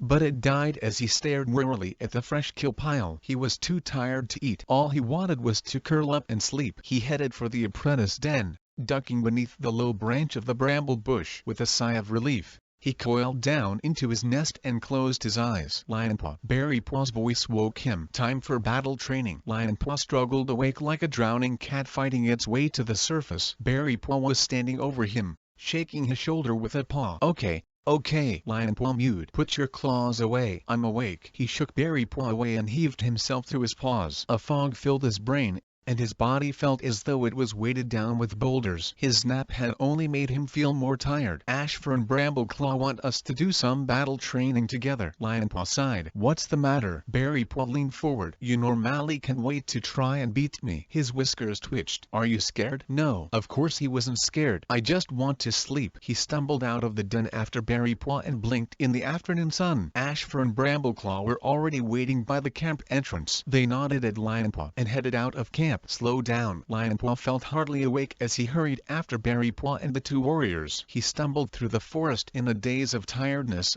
tripping over brambles and stifling yawn after yawn. He half slid down the slope into the mossy training hollow where Barrypaw was waiting with Ashfur and Brambleclaw stretching his claws. Lionpaw padded to join them. He shook himself, hoping to jerk himself awake, but a numbing fog still clouded his mind. Let's get started. Brambleclaw meowed. Barrypaw, I want you to pretend you're defending your territory. He flicked his tail. Lionpaw, attack him. Barrypaw dropped into a crouch, hackles bristling and tail lashing. His eyes were narrowed to slits and his chin glided back and forth over the ground like a snake's. Come on, Liam Kittle, he teased. Anger flashed in Lionpaw's pelt. Without thinking he rushed at Barrypaw, his sleepy paws stumbling over the ground. He hurled himself at his denmate. 4 legs played. Barrypaw reared up and caught him under the chin, flinging him backward. Before Lionpaw could roll out of the way, Barrypaw sprang on top of him. Lionpaw struggled, but the other apprentice's weight pinned him to the ground. Barrypaw looked up triumphantly at Brambleclaw. It was easy. As his attention slipped, Lionpaw darted out from underneath him. He butted Barrypaw's creamy flank with his head, but Barrypaw hardly flinched. Instead, he rounded on Lionpaw and swiped at him with a forepaw. Lionpaw only just managed to duck in time. What now? His mind was sluggish with sleep. Working on instinct, he dived beneath Barrypaw's belly and tried to leap up and unbalance him. But he hadn't bargained for Barrypaw's greater weight. Barrypaw merely dropped on top of him and squashed him to the ground. Lionpaw, defeated, went limp. Every move he had made had been badly thought out. Barrypaw stepped off Lionpaw and sat down beside Brambleclaw, curling his tail over his paws. Ashfur stared down at his apprentice. Was that the best you could do? Lionpaw shot to his paws, his ears burning. He was wide awake now, his body tingling with anger. It's not my fault you taught me all the wrong moves. Shock flashed in Bramble-Claw's eyes, but Ashfur's gaze remained calm. Do you think anyone would believe I taught you that clumsy display? Well, if you had, it would be the first thing you've taught me today. That managed to ruffle Ashfur's pelt. The Grey Warrior's eyes blazed. Brambleclaw stepped forward. A warrior never blames his clanmates for his own mistakes, Lionpaw. He turned to Ashfur. I think you need to speak with your apprentice. Come on, Berry Paw, let's carry on training over there. The furlong Ashfur's spine quivered as he watched Brambleclaw pad to the other side of the clearing. Lionpaw suddenly felt cold as his anger slid away. He had gone too far. I'm sorry, he mewed. Ashfur swung his head around and glared at Lionpaw. I have tried to make you the best apprentice in your den, he growled. But lately it's been like training a slug. You only seem to hear half of what I tell you, and the things you do hear, you forget. You used to have an instinct for hunting and fighting, but it's gone and I don't know where. Lionpaw's whiskers trembled. He couldn't deny that he had been distracted lately, but he thought no one had noticed. I promise I'll try harder. You'll have to if you don't want to get left behind in the apprentice den and watch Foxkit and a second become warriors before you. I will. Fear squirmed in Lionpaw's belly, not of Ashfur, but of failure. Everything had come so easily before. The idea that he might struggle to keep up filled him with dread. Good. Ashfur nodded curtly. Let's start again. Lionpaw squared his shoulders. Okay, we'll try the badger defense. Lionpaw blinked. But that's one of the hardest. I know. Ashfur crouched. Watch carefully. He reared up and leaped forward, high enough to clear a badger's back. He landed without dropping onto his forepaws and spun around so fast that Lionpaw marveled at how he kept his balance. Then he ducked down, back onto forepaws, and twisted to the side, snapping his jaws as though clamping them into a badger's hind leg. Now you do it, he ordered. And don't forget, a badger is twice as big as a cat, so make the leap as high as you can. You don't want to end up on its back. If it rolled over, it could crush you. Hard pounding. Lionpaw reared up. He tried to leap forward, but lost his balance and fell to one side, slamming his forepaws onto the ground. Again, Ashfur demanded. Lionpaw pushed himself up and tried to leap forward once more. This time he managed to spring a little way, but he toppled over and fell down onto forepaws again. Put more power into your jump, Ashfur mewed. Most of your strength is in your hind legs. Use it. But I can't get my balance, Lionpaw protested. Then keep trying until you can. Ashfur, Brambleclaw called from the other side of the clearing. I want to try out a double attack on Berrypaw. Can you come and help? Berrypaw was ready to take on two warriors. Lionpaw's pads tingled with jealousy. They'll never let me try that. Ashfur narrowed his eyes. Keep practicing, he commanded and bounded away to join the ThunderClan deputy. Lionpaw felt despair drag at his paws. Why had Ashfur given him something so impossible to practice? Was he trying to make him look even more useless? Half-heartedly,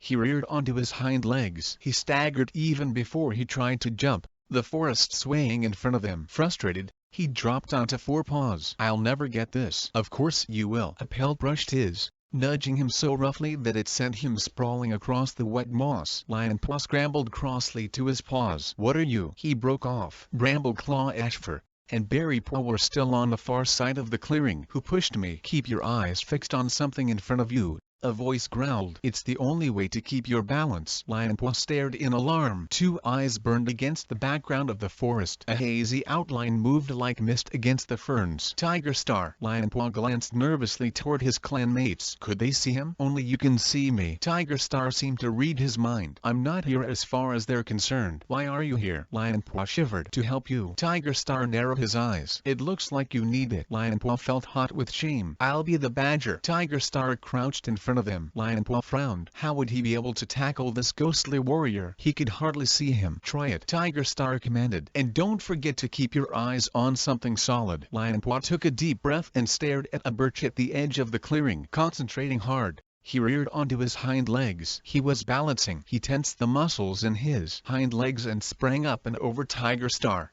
landing behind him. He turned and began to feel himself falling to one side. Tiger Star shifted fast as a snake and pushed him back up so that he could complete the turn. Lionpaw regained his balance, ducked, and twisted to nip Tiger Star's hind leg. Not bad. Tiger Star dodged away. But you won't always have me to prop you up. At least I was better than before. Lionpaw padded back to his starting place while Tiger Star crouched in front of him again. This time he tensed every muscle in his body before pushing up with his back legs and leaping forward. He landed perfectly and ducked, baring his teeth to nip Tiger Star's hind leg. But Tiger Star was already up and pacing. That's more like it, he growled. But you should slash out with your forepaw as you spin. That way, You could scratch the badger as well as bite it. Lionpaw's heart was pounding with excitement. He hadn't felt this awake in days. Let's try it. He managed it perfectly the first time. Tiger Star dodged to avoid being raked by Lionpaw's fast forepaw slash. Much better. How are you getting on? Ashfur's call made Lionpaw jump. He spun around guiltily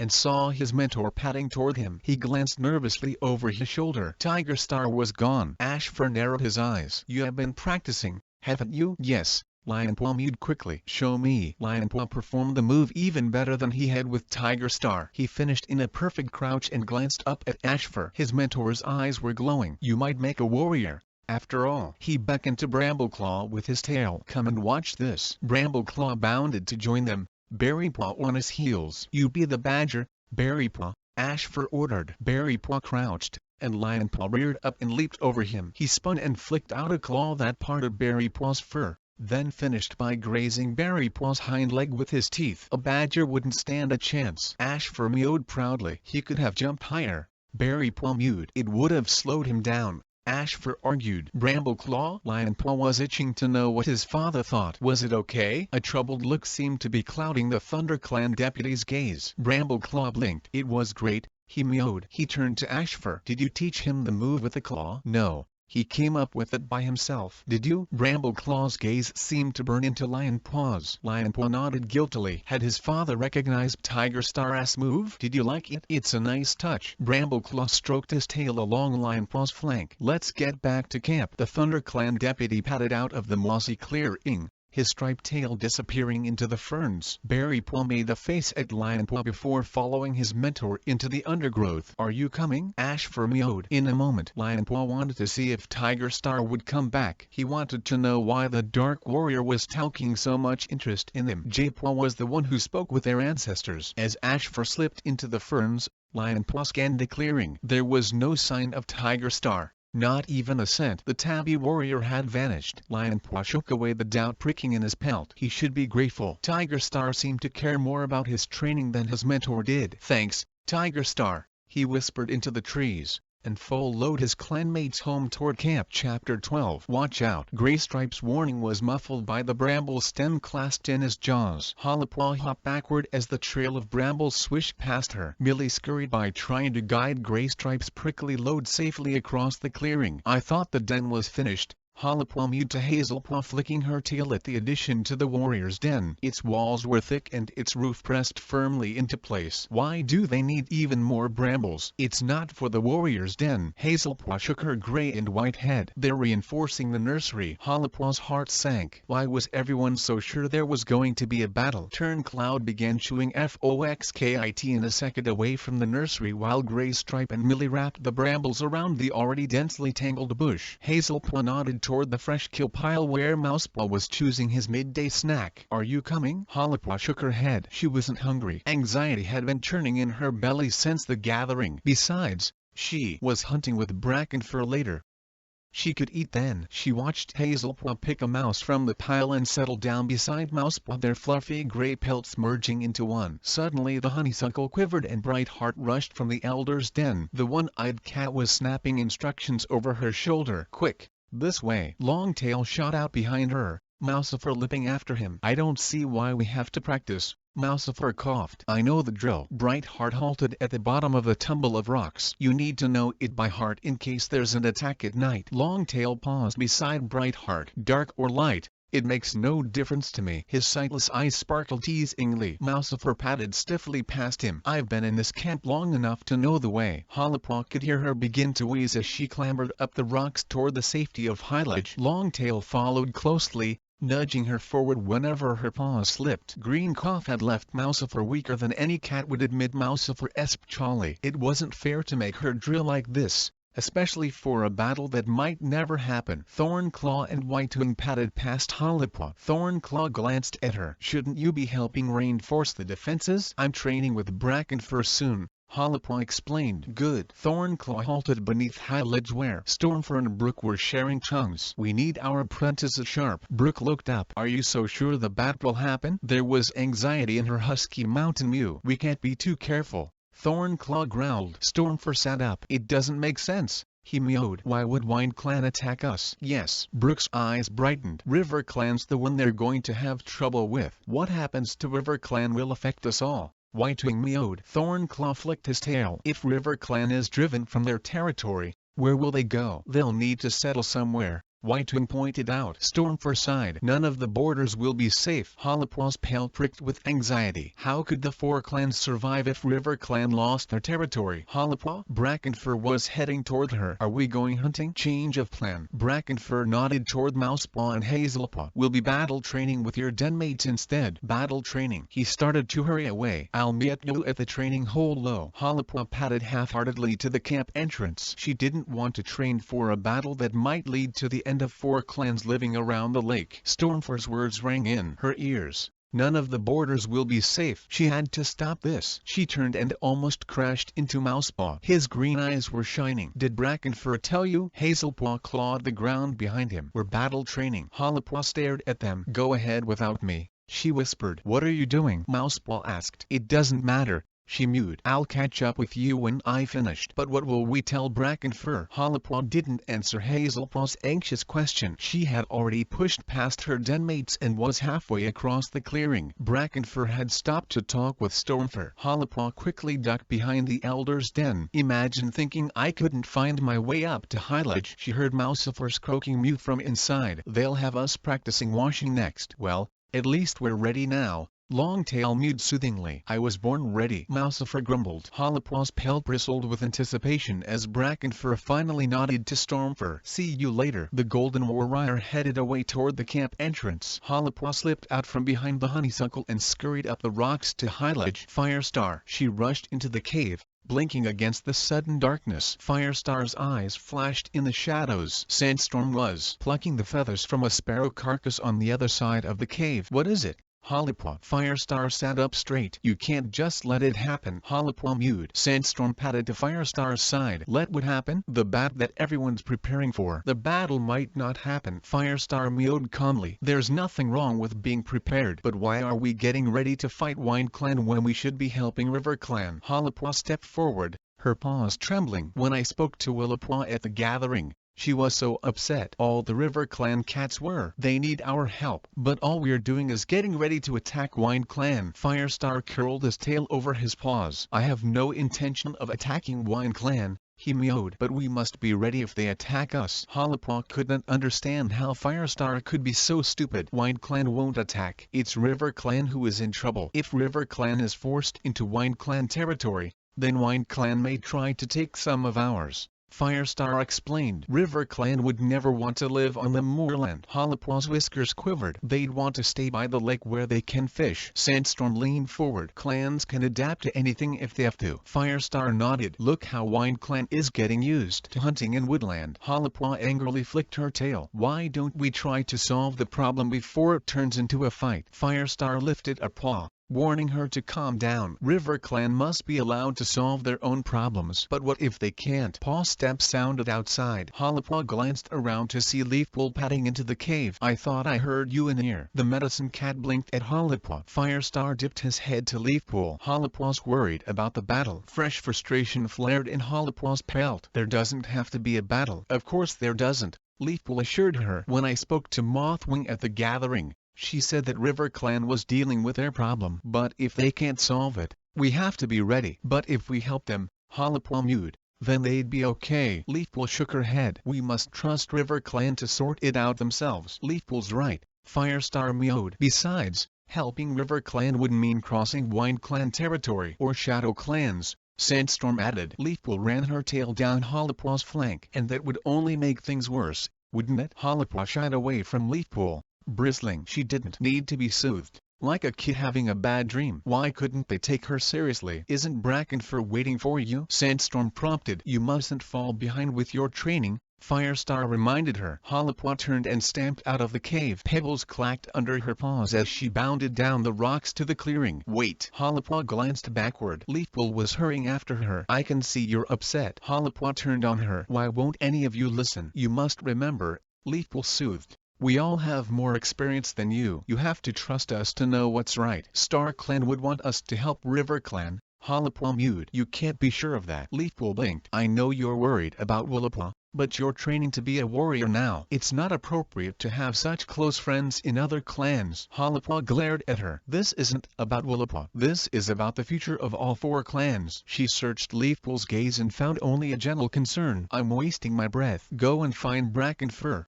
Leafpool suggested. He's heading for the training hollow. I know where he is. Halapaw hissed through gritted teeth. I'm sure he must be expecting you. Leafpool touched Halapaw's cheek with her nose, then patted away. Halapaw flexed her claws. If she could find out exactly what was happening in River Clan, perhaps then she could convince Firestar to help, and the clans wouldn't need to fight. She had to talk to Willowpaw. She darted through the entrance tunnel, thorns scraping her pelt. Outside the camp, she glanced around. No one was there. She hurried into the trees, away from the training hole low, and headed up the ridge toward the Wine Clan border. Squirrel. Birch Fall's excited yell pierced the air. Halapaw dived into a patch of ferns, pressing her belly to the ground. Paw's steps were pounding toward her. She peeped through the green fronds and saw Birch Fall and Ash Fur skidding down the slope. Lion Paw was racing behind them, his tail fluffed out. She ducked back into the foliage and held her breath. The ferns rustled around her as the patrol whisked past less than a tail length away. Halapaw screwed her eyes shut. Don't let them see me. Hard pounding, she heard their paw steps fade into the forest. Relief washed her pelt and she crept from her hiding place and started up the slope. Ears pricked and nose twitching, she ran over the top of the ridge and headed down, out of the trees, and across the bumpy grass to the Wine Clan border. Her paws trembled as the tang of Wine Clan hit her nose. This border had been recently marked. Halapaw scanned the heather-swathed slope that rose up to the high moorland. No sign of any patrols. Tail trembling, she padded across the scent line. Rain was beginning to fall from the dove-gray sky. It'll help cover my scent, she thought, relieved as the drops began to soak her fur. She padded through the heather, heading downhill toward the lake, and scrambled down from the peaty earth onto the Pebble shore. Keeping low, she scooted to the water's edge. Just to be on the safe side, she waded through the shallows. The water would disguise her scent even more. She shivered with cold as the waves lapped her belly fur. But at least Wine Clan wouldn't suspect a Thunder Clan cat had trespassed on their territory. The rain fell harder, hissing against the surface of the lake. Droplets streamed from her whiskers. Halapaw glanced toward the moorland rising from the shore, praying that, if a patrol appeared from the heather, her black pelt would appear only as sodden driftwood against the gray water. She saw reeds begin to dot the shore up ahead. She was nearing River Clan territory. She quickened her pace. She could hide more easily among the rushes. Pebbles turned to mud beneath her paws and she smelled the strong scent of River Clan. Padding out of the shallow, she crept into the reed bed, thankful to be out of the water and hidden by the towering rushes. Suddenly, a yell sounded ahead. Halapaw froze and sniffed the air. Fresh warrior scent. A hunting party? She dropped into a crouch, trembling with cold and fear as she spotted the stone-colored pelt of Mistyfoot through the reeds. The River Clan deputy was stalking something. Halapaw backed away as Mistyfoot drew nearer. She pressed herself against the earth, hoping that her drenched pelt was too wet to betray her scent. Suddenly, Mistyfoot sprang forward, paws outstretched. A moment later she straightened, her whiskers twitching with triumph and a water vole dangling from her jaws. Halapaw sighed with relief as the River Clan deputy turned and patted away. Mistyfoot looked thin and her usually glossy pelt was dull. Clearly, River Clan was going hungry. Halapaw waited a few moments before she began to pat on gingerly. The island was not far ahead now, the tree bridge distinct on the shoreline. How would she cross it without being seen? She stiffened herself against the anxiety that nagged at her bones. I've come this far. Slipping from the cover of the reeds, she darted over the marshy shore and dived among the tangle of roots at the foot of the tree bridge. Pressing herself into them, she scanned the shore, blood pulsing in her ears. She sniffed the air. No sign of any cat. Cautiously, she clambered up through the roots and hauled herself onto the tree bridge. Keeping low, she crept along the trunk, gripping the slimy bark with her claws. Hardly daring to breath, she pricked her ears, listening for an alarm call. She reached the other side, shaking with relief, and slid down through the branches onto the shore. Which way now? This wasn't a gathering. She couldn't just push through the undergrowth and head for the clearing. How was she going to find Willowpaw? Hope tingled in her paws when she realized that, not far along the shore, the beach was overtaken by undergrowth. The trees reached the water here, their roots snaking into the lake. and ferns and brambles tumbled over the lip of the island. Halapwa took a deep breath and raced across the small stretch of open beach. She dived under the cover of a clump of ferns. The fronds spilled into the water, forming a tunnel around the edge of the island. Wherein StarClan is the medicine den. Halapwa prayed she would detect Willapaw's familiar scent soon. But what if it led her inland, toward the heart of RiverClan's new camp? She crept through the fern tunnel, clambering over tree roots and hauling herself through clumps of bramble, her paws occasionally slipping off the muddy bank and into the cold lake. Suddenly, the undergrowth ended. Rocks stretched ahead of her, rough and flat and black against the water. They reached into the lake, forming a small causeway that ended in a rocky outcrop, jutting up from the water. Halapwa lifted her head, ears pricked, and tasted the air. She could hear the sounds of RiverClan drifting from the center of the island, queens talking, kits mewling, and elder complaining about ticks. No sound of warriors or apprentices, though. Halapwa frowned at the gathering. The island had been teeming with RiverClan cats. Where were the rest of them now? No time to worry about that. Where was Willapwa? Halapwa shivered. She was freezing. Her wet pelt clung to her. She was far from home. Panic started to rise in her chest. What if she couldn't find her friend? Then she heard a squeal. A kid was wailing somewhere up ahead. That hurt. The soft mew of a queen soothed it. It'll only hurt for a bit. Halapwa could smell herbs. Someone was treating the kid with marigold. She crept out onto the rough, flat causeway, following the scent. It was coming from the rocky outcrop. Crouching lower than ever, Halapwa slithered around the edge and peered through a gap in the stones. We'll need more marigold soon. Willapwa, the RiverClan medicine cat apprentice, was crouched in a hollow in the heart of the outcrop, crushing leaves against the rough stone floor with her paws. The kids keep getting pine needles stuck in their pads. Mothwing sat on a ledge nearby, licking herbs into the mewling kit's paw. A white she-cat held the kit in her paws as it struggled against Mothwing's lapping tongue. Try to keep her out of the pine needles,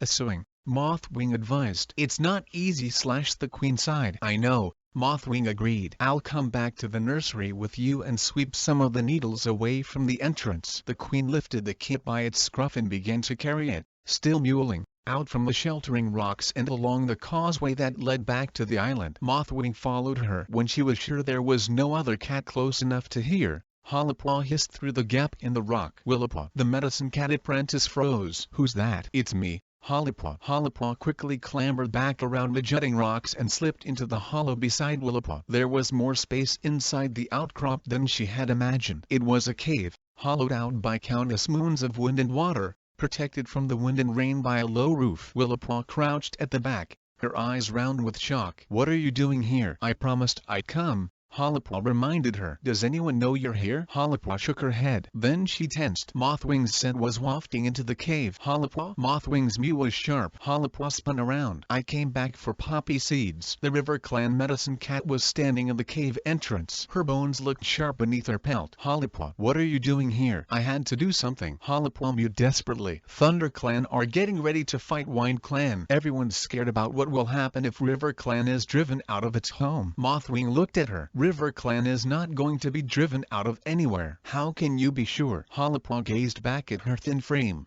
unconvinced. You're half-starved, and you're still living on the island. Willapwa brushed against her. It won't be for long. Halapwa glanced at the rows of herbs carefully stacked against the cave wall. It looked like RiverClan was planning to be here for some time. But you've brought everything from your old camp, she pointed out. The RiverClan medicine cat sighed. You'd better show her. Really? Willapwa looked surprised. Now? Mothwing nodded. Just don't let yourselves be seen. Willapwa nodded and streaked from the cave. Halapwa hurried after her, pelt ruffled with curiosity. She followed Willapwa across the tiny causeway and back around the shoreline. Let's swim across to the mainland, Willapwa mewed. It'll be easier to stay out of sight. Halapwa's wet fur spiked in alarm. I know I'm soaked, but there's no way I'm swimming. The tree bridge lay only a few fox lengths ahead of them. Okay, Willapwa mewed impatiently. But we'd better disguise you somehow. Your scent seeping through. She scanned the shoreline, whiskers twitching. Follow me. The medicine cat apprentice pushed her way among some clumps of grass that grew half in,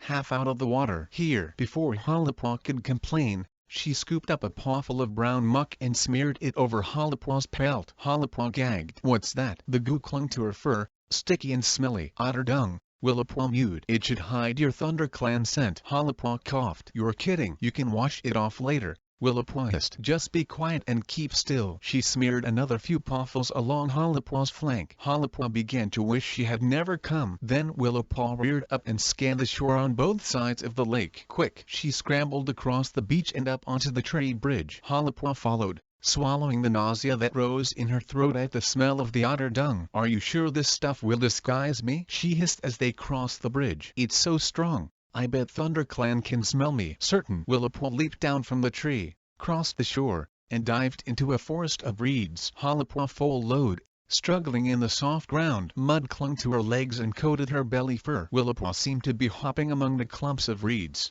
staying free of the mud. Halipua watched her closely and began to follow her path exactly, relieved to find that, so long as she kept to her friend's paw steps, she kept her paws and belly dry. At last the ground became firmer and Halipua felt grass under paw. Willipua was leading her up a slope. There were trees here and the undergrowth grew thick and lush. The slope grew steeper until Halipua found she was scrambling up a red sandy cliff. She followed Willipua as the RiverClan apprentice leaped up and up, using rocks that jutted from the earth to haul herself higher. At last the two cats clawed their way onto the grassy bank at the top. Panting, Halipua looked down. The lake shone far below, glimmering through the fresh green leaves. Where are we going? Halipua panted. You'll see in a moment. Willipua headed up the bank and disappeared into a swath of long grass. Halipua hurried after her. Look! Willipua had stopped. Halipua crept to her side as Willipua gently parted the grass. She peered through. Below them, a wide stream followed the line of the slope. An island rose in the middle, parting the water abruptly so that eddies swirled where the stream was forced to divide. The island was crowded with small trees and bushes, green amid the rolling brown water. That's our old camp, Willipua explained. Halipua heard the clatter of rocks and stiffened. What's that? The warriors are working. Working? Halipua blinked. Suddenly, she spotted the pelts of RiverClan warriors and apprentices weaving through the grass on either side of the stream. On the near side, she recognized the apprentices Pouncepaw and Minutepaw. They were helping Reedwhisker and Voltooth to shift stones, pushing them toward the stream and tipping them over the edge so that they fell with a loud splash into the water. What are they doing? Blocking the stream to make it deeper and wider, Willipua replied. Blackclaw, a muscular, broad-shouldered blackthorn, called from the far side of the stream. Hurry! Grab what you can! He stood near the water's edge, calling orders to warriors who were bravely leaping across the channel with wads of mossy bedding dangling from their jaws. We need to rescue as much stuff as we can, Willipua explained. The pine needles on the island are no good for making the nest weatherproof. But why are you doing all this? Halipua couldn't understand what was going on. The old camp looked safe enough, almost as well protected by the divided stream as ThunderClan was by the cliffs of stone. A warning yell sounded upstream and Minutepaw came hurtling down the bank. They're coming! Every RiverClan cat instantly dropped whatever they were carrying or pushing and scrambled away from the island, heading down toward the lake. Halipua's fur bristled. What's the matter? You'll see, Willipua mewed. Tramping through the grass, along the far side of the stream, came a gang of two-leg kits. They were sweeping jagged branches through the grass and mewling loudly to one another. As Halipua watched, the largest of the kits hopped from the shore and onto a stone that barely broke the surface of the stream, then onto another and another. Balancing precariously on one leg, it leaned toward the island, and began to poke the bushes with its stick. The other kits yelped their approval and encouraged him by waving their hairless paws in the air. Halipua stared at her friend in dismay. Willipua lashed her tail. Now do you see why we had to leave? Chapter 13. It was Blackclaw's idea to push the stones into the stream, Willipua explained as they picked their way down the sandy cliff. Halipua put her head on one side. But that will stop the water flowing. Exactly so. The stream above gets deeper and wider, and the island will be better protected. Halipua was impressed. But will it be enough to keep the two-leg kits away? Once the stream's flooded, we're going to put up barricades of gorse. Willipua stopped to catch her breath. The two-legs aren't trying to hurt us. I think they're just playing. She bent her head to wash the red sand from her pads. They're like our kits. If we make it too hard for them to get near the island, they'll give up and play somewhere else. And then you can move back to the island. Halipua guessed. RiverClan had no intention of moving on to WindClan territory. Her paws tingled. She couldn't wait to get back to her own camp and tell Tirestar. WindClan's borders were perfectly safe, and they'd have no need to try to take any of ThunderClan's territory. There wasn't going to be a battle after all. Willowpaw bounded down the rest of the slope and wove in among the reeds. Hollowpaw hurried after her. But why didn't Leopardstar just tell the other clans what was going on and look weak because we'd been driven out of our home? But the other clans might have helped. RiverClan can sort out their own problems. Hollowpaw lowered her gaze. I didn't mean to say that you couldn't. But Willowpaw's pelt was bristling. It's hard living on the island. There's not enough fish because the boats scare them away and we can't hunt in the rest of our territory until we get rid of the Prologue kits. The clan is hungry and hungry warriors don't win battles. Hollowpaw remembered Mistyfoot's doe pelt and the way Mothwing's bones jutted out on her hips and along her spine. Do you really think Leopardstar can trust the other clans not to take advantage? Willowpaw went on, pushing her way through a clump of marsh grass. We need all our strength to rescue our camp from the Prologues. I won't tell ThunderClan that you're hungry, Hollowpaw promised. Only that you'll be back in your old camp soon and there's no reason to think you'll have to leave your territory. Willowpaw blinked gratefully. But first you have to get home, she reminded her. Your clan must be wondering where you are. Hollowpaw felt a twinge of guilt. Had her clanmates noticed she was missing yet? I'll just go back the way I came. Willowpaw stretched up on her hind legs and peered above the spiky grass. The shore's quiet, she announced, dropping down onto four paws. She began to weave through the marsh toward the firmer ground inland, where bushes and ferns crowded the shoreline. Let's head up there, Willowpaw suggested. It'll be easier to hide. Her eyes sparkled mischievously. And the otter dung will stop any cats from noticing your scent. Wasn't there anything else you could have used? Tansy might have worked, Willowpaw admitted. But our supplies are a bit low. She pushed her way past a clump of ferns, and Hollowpaw padded after her. They followed the shoreline until Hollowpaw began to smell the scent of horseplace. We're near WineClan territory, she whispered. You can leave me here. Willowpaw's eyes clouded with worry. Not till we reach the border. The brown fences around the horseplace loomed larger and the ferns began to thin out as the lush foliage of RiverClan's territory gave way to WineClan moorland. Willowpaw paused behind a stunted bramble bush at the edge of a stretch of open grass.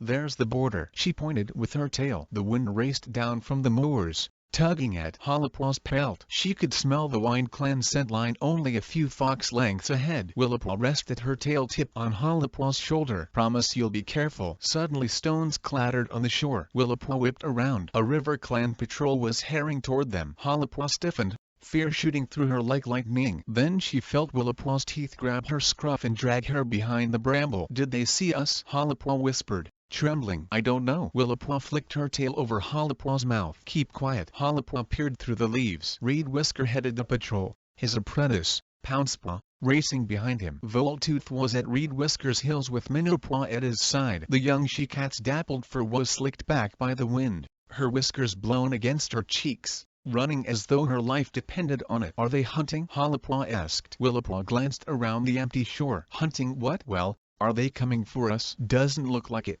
Willowpaw replied as the patrol streaked past the bramble without even looking at it. Hollowpaw realized that the RiverClan cat's eyes had been stretched wide with terror. Her pelt bristled. Something's wrong, Willowpaw hissed, flattening her ears. Look! A rough-haired black and white dog was hurtling after the RiverClan patrol. Its eyes were wild, its lips drawn back to show shining white fangs. The horseplace dog! Willowpaw yelled. Run! She pelted after her clanmates. Before Hollowpaw could move, the black and white dog spotted her and skidded toward her, howling with excitement. Hollowpaw shrieked and shot after Willowpaw. Her claws threw up clouds of soil as she tore over the grassy slope. The RiverClan patrol had swerved off the beach and was racking up the slope toward the WineClan border. Reed Whisker's eyes widened when he saw Willowpaw. Stay near us, he ordered. He raced up the slope, dodging a gorse bush and leaping a low clump of heather. Willowpaw pelted after him. She screeched over her shoulder at Hollowpaw. Hurry up! Hollowpaw pushed harder against the peaty soil. She skidded after the RiverClan cats through a thick swath of heather and out onto the grassy slope. Stop! Reed Whisker gave the command and Hollowpaw scrambled to a halt with the others. Panting and terrified, she glanced over her shoulder. The dog stood by the fence at the bottom of the slope and gazed around, tongue lolling. Then it shook itself and squeezed under the fence. Hollowpaw watched it trot across the field,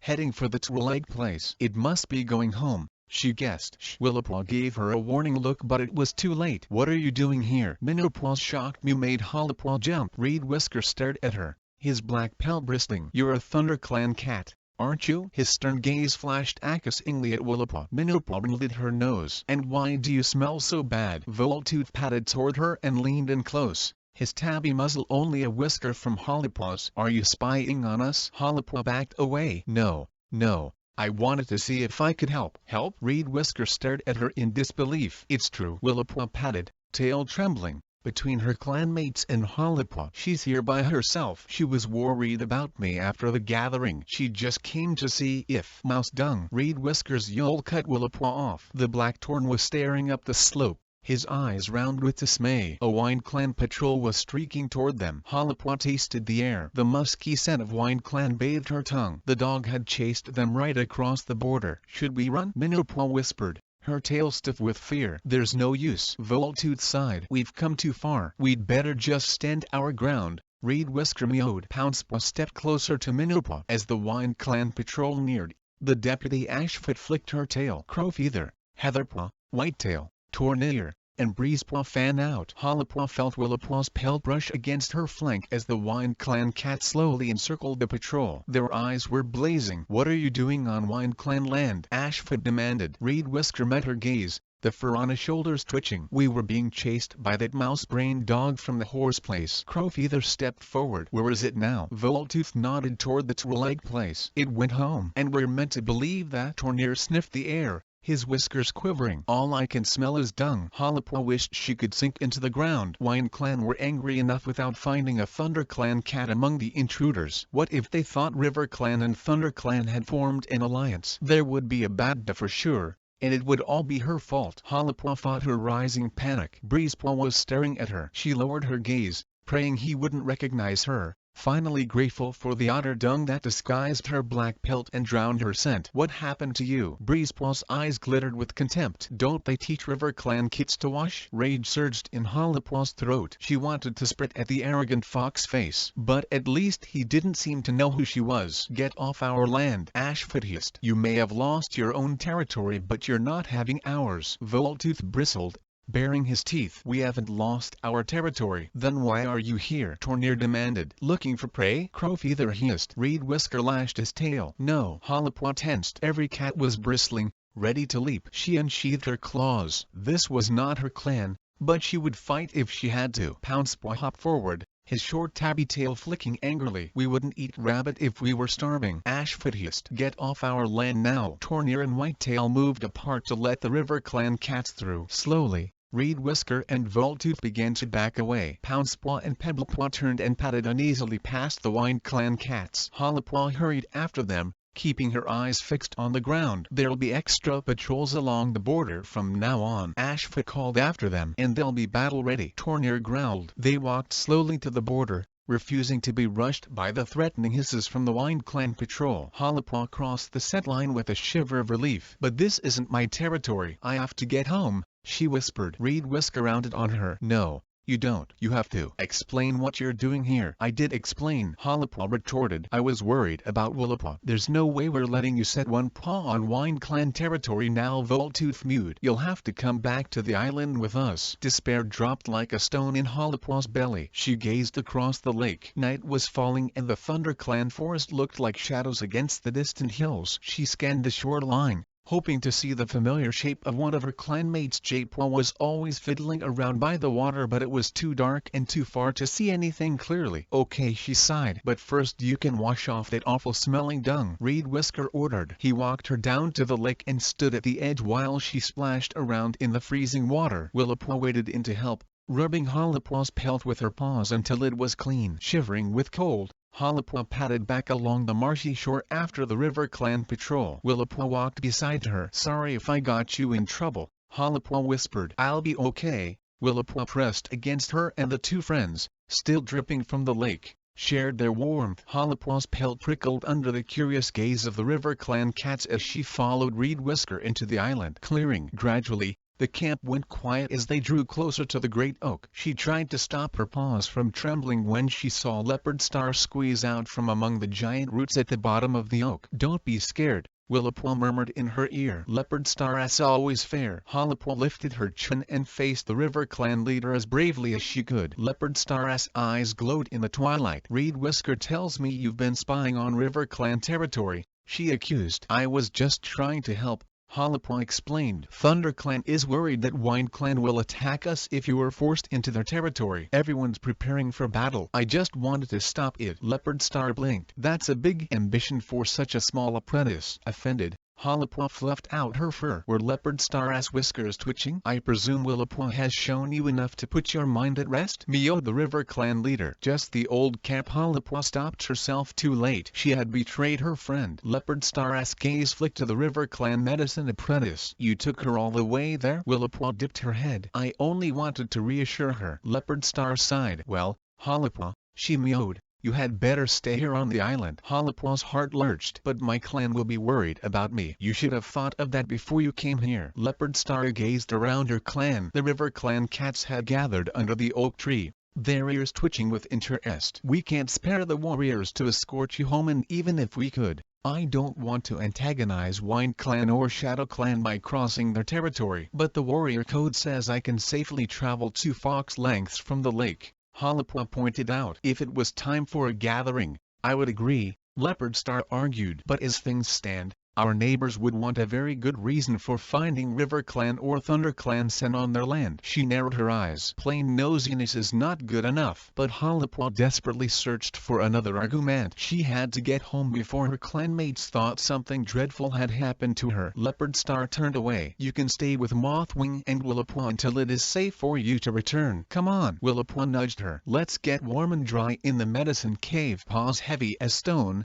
Halapaw followed her friend to the edge of the island and over the causeway to the rocky outcrop. Mothwing was waiting with a pile of herbs beside her. I thought I told you not to be seen, she greeted them. Willapaw lowered her head. Sorry. Mothwing pawed the herbs toward them. Eat these, she ordered. They'll help warm you up. Halapaw's belly rumbled. She'd prefer a fresh, juicy mouse. It's all we have to spare at the moment, Mothwing told her. Halapaw leaned down and began to chew one of the leaves. It was sticky and warmed her tongue as she chewed it. What is it? She whispered to Willapaw. Dried nettle, smeared with honey, Willapaw replied. Not bad. When they had finished eating, Willapaw led her to a mossy nest at the back of the cave. They washed themselves dry and squeezed together onto the soft bedding. Halapaw was grateful for Willapaw's warmth. The cave was drafty and rain was starting to batter the rocks and hiss over the lake. She yawned, suddenly feeling bone-tired. You know Leopard Star is just keeping me here because I know too much, she murmured. Yes. Willapaw laid her tail across her friend's paws. But would Firestar act any differently? Halapaw sighed. I guess not. She closed her eyes. How long would she have to stay here? She was going to be in big trouble with her clanmates when they found out she was being held by River Clan,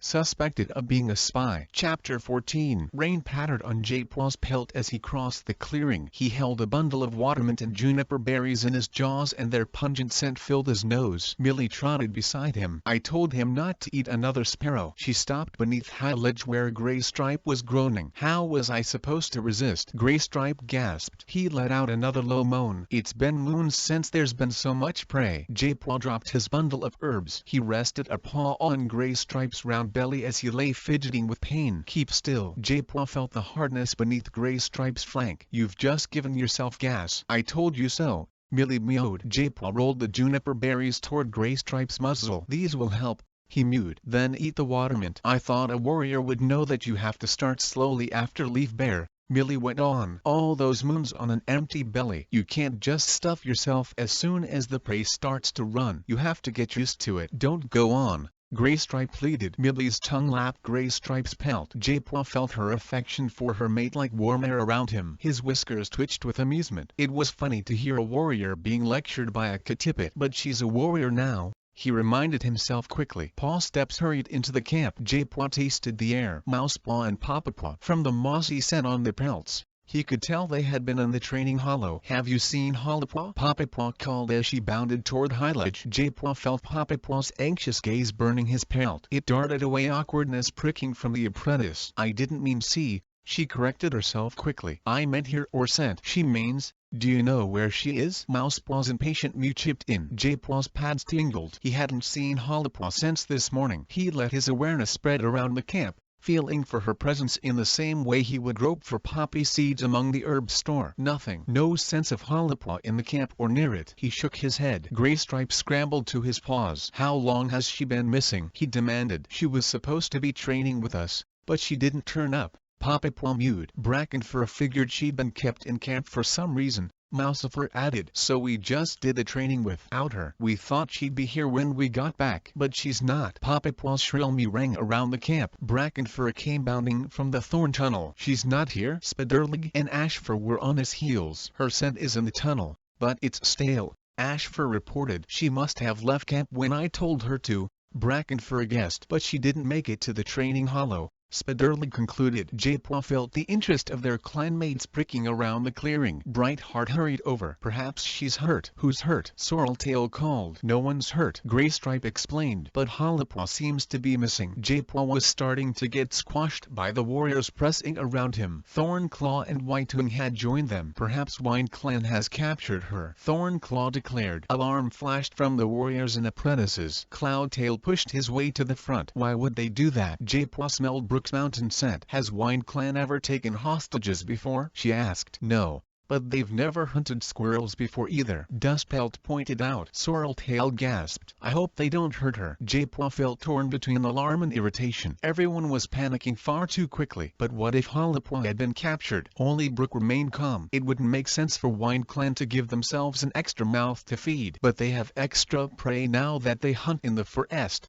Brightheart mewed. They might think it's worth it. Sorreltail's voice was taut with worry. We should send a patrol to rescue her, Thornclaw announced. Brambleclaw joined his clanmates. Rescue who? Jaipwa felt relief wash his pelt as he sensed Squirrelflight at his father's side. She licked him between the ears. What's going on? Jaipwa. Hollipwa's missing. Squirrelflight stiffened. Since when? I spoke to her at midday, Brackenfur explained. She was supposed to come to the training hollow, but she never arrived. WindClan must have captured her, Brightheart mewed. Do we know that for sure? Brambleclaw asked. No one replied. Well, in that case, let's not assume the worst, the ThunderClan deputy urged. Knowing Hollipwa, she's just gone off by herself, Squirrelflight mewed. Jaipwa nodded. Hollipwa had wandered off more than once when she needed time to think. But would she deliberately miss training? Sorreltail fretted. She's never missed it before. Firestar's mew sounded above them. He was on high ledge. The cats shuffled backward to look up at their leader. Jaipwa was relieved to have some space, but he could feel guilt and anxiety flooding from Firestar. What did he have to feel guilty about? We can't assume that WindClan have taken her, the ThunderClan leader went on. But we know they want to attack us,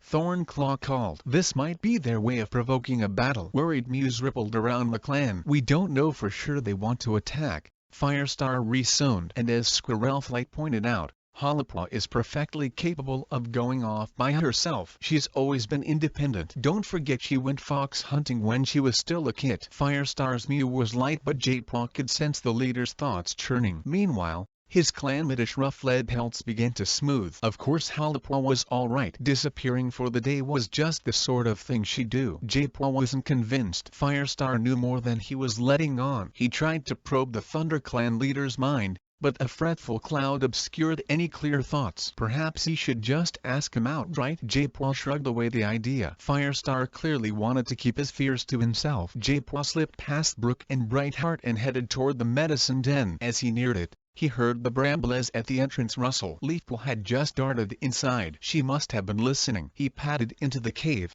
a literal taken aback by the wave of emotion flooding from Leafpool's pelt. Is it true? Cinderpaw's anxious mew sounded from her nest. Has Hollipwa disappeared? You know Hollipwa, Jaipwa soothed. She's probably gone off to think, I guess. Cinderpaw's nest rusted as she settled back down, but Jaipwa could sense the tension in her muscles. Across the den, alarm pulsed even more fiercely from Leafpool. What's the matter? He hissed, hurrying to his mentor's side. He focused on her thoughts and found her mind chaotic with worry and guilt, just as Firestar's had been. They both knew something. I spoke to Hollipwa before she left the camp, Leafpool admitted quickly. Jaipwa pricked his ears. Did she say where she was going? No, but she was upset. Leafpool's voice was hoarse. She just asked Firestar to help RiverClan. And he said no, Jaipwa guessed, remembering how Firestar had reacted to his dream. She couldn't possibly believe she could help RiverClan by herself. Mewed Leafpool. Hollipwa wouldn't be that mouse-brained, Jaipwa agreed. But maybe she thought that if she couldn't reason with Firestar,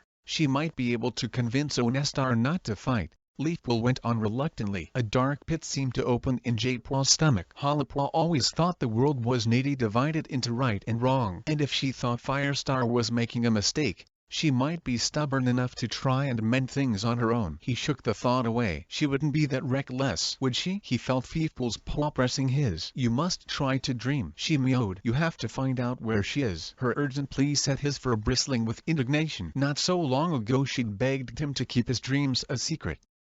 Now she wanted him to use them to find Harper. Was this all he was to her? A quick way to get answers from Star Clan when she wanted them, and a danger to the clan when she didn't. Please, I'm not tired, Jaipur objected. I can just dream when I like. Just close your eyes and try, Fiefpool begged. I'll dream when I'm ready, he snapped. He padded toward the entrance and felt Fiefpool's pale brush against his. She was blocking the way. You have to try now, Fiefpool hissed. Jaipur's pale bristled. But she's probably just gone off by herself for a bit. What was wrong with Fiefpool? She sounded more worried than Squirrelflight. Cinderpaw's nest rusted. Is something wrong? Leafpool turned to reassure her patient. Don't worry, she soothed. Keep still and rest your leg. So that was what she was worried about. Not Harper, just her precious patient. Jaipur's ears burned with rage. He pushed past her and stamped out of the den. The camp was calmer now. Firestar had jumped down from high ledge to talk to Brambleclaw and Squirrelflight. The Sunset Patrol can keep an eye open for any trace of her. Firestar was meowing. We'll see what they report and then send out a search party. I want to be on the Sunset Patrol, Squirrelflight mewed at once. And the search party, Brambleclaw added. Of course, Firestar agreed. You must lead them both. Jaipur let his ruffled fur relax. A search party was much more sensible than Leafpool's desperate plea for dreams. She was as edgy as a deer these days. If Harper didn't turn up, then of course he'd try and use his powers to find her. But he wasn't going to sleep all afternoon just because Leafpool ordered him to. He wanted to get away from her, away from the camp, away from everyone. He began to squeeze through the thorn tunnel. Where are you going? Squirrelflight called after him. Anxiety was pricking from her pelt. Was she worried about losing another kit? One that every cat believed couldn't take care of himself? For a walk. Don't be long. I'll be as long as I like. Jaipur headed into the trees. The damp air promised rain, and the forest smelled musty. He found his paws heading up the slope toward the lake. He sniffed eagerly for the scent of the open water. Quickening his pace as he topped the ridge and headed down and out of the trees. This route would take him straight to the shore where he had left the branch. He began to hurry, whiskers twitching, paws following the familiar path down to the shore. He scrambled down onto the beach and paused. Unlike the forest, which never seemed to change, the ground around the edge of the lake was always different. The pebbles seemed to shift so that they never felt the same underpaw, and debris came and went, washed up, then washed away again. Jaipur loved the challenge of the shore. Just so long as he could steer clear of the water. He padded cautiously forward, muzzle outstretched, sniffing for driftwood or rubbish that might trip him. But his mind was fixed on the stick, hopefully still tucked safely behind the tree root. He weaved his way toward it, his heart beating faster as he neared it. He reached out a paw. It was there, still safe. Happily, he dragged it from its hiding place and ran his paws over it, feeling the warmth of the wood and welcoming the jarring ripples as his pads bumped over the scratches. The swishing of the waves and the murmuring of the wind drifted away. He was aware only of the branch beneath his pads and the sharp edges cut into it. A voice breathed in his ears,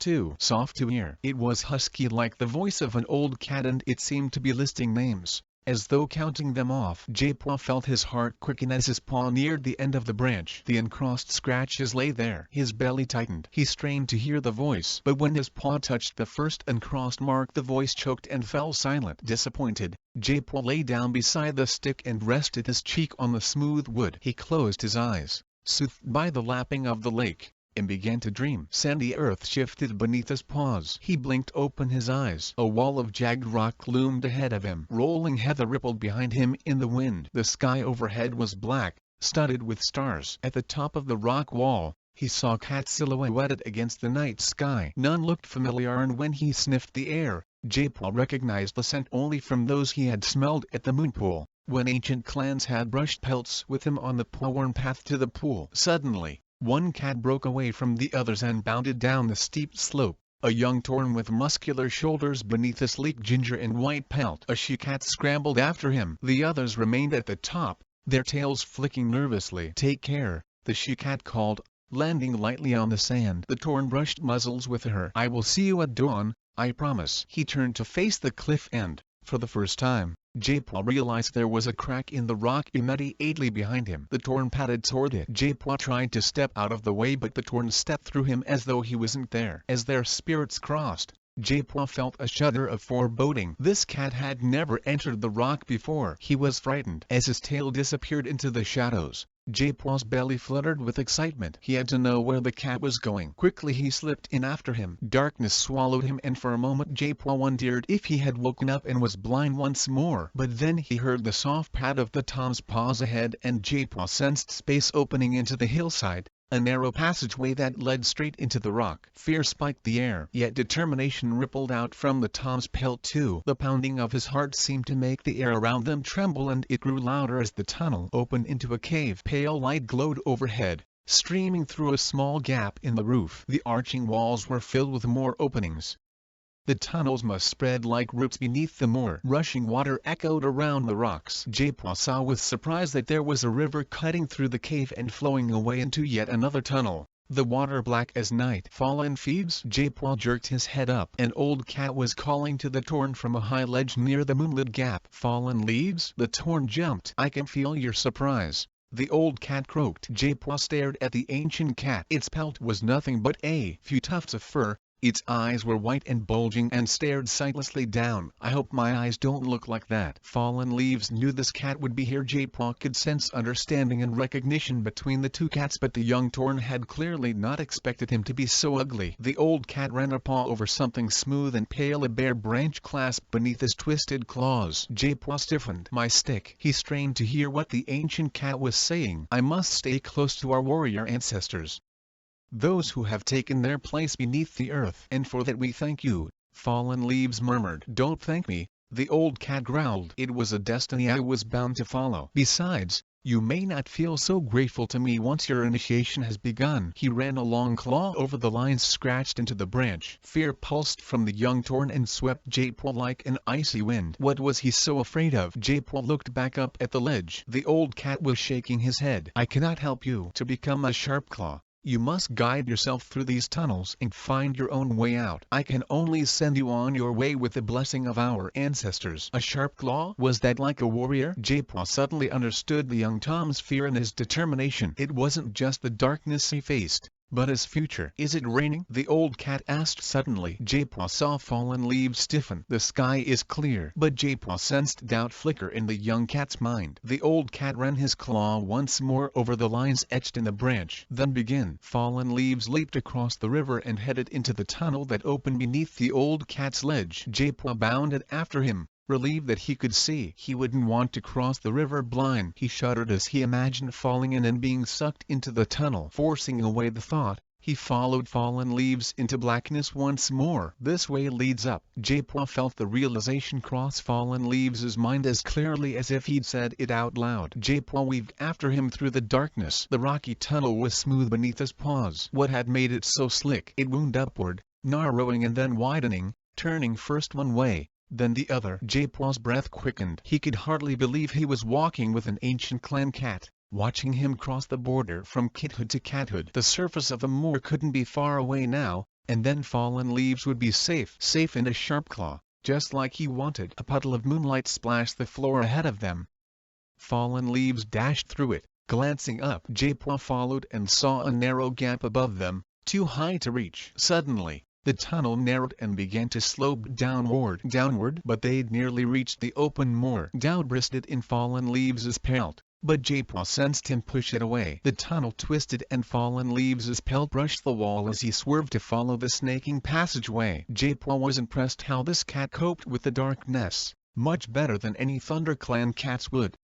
He must have been trained to find his way with scent and touch alone. The slope continued downward. Fallen Leaves halted, and J-Paw sensed uncertainty. The tunnel ahead split. Which way should he take? Fallen Leaves padded slowly into one, then backed up. J-Paw felt the Tom's tail slide through his formless body. He jerked as it sent a jolt of doubt like lightning through his fur. He scrabbled backward. The young Torn was losing his nerve. Fallen Leaves darted forward, hurrying on once more. He had chosen the other tunnel, though it sloped downward. J-Paw could smell heather, Fallen Leaves was following the scent of fresh air. Hope flashed in J-Paw's chest. This must be the right way. He saw another pool of moonlight flood the tunnel in front of them. Could they get out here? Fallen Leaves quickened his pace. J-Paw felt hope flare in the young Torn and then plummet as he reached the moonlight. J-Paw looked up. The hole was wide but a long way out of reach. And in the shaft of moonlight, drops of rain flickered, spattering down into the tunnel. Alarm blazed from Fallen Leaves' pelt. It swept away his disappointment like a cold wind clearing mist. He was scared of the rain. He shot onward, moving faster now, bumping into the sides of the tunnel more often in his desperation to find a way out. J-Paw skidded as he followed Fallen Leaves around a sharp bend. The tunnel floor was growing slippery with raindrops. He flicked his tail, recovering his balance. Frightened he might lose sight of Fallen Leaves. The floor was growing wetter and wetter. Rain dripped faster through each hole they passed. A storm must be battering them more above. Suddenly, Fallen Leaves skidded to a halt. The tunnel had stopped at a smooth gray wall. He spun around and raced through J-Paw. J-Paw's fur stood on end. Fallen Leaves was struggling to keep his terror under control. He raced away, veering down an opening in the side of the tunnel, and J-Paw's claws skittered over the floor as he turned and pelted after him. The tunnel dipped sharply. J-Paw gasped as water lapped his paws. He followed Fallen Leaves as the tunnel began to slope upward, but still the water came, rushing down the passage, washing up against J-Paw's belly. The tunnels were flooding. Fallen Leaves swerved through a new opening. It was narrower than the previous tunnels, and the walls pressed in on either side. A hole let in a glimmer of light, but it was too far up to climb out. Fallen Leaves skidded to a halt. J-Paw could smell peaty water and hear it sloshing ahead. He peered through the darkness and saw Fallen Leaves recoiling, his forepaws engulfed. The tunnel sloped down sharply in front of him and disappeared into water so deep it lapped the roof. J-Paw turned around even before Fallen Leaves began to double back. He was leading now, scrambling back the way they'd come. Perhaps they could make it to the cave. Fallen Leaves ran faster, clearly remembering the route, pulling past J-Paw and taking the lead. Please, StarClan, let him find the cave. Blood pounded in J-Paw's ears. Unbridled terror pulsed from Fallen Leaves. J-Paw heard a roaring whine surged behind him, tugging his fur as it swept over him. He glanced back over his shoulder and saw water skidding toward them, splashing around the walls and roof. Hurry! J-Paw was running for his life. Fallen Leaves glanced backward too, his eyes shining with terror. For the first time,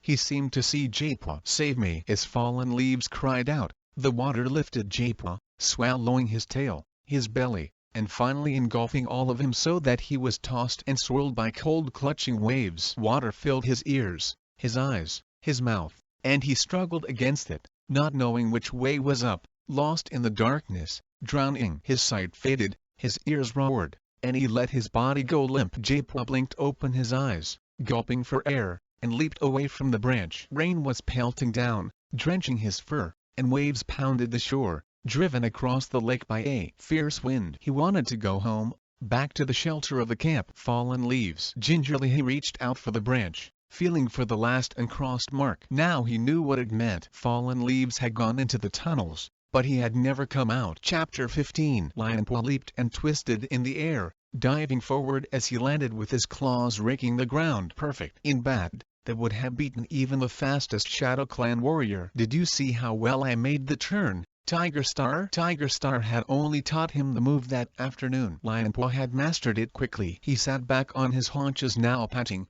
and sniffed the air. Heatherpaw's late. The cave was dark, the moon hidden by the rain that had been falling since sundown. J-Paw had returned to camp just after dark, drenched to the skin. The mouse brain had fallen asleep by the lake. Leafpaw had hurried him away to dry off in the medicine den. There was still no sign of Hollypaw. The search party had followed her scent down to the shore where it bordered Wind Clan territory, and now Thornclaw was even more convinced that she had been captured by a Wind Clan patrol. Did you think I'd forgotten about you? Heatherpaw's mew sounded from the tunnel entrance. Lionpaw leaped to his paws happily. You're late. Sorry. Heatherpaw was out of breath. I caught Gore's Tail's kits following me. I had to take them back to camp. They didn't go near the tunnel entrance, did they? No. But it was close. Heatherpaw flicked her tail. They kept themselves well hidden. I didn't spot them till it was almost too late. Lionpaw's pads pricked. What if their secret had been discovered? I nearly didn't come myself. he confessed. Heatherpaw widened her eyes. Why not? Hollipaw's missing. Missing? A search party followed her trail as far as Lionpaw stopped. He didn't want to let Heatherpaw know that Hollypaw might have crossed the Wind Clan border. Anxiety spiked his belly. He couldn't be honest with her without feeling like a traitor to his clan. The realization stung. At least she might give him some clue about where his sister had gone. Have you seen her? Heatherpaw shook her head. Lionpaw gazed into her blue eyes. Are you sure? Heatherpaw blinked. Of course I'm sure. Guilt tickled in his tail. Heatherpaw wouldn't lie to him. Clearly Wind Clan hadn't captured Hollypaw after all. Lionpaw narrowed his eyes. How could he tell his clanmates without letting them know how he had found out? What are you thinking about? It was Heatherpaw's turn to sound suspicious. I was just wondering where Hollypaw could be.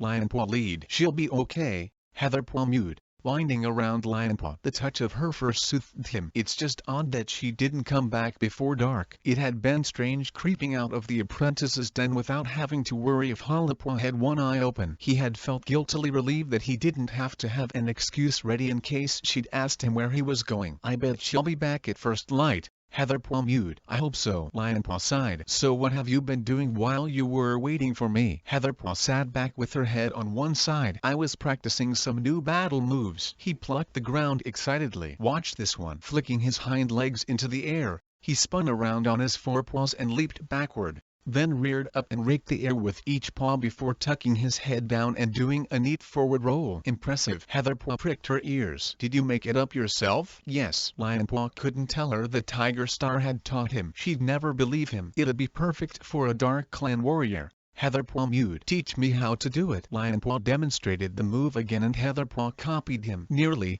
He mewed. He crouched in front of her. Try again, but this time aim your paws at me. She flicked out her hind legs, spun, and reared at him. Lionpaw dodged as she lashed out with her paws, shouldering her away before she could dive into the roll. She fell sprawling onto the cave floor. Lionpaw's heart lurched. He had forgotten for a moment that he was stronger than her. He darted to her side and pressed his muzzle against her cheek. I didn't hurt you, did I? Tiger Star's training had made him even quicker and tougher than before. You only caught me because you knew what my next move was going to be. She mewed. She twisted away from him and gave her shoulder a quick lick. I just hope I never have to go into battle against you. Her eyes glowed with affection as she looked back at him. Not that I ever could. Lionpaw blinked. She was staring at him expectantly. Did she want him to make the same pledge? He couldn't do that. Not when it meant promising to be disloyal to his clan. We'll just have to hope we never have to, he mewed, glanking away. Dawn's coming. Lionpaw stretched and blinked open his eyes. Heatherpaw was sitting beside him, looking up at the gap in the roof where the sky was growing pale. He got to his paws,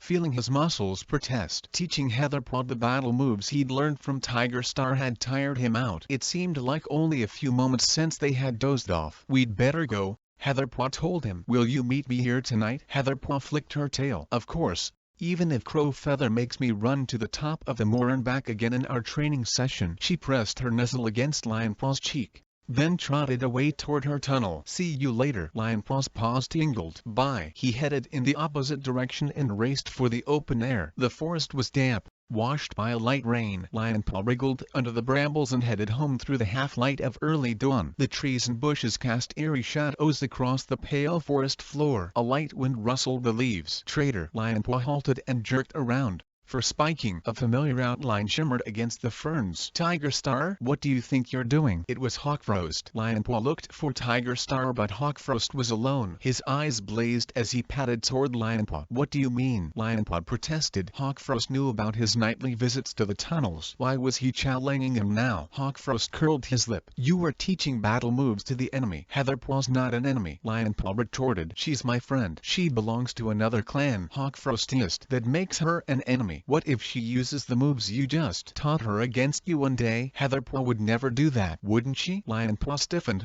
trying to imagine facing Heatherpaw in battle. Surely she wouldn't take advantage of him like that. I thought you and Tiger Star didn't care about me seeing Heatherpaw. We liked your independence, Hawkfrost growled. We assumed it was just a harmless kid friendship. It is harmless, Lionpaw bristled. But it's not just a kid friendship. It's more important than that. That's why I know she'd never use those bad moves against me. Then you're a mouse brain, Hawkfrost snarled. I thought you wanted to be a great warrior. Lionpaw lifted his chin. Of course I do. Then why can't you see what those tunnels mean? Lionpaw blinked. The tunnels meant he could meet Heatherpaw without upsetting his clan. Hawkfrost snorted. You don't understand anything, do you? I do. Then why haven't you figured out that those tunnels could be used for a surprise attack on Wind Clan? Why would we want to attack Wind Clan? The same reason Wind Clan might one day use the tunnels to attack Thunder Clan. Lionpaw stared at Hawkfrost. He wasn't making any sense to his tired ears. Hawkfrost rolled his eyes. What if you need more territory or extra prey? He mewed slowly as though explaining a battle move to a kit. Would you wait at the border for a passing Wind Clan patrol and beg for it? But we have enough territory and enough prey, Lionpaw argued. Things change. Hawkfrost snapped. Clans change. Look how different Wind Clan is now that they have Onestar as leader. Thunder Clan is terrified of them. No, we're not. Really? Hawkfrost pricked his ears. Then why is Firestar too scared to ask them what's happened to Hollypaw? Lionpaw's eyes grew round. Do you know? I know enough not to sit around the camp sending fruitless search parties to the borders and no farther. Tell me. But Hawkfrost had turned away. Lionpaw padded after him. Where is she? Let the great Firestar find her. Hawkfrost glanced over his shoulder. Meanwhile, you'd better think about whether you want to be a warrior or whether you plan to live your life as a loner. Because if your clanmates find out that you've kept the tunnels a secret from them, that's what you'll become. No. Lionpaw felt sick. That couldn't be true. He stared after Hawkfrost. Come back. The tabby warriors out and shivered and disappeared. Lionpaw was alone again. His heart felt like a stone in his chest. He had taught Heatherpaw battle moves. She might not use them against him, but what about his clanmates? Suddenly weary, he padded through the trees and headed down the curve of the hollow, toward the camp. Thanks to Tiger Star's training, he had begun to think that he would achieve his ambition to become a great warrior after all. Now he felt like a fox-hearted traitor. What if Wind Clan did use the tunnels to attack and had the advantage because Thunder Clan knew nothing about them? He would have betrayed his clanmates just so he could see Heatherpaw. Was their friendship really worth that? As he trailed miserably toward the thorn barrier, he saw it quiver. Paws were thundering through the tunnel. Lionpaw flattened his ears in surprise as Dustpelt exploded from the entrance, fur bristling. On his heels were Ashfur and Stormfur. Lionpaw leaped out of the way as they raced past him. Thornclaw, Hazelpaw, and Poppypaw pelted after them. Come on, Lionpaw, Hazelpaw called as she whisked past. Alarm set the blood pounding in Lionpaw's ears. He fought off his weariness and chased after his clanmate, panting as he caught up with her. What's going on? He was fighting for breath, summoning up the dregs of his energy to keep up. Two Wind Clan apprentices chased a squirrel right over the border. Hazelpaw swerved around a fern. They caught it and killed it on Thunder Clan territory. The Dawn Patrol saw them do it. They sent Mousepaw back to fetch us. The Wind Clan cats are saying it was their prey, no matter where they caught it. Lionpaw's spine bristled. How dare they? It was bad enough they were hunting squirrels at all. He pulled the head of Hazelpaw and caught up with Ashfur. The Grey Warrior glanced at him. Where were you? I looked in the apprentice den when the alarm was called, but you weren't there. Lionpaw stared ahead. What could he say? I went out early, he mewed. Ashfur narrowed his eyes. I couldn't sleep, Lionpaw offered. Screeching split the air. Through the trees, Lionpaw could see the pelts of his clanmates. He recognized the angry yowling of Spiderlig and saw Brook's pelt streak across the forest floor. Brightheart was wrestling with Whitetail. Tornir, Ashfoot, Olwisker, and Weaselfur screeched and hissed, their claws flashing in the dawn light. The Thunder Clan cats were outnumbered by the Wind Clan patrol. As Dustpelt hurtled from the undergrowth, Spiderlig spun around in surprise and relief. Thanks Darciel. His yo was cut off as Tornir knocked him to the ground. Ashfoot reared up behind the Thunder Clan warrior and sunk her claws into Spiderlig's shoulder. Brook was grappling with Olwisker. The mountain cat screeched in pain as the pale tabby torn pinned her to the ground and let Weaselfur clamp his jaws around her tail. Dustpelt pointed his nose to a gap in the trees where the ground sloped down toward the stream that marked the border. Spread out and drive them down there, he ordered. Thornclaw swerved toward Ashfoot. He butted the Wind Clan warrior with his head, knocking her away from Spiderlig. As Spiderlig scrambled to his paws, Thornclaw reared up and hurled himself at Ashfoot again. Sending leaves and earth spraying across the forest floor, Spiderlig spun and dived at Tornir. Dustpelt darted in the other direction, skidding around Brook and flying at Weaselfur. The brown wine clan warrior let go of Brook's tail and turned to face Dustpelt, darting beneath his forepaws. Dustpelt dug his claws into the earth and held his ground, wrestling Weaselfur to the floor while Brook turned and knocked Old Whisker flying with a back kick. "Let's take those two." Poppypaw nudged Lionpaw and flicked her bushed-out tail toward Hairpaw and Breezepaw, who were swiping at Brightheart as she wrestled with Whitetail. Lionpaw nodded. "I'll take Breezepaw," he hissed. He pelted forward and flung himself at the Black Apprentice. Caught off guard, Breezepaw rolled onto the ground. Lionpaw leaped on top of him, using his hind legs to brace himself as he slashed out with his forepaws. But Breezepaw was quick. He ducked out of the way, leaving Lionpaw flailing at thin air. Lionpaw spun in time to see Breezepaw lunge at him. Remembering Tiger Star's move, he flicked his hind legs into the air, spun on his forepaws, and leaped backward, then reared up and raked Breezepaw's astonished face with each paw, before tucking his head under and doing a neat forward roll. Satisfaction flooded him. "Did you see that, Tiger Star?" Then he froze. He had spotted a pale tabby pelt among the fighting cats. Heatherpaw. His heart lurched. He looked closer and sagged with relief when he saw that it was just Old Whisker hurtling away from Brook. Suddenly his ear burned. Breezepaw had caught him with a thorn-sharp claw. Lionpaw's ear grew wet as blood pulsed from the wound. Angrier than ever, he hurled himself at Breezepaw. The Wine Clan apprentice fell backward and Lionpaw reared up to rake him with his forepaws, but Breezepaw rolled neatly out from under him. "Not fast enough," the Wine Clan apprentice sneered. Suddenly, Hazelpaw streaked past and butted Breezepaw with her head. The Wine Clan apprentice fell over, winded, and Lionpaw raked his claws down his flank. "Never stop to gloat." Hazelpaw hissed at Breezepaw and clamped her teeth into his tail. Yowling, Breezepaw scrambled to his paws and kicked Hazelpaw away with his hind legs. He stared into Lionpaw's eyes. "Can't take me by yourself? Do you want to bet?" Lionpaw leaped at him, grabbing Breezepaw's head between his forepaws and using his hind paws to sweep his legs from under him. Another Tiger Star move. The Wine Clan apprentice rolled down the slope and disappeared over the edge of the gully. Ashfur had Weaselfur pinned to the ground a tail length away. The Wine Clan warrior managed to struggle from his grasp,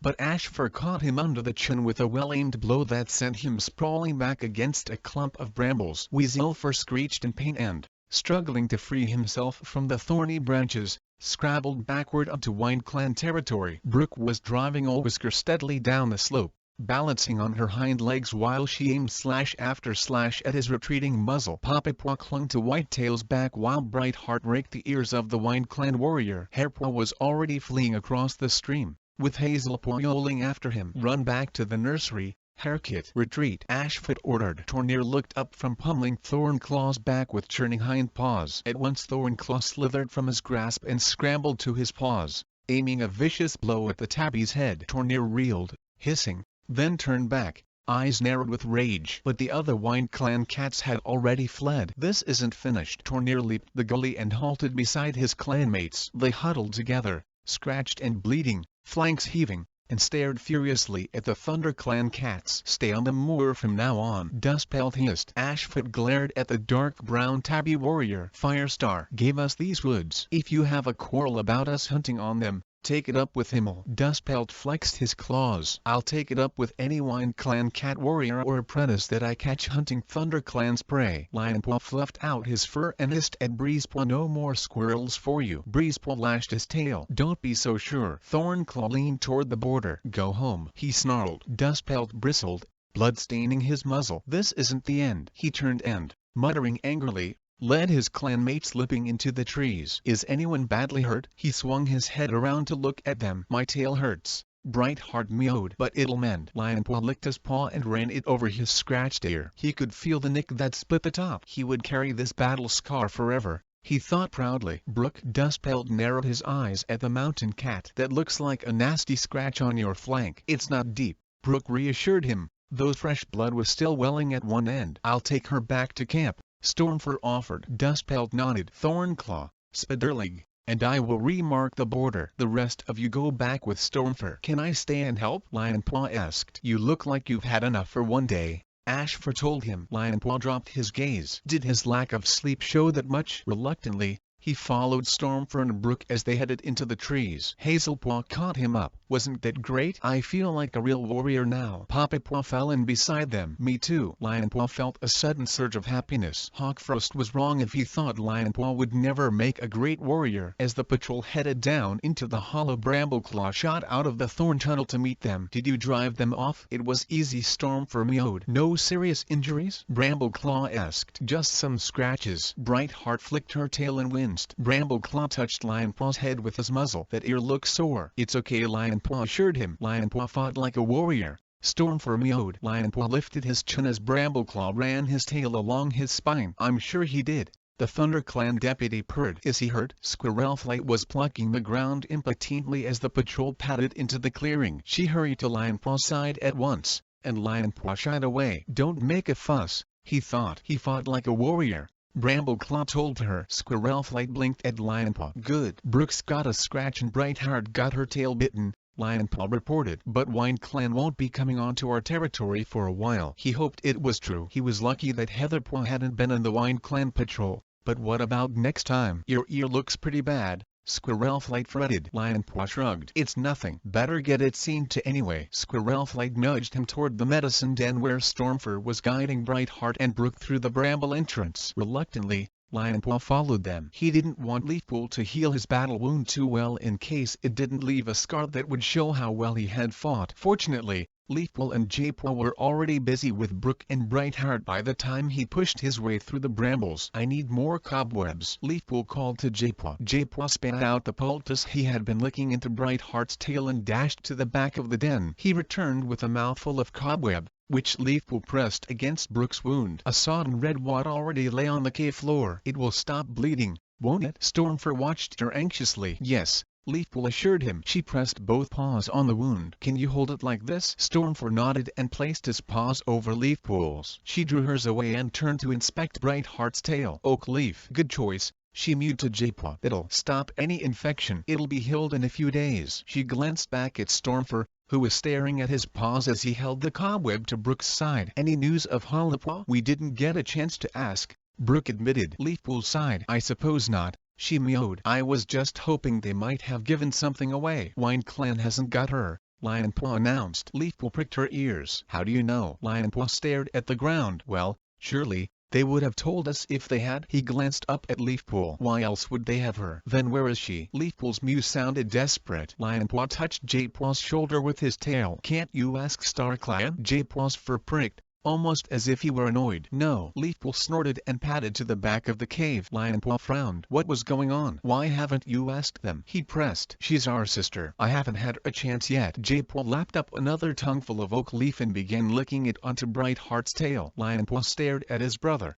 his pelt itching with frustration. Have you had a chance? He mewed, turning to Leafpool. Leafpool, cobweb dangling from her jaw, padded to Brook's side. She dropped the pale web at Stormfur's paws. It's not always possible to speak with StarClan, she explained. If our warrior ancestors have something they want to share, then they'll find a way. Was that the best they could do? Sit and wait. Lionpaw flexed his claws. Let me get something for your ear. Leafpool padded back to her store of herbs. I could try and ask StarClan tonight, Jaypaw whispered to him. Lionpaw felt even more puzzled. What was going on with these two? Didn't Jaypaw want Leafpool to hear? This should help. Leafpool brought back a poultice wrapped in a leaf. Can you manage to rub this on yourself? Jaypaw and I need to check the rest of the patrol. She padded out of the den, followed by Jaypaw. Do you want some help? Brightheart was already pulling open the leaf and rubbing her pat in the poultice. I'm sure Hollowpaw will turn up, she comforted, wiping the ointment onto Lionpaw's ear. Lionpaw winced as it stung. Jaypaw will find out where she is,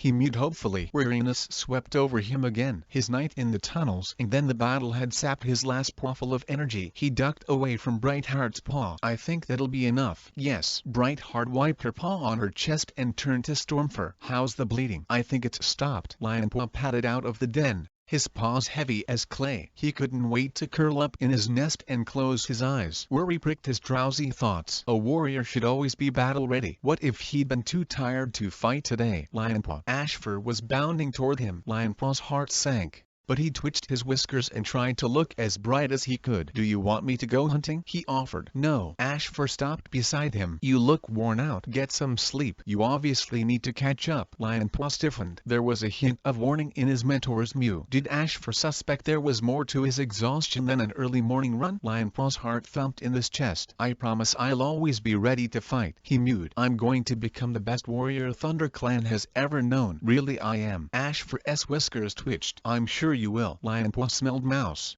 warm and delicious. He blinked open his eyes. A piece of fresh kill was lying on the moss beside his nest. Honeypaw was standing beside it. "I thought you'd be hungry." Lionpaw stretched his paws till they trembled. "Is it late?" "The Sunset Patrol has just got back," Honeypaw reported. "They brought this." She dabbed her paw at the mouse. "Have the kits and elders eaten?" Lionpaw asked. "Of course." Honeypaw sat down. "Hazelpaw says you really taught Breezepaw a lesson." Her eyes sparkled. "She says he ended up in the stream." Lionpaw got to his paws. "Yeah." His heart warmed at the memory. "I don't think any Wine Clan apprentices will be hunting in our territory for a while." A chill ran down his spine. What if it had been Heatherpaw hunting with Hairpaw instead of Breezepaw? "Lionpaw?" Honeypaw was staring at him. "Are you okay?" Lionpaw shivered. "Just tired," he mewed, faking a yawn. "Okay." Honeypaw shrugged. "We're at the Half Rock if you want to join us." She padded out of the den. Lionpaw gulped down the mouse and padded into the clearing to join his denmates. He chatted with them, acutely aware of Honeypaw's absence, his paws itching for the other apprentices to go to their nests. He glanced at the moon,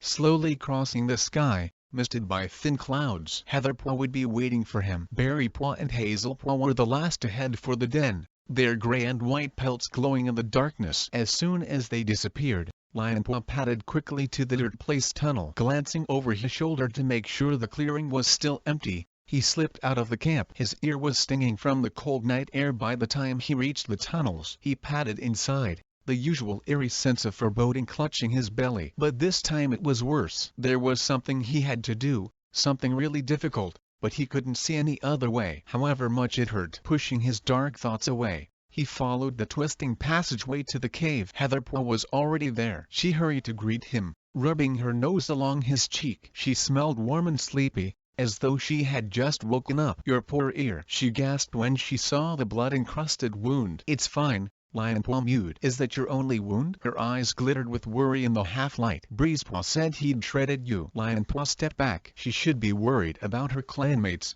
not him. He felt more certain than ever that he was about to do the right thing. Heatherpaw tipped her head to one side. What? Could she sense the guilt pricking in his pelt? Lionpaw gazed at her. "We can't meet anymore." Heatherpaw's eyes widened. "What do you mean?" "We just can't." "But we're having fun." "Why do we have to stop?" "We're not hurting anyone." She sounded desperate, her voice coming out as a squeak. "I think you're great, Heatherpaw." Lionpaw mewed. He stared at his paws. Why did she have to make this harder? "But you need to find someone in your own clan." "I need to be the best warrior I can be, and I can't do that if I'm here every night." Heatherpaw flinched as though he'd raked his claws across her nose. "It doesn't have to be every night." Her mew was little more than a whisper. "It doesn't matter how often we meet." "I shouldn't be here at all. I was looking out for you in the battle today," Lionpaw told her. "What if you'd been on that patrol? You could have fought Breezepaw or Hairpaw or..." "Battles aren't that simple, and you know it." She must understand. "I can pick and choose. I have to defend my clan. I can't be worrying about you all the time." He watched her gaze cloud with grief and his heart twisted with pain. "That's it, then?" she mewed. Yes. He wasn't going to show how close he was to shanging his mind, to agreeing to see her once a moon, or maybe twice, or 3 times. This was what he had to do. Anger flared in her eyes. "Fine," she snapped. "I understand now." She turned away and padded toward the tunnel. Before she disappeared into the shadow she glanced over her shoulder, her eyes brimming with pain. "I just hope being a warrior is worth it." Chapter 16. Honeypaw wriggled against Willowpaw, trying to get comfortable. There was hardly enough moss in this nest for 1 cat. Never mind 2. And how could Willowpaw sleep so soundly with the water constantly washing against the rocks? Rain sprayed the lake, dripping from the overhang, puddling on the floor. Through the entrance to the cave, Honeypaw could see the rocky causeway, slick in the darkness. She strained to see the Thunder Clan shore far beyond it, but the air was murky and she could only just make out the shape of the distant forest against the cloudy pre-dawn sky. She had been in the River Clan camp for 2 days. Leopard Star still insisted it was not safe for her to travel home, but every cat Halapaw included knew she was being kept on the island to stop her from reporting River Clan's weakness to her clanmates. She rolled over, her belly growling with hunger. "Can't you keep still?" Willapaw sighed sleepily. "Sorry." Halapaw's heart ached. She was so far from home. Willapaw must have heard the sadness in her friend's mew. She sat up and stretched, her eyes glowing sympathetically in the half-light. "You'll be able to go back soon," she promised. "How soon?" "The dams should be finished in a quarter moon," Willapaw mewed. "And we'll be able to move back to our old camp. I'm sure Leopard Star will organize an escort for you then." A quarter moon. She couldn't stay here that long. "But what about my clan?" "I know they'll be worried," Willapaw commiserated. "But think how pleased they'll be when you get back." And angry. Halapaw's heart sank as she imagined Bramble-Claw's pelt pricking with annoyance. Squirrelflight's gaze, sharp with disapproval. "You won't say anything, will you?" Willapaw's eyes grew round. "You won't tell them about the island and the two-legs?" "No, not if you don't want me to." Halapaw could guess why Willapaw was so frightened about the other clans knowing how much River Clan had suffered. It would take at least a moon for them to recover even if they did manage to rescue their old camp. "Promise?" "I promise. Everything will be back to normal soon." Willapaw sighed. "Yes." Halapaw felt the word catch in her throat. Everything will be back to normal. She was no longer so sure that an end to River Clan's trouble would stop the hostility that had flared between the clans. It was almost as if the long peace between the clans had left the younger cats itching for battle and set the older warriors dreaming of past glories. She thought of the Wind Clan patrol she had faced with the River Clan cats. They had bristled with so much aggression. They hadn't wanted to hear River Clan's explanation. Could this hunger for battle simply vanish like mist in the sunshine? The sky was lightening behind the clouds. Across the causeway the cats were stirring on the island. Halapaw could see pelts moving among the trees. Pelts already as familiar as those of her own clan. Greymust was leading Sneezikit and Malokit down to the shore to drink. Mossbelt was heading over the tree bridge with Beachfur and Pebblepaw. Such a small dawn patrol. Halapaw knew that most of the warriors' effort was being channeled into recovering the old Ellen camp. Mistyfoot padded from the trees and crossed the causeway, a slender fish drooping in her jaws. She dropped it in the puddle at the front of the overhang. Mothwing lifted her head at the splash and stretched in her nest. "Thanks, Mistyfoot," she yawned. Halapaw knew it was unusual for the clan deputy to deliver food to the medicine den. She was painfully aware that Mistyfoot had come to check whether Halapaw had escaped in the night, but she was grateful that Mistyfoot had chosen such a tactful way to do it. "It's not much," Mistyfoot meowed, "but it should see you through the day." Halapaw's belly growled. The whole day. Food was so scarce here that some of the warriors went to bed hungry. She was lucky to be fed at all. But thankful as she was that River Clan were prepared to feed their unwelcome guest, she couldn't get used to the strange tang of fish and she longed for the musky flavor of forest prey. "Intruder!" Mossbelt yelled from the tree bridge. Greymust instantly began herding her kids back to the island clearing. Halapaw stiffened, scenting the air. ThunderClan. Hope fluttered like a bird in her chest. She strained to see through the drizzle. The dawn patrol were circling a cat on the far shore. Squirrelflight. She recognized her mother's pelt and felt the same surge of excitement she used to feel when, as a kid, Squirrelflight returned to the nursery after a spell in the warrior's den. "You'd better come with me," Mistyfoot growled. She turned and padded back along the causeway. Halapaw leaped after her, forcing herself not to race past the River Clan deputy. Her paws fizzing, she trotted onto the island and followed Mistyfoot to the clearing. Pebblepaw bounded from the undergrowth. "She's come to get Halapaw." Behind him, the ferns rustled and Squirrelflight padded calmly into the clearing, flanked by Mossbelt and Beachfur. Halapaw tensed. Squirrelflight was alone. Would Leopard Star let them leave together? She glanced nervously toward the great oak and saw Leopard Star squeeze out from her makeshift den among the roots. The River Clan leader was staring at Squirrelflight. Halapaw could see uncertainty in her eyes and her golden pelt pricked along her spine. "Leopard Star." Squirrelflight halted in front of the River Clan leader and dipped her head. "I have come to fetch one of our apprentices." Halapaw wanted to race forward and brush muzzles with her mother, but Squirrelflight hadn't even looked at her yet. She was staring steadily at Leopard Star. "I believe she strayed into your territory." "Strayed?" Leopard Star widened her eyes in disbelief. "She came to spy." Halapaw's ears burned. "I only wanted to help." The words burst out before she could stop them. Squirrelflight swung her head around and glared at her. Halapaw shrank back. Around the clearing, the River Clan cats were watching, muscles tense, tails twitching. "She is only an apprentice, Leopard Star," Squirrelflight meowed. She lacks the good judgment that I hope will come with experience. I promise she'll be punished for breaking the warrior code, but ThunderClan can't allow her to remain here. Her mew was firm, the politeness only thinly masking an unspoken threat. Would ThunderClan really fight to bring her home? Halapaw flexed her claws nervously. She couldn't believe she might end up causing a battle after all this. Leopard Star's shoulders stiffened as she met Squirrelflight's gaze. Will she let me go? Halapaw's heart was racing. Leopard Star turned to look at her. Can I trust you to show better judgment in future? She's asking me to keep my mouth shut. Yes. Halapaw nodded. I made a mistake coming here,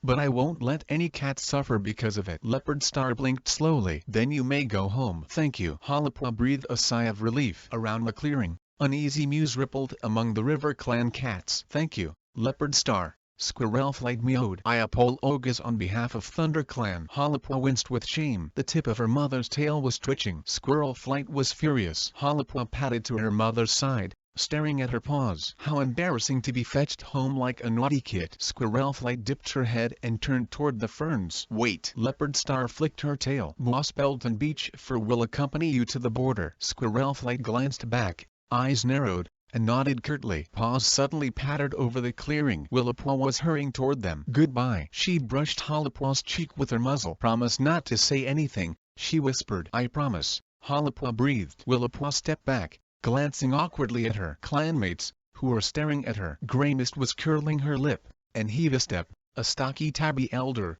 flattened his ears in disapproval. Mossbeld led the way into the undergrowth. Squirrelflight shooed Halapaw ahead as Beach Fur fell in behind them. They padded to the edge of the island and crossed the tree bridge. Halapaw wanted to tell her mother how happy she was to see her, but it didn't feel right to say that in front of their River Clan escorts. She held her tongue until they reached the Wind Clan border. Squirrelflight hardly looked at her, checking only that she made it down from the tree bridge without tripping and steering her away from the waves that gently lapped the shore. I'm really sorry. The words exploded from Halapaw as soon as the River Clan cats had turned back. Squirrelflight's eyes clouded. Don't ever do that again, she hissed. I won't, Halapaw promised meekly. Squirrelflight led the way along the shore, keeping within 2 tail lengths of the water. I do understand, she meowed. Halapaw pricked her ears. I know what it's like to have friends in other clans. Squirrelflight kept her gaze fixed firmly ahead. To feel that there's something stronger than your clan calling you away from home. She must be talking about the great journey. But Squirrelflight glanced at her. Trying to help River Clan was a foolish idea. Thinking you could sort out the clan's problems on your own was very arrogant. Halapaw felt stung. She hadn't meant to be like that. Firestar told you ThunderClan wasn't going to interfere. He's older and wiser than you are. You should have obeyed him. You broke the warrior code in disobeying him. You put your clan at risk. Halapaw searched for words to defend herself, but suddenly she couldn't. There was no way she could make her clanmates understand that she'd only wanted to stop a bat. We had to drive a Wind Clan patrol off our territory while you were gone, Squirrelflight added. Halapaw blinked. Did they try and invade? Not yet. Squirrelflight glanced up at the moor. But they chased a squirrel onto our land and claimed it as their prey. On our side of the border? Halapaw could hardly believe her ears. Your brother helped fight them off. Halapaw's pelt bristled with alarm. Is he okay? Just a scratch on his ear. Squirrelflight's whiskers twitched. I think he's proud of it. I wish I'd been there. You should have been there, Squirrelflight meowed. Your clan needs you more than ever. Halapaw remembered how close she'd come to fighting Wind Clan with the River Clan patrol. Guilt gnawed at her belly. She should have been facing them with her own clanmates. There's the smell of battle in the air, Squirrelflight went on. But River Clan isn't planning to invade Wind Clan territory. She couldn't explain about the trouble in their camp because she had promised Willowpaw and Leopard Star. But she had to try to keep the clans from fighting. What River Clan decide to do or not to do is none of our business, Squirrelflight meowed. Our concern is defending our own borders. How can you be so nearsighted? Halapaw bit back the words. Squirrelflight paused and gazed at her. I know you think you were doing the right thing, but you are only an apprentice. How can you possibly understand? Your duty is to listen and learn and leave the decision-making to the warriors. Halapaw's paws itched with resentment. Why did being an apprentice mean that her opinion didn't count? She lowered her eyes to hide her anger. Squirrelflight clearly took this as a sign of obedience. Good. She began to hurry along the shore. The border was in sight and Halapaw felt relieved to see it. A thought suddenly flashed in her mind. She was surprised she hadn't thought of it before. How did you know I was with River Clan. Japua had a dream, Squirrelflight replied flatly. She didn't seem surprised by her son's uncanny abilities.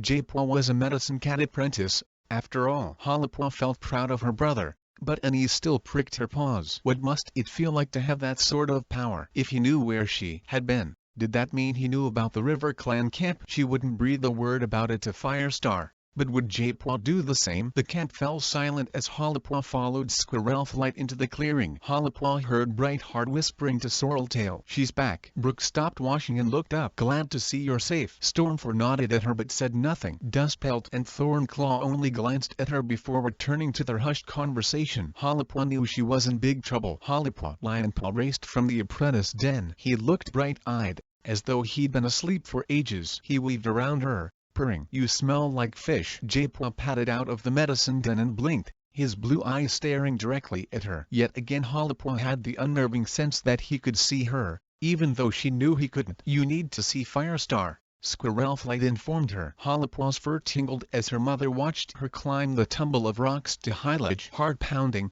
she stepped into Firestar's cave. Brackenfur was waiting beside the Thunder Clan leader. "Welcome back." His mew was grim. Firestar narrowed his eyes. "You've caused a lot of worry and effort at a time when the clan can least afford it," he mewed. "I was only trying to." Firestar cut her off. "We don't want to hear excuses. You broke the warrior code. I told you plainly that we were not going to interfere with River Clan, but you went there anyway. You abandoned your clan when it needs its warriors and apprentices more than ever. But I found something out. You mustn't fight Wine Clan." "Why not?" Halipua scraped her claws over the rocky floor. "I can tell you can't. I've made a promise." Halipua's tail twitched unhappily. "You have to trust me. There's no need to fight." Firestar whisked his tail over the ground. "Do you really expect me to make decisions for the clan based on that?" Halipua opened her mouth, but what could she say? "You will be confined to camp for a day," Firestar went on. "It should be longer, but we can't spare you right now. Patrols have been stepped up since the incident with Wine Clan,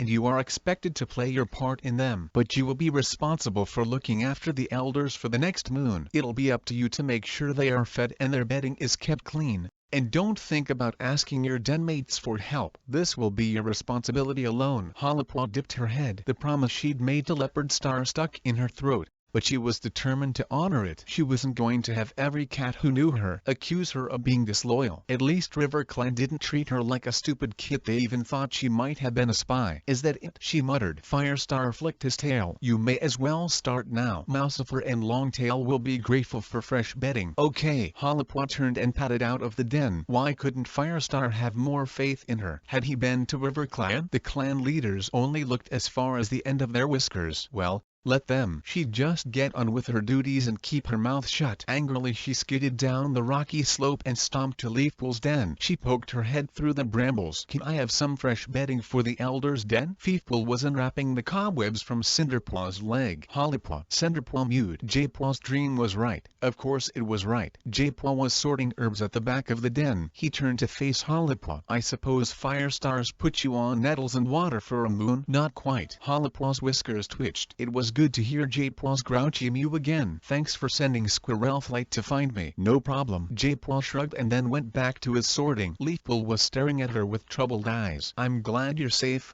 she mewed. "I'm sorry I worried everyone," Halipua replied. "Don't do it again." Leafpool's mew was suddenly fierce. Halipua bristled. "You sound like my mother." She'd had enough of being told off. "Moss?" she asked again. Leafpool flicked her tail to the pile at the side of the cave. "Help yourself." Halipua took the biggest clump she could carry and padded to the elders' den. There was worse punishments, she supposed. "Is it true?" Mousefur shifted out of the way as Halipua began sifting through the old bedding. "Were you with River Clan?" "Yes." "Did they treat you well?" Longtail leaned forward, nose twitching. "It smells like they fed you." "Yes." Mousefur wrinkled her muzzle. "I've never liked the taste of fish. Too watery." Halipua plucked a wad of dried moss and flung it toward the entrance. Mousefur narrowed her eyes. "You're very quiet for an apprentice who's just had a big adventure. What's the point in talking?" Halipua flung another clump of moss. "No one wants to listen to an apprentice." "Was Firestar tough on you?" Longtail mewed sympathetically. "No." Mousefur flicked her tail. "It's no use sulking,"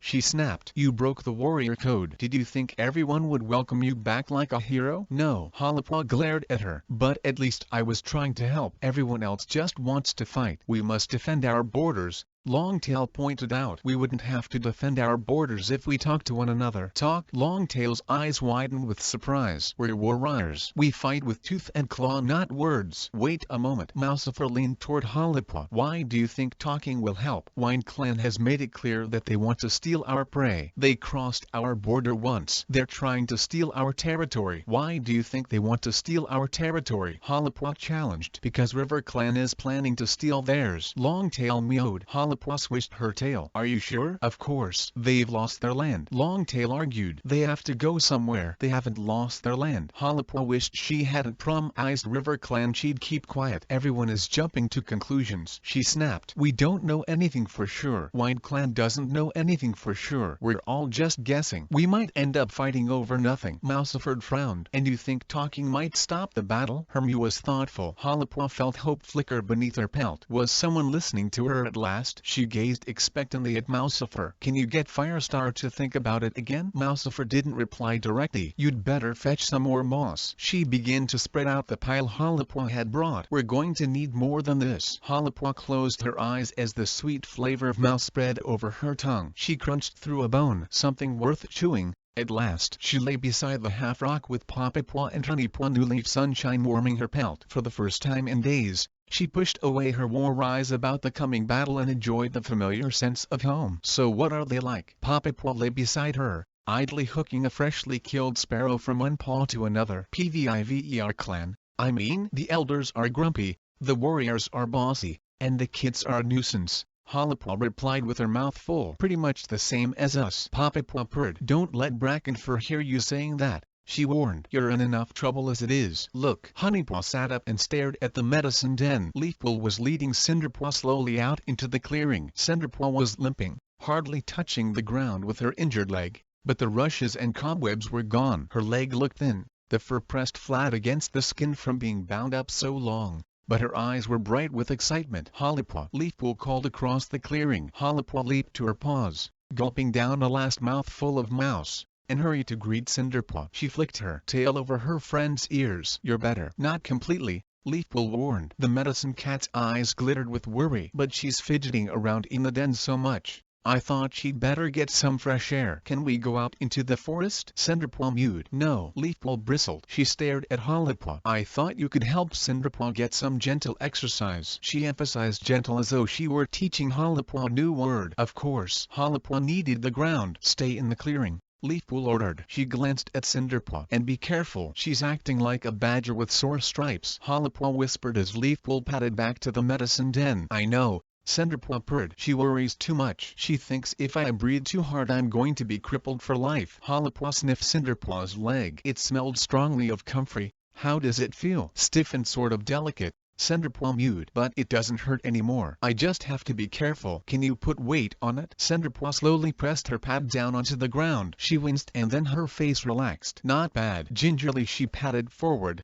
then walked more easily to the middle of the clearing. Stretching out her forelegs she pressed her chest toward the ground. It's great to be outside again. Hollipaw hurried to the honeysuckle bush where she had left a pile of moss after cleaning out the elder's den. She tore a small clump away with her teeth and rolled it into a ball. Can you still catch? She tossed the ball across the clearing. Her heart lurched. What if Cinderpaw stretched up to catch it? Could her hind leg take the strain? Cinderpaw let the ball land in front of her and hooked it up with a claw. Not if you throw as badly as that, she retorted. She tossed the moss ball back to Hollipaw. Hollipaw leaped and batted it back. This time Cinderpaw lifted a forepaw and stretched up on 3 legs to catch the ball between her teeth. These one. Hollipaw raced back to her friend. I've been practicing in the den with J-Paw. Cinderpaw mewed, dropping the ball at her paws. He's been playing with you? Hollipaw was surprised. J-Paw always seemed so serious when he was in the medicine den. Sometimes, Cinderpaw told her, but only to keep me quiet. She looked at the ground. Actually, I don't think he likes having me around. Nonsense. Hollipaw mewed. How can a medicine cat resent his patients? She butted Cinderpaw on the shoulder, but she could guess just how grouchy J-Paw had been with Cinderpaw. If only he could hurry up and learn a bit of kindness from Leafpool. Can we play? Foxkit in a second came hurrying from the nursery. Foxkit swiped the moss ball away from Cinderpaw. His fluffy pelt glowed like autumn leaves in the afternoon sunshine. Hey! A second skated past him, knocking the moss ball away. Foxkit lunged after her. I got it first. He tumbled her to the ground. Hollipaw darted behind the squirming bundle of orange and white fluff and picked up the moss ball. Now neither of you has it. She flung it over the two kits,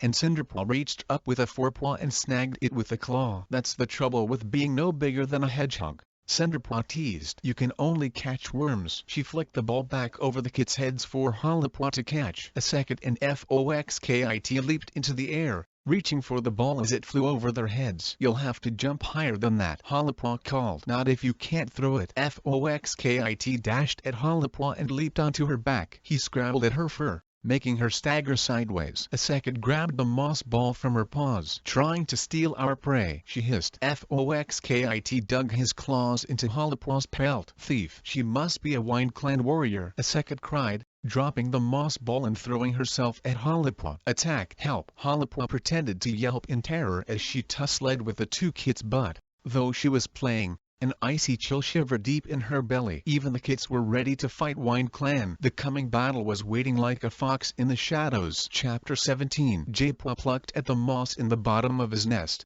softening it before he curled up for a good night's sleep. Cinderpaw was already snoring, worn out by her game with Hollipaw. She would be moving back to the apprentice's den before long, and the medicine den would be quiet again. Good. Outside, the thorn barrier rustled. The last patrol was returning. Their unhurried paw steps a signal that everything was fine. Japaw heard water sloshing. Leafpool was soaking a wad of moss in the pool to leave beside Cinderpaw's nest in case the apprentice woke thirsty in the night. I think we should take a look at the catnip by the old twig nest tomorrow, she mewed. I want to see if there's much new growth. Are we going to pick any? Not yet. Leafpool's paws scuffed across the ground as she carried the dripping moss to Cinderpaw's nest. But I want to know whether there'll be a good harvest this year. There's been enough rain. Japaw tucked his nose between his paws and closed his eyes. Good night. Sleep well. Leafpool's nest crunched as she climbed into it and started washing. The gentle lapping of her tongue began to lull Japaw to sleep. Leafpool? Firestar's mew woke him with a start. The Thunder Clan leader was pushing his way through the bramble entrance. Japaw lifted his head,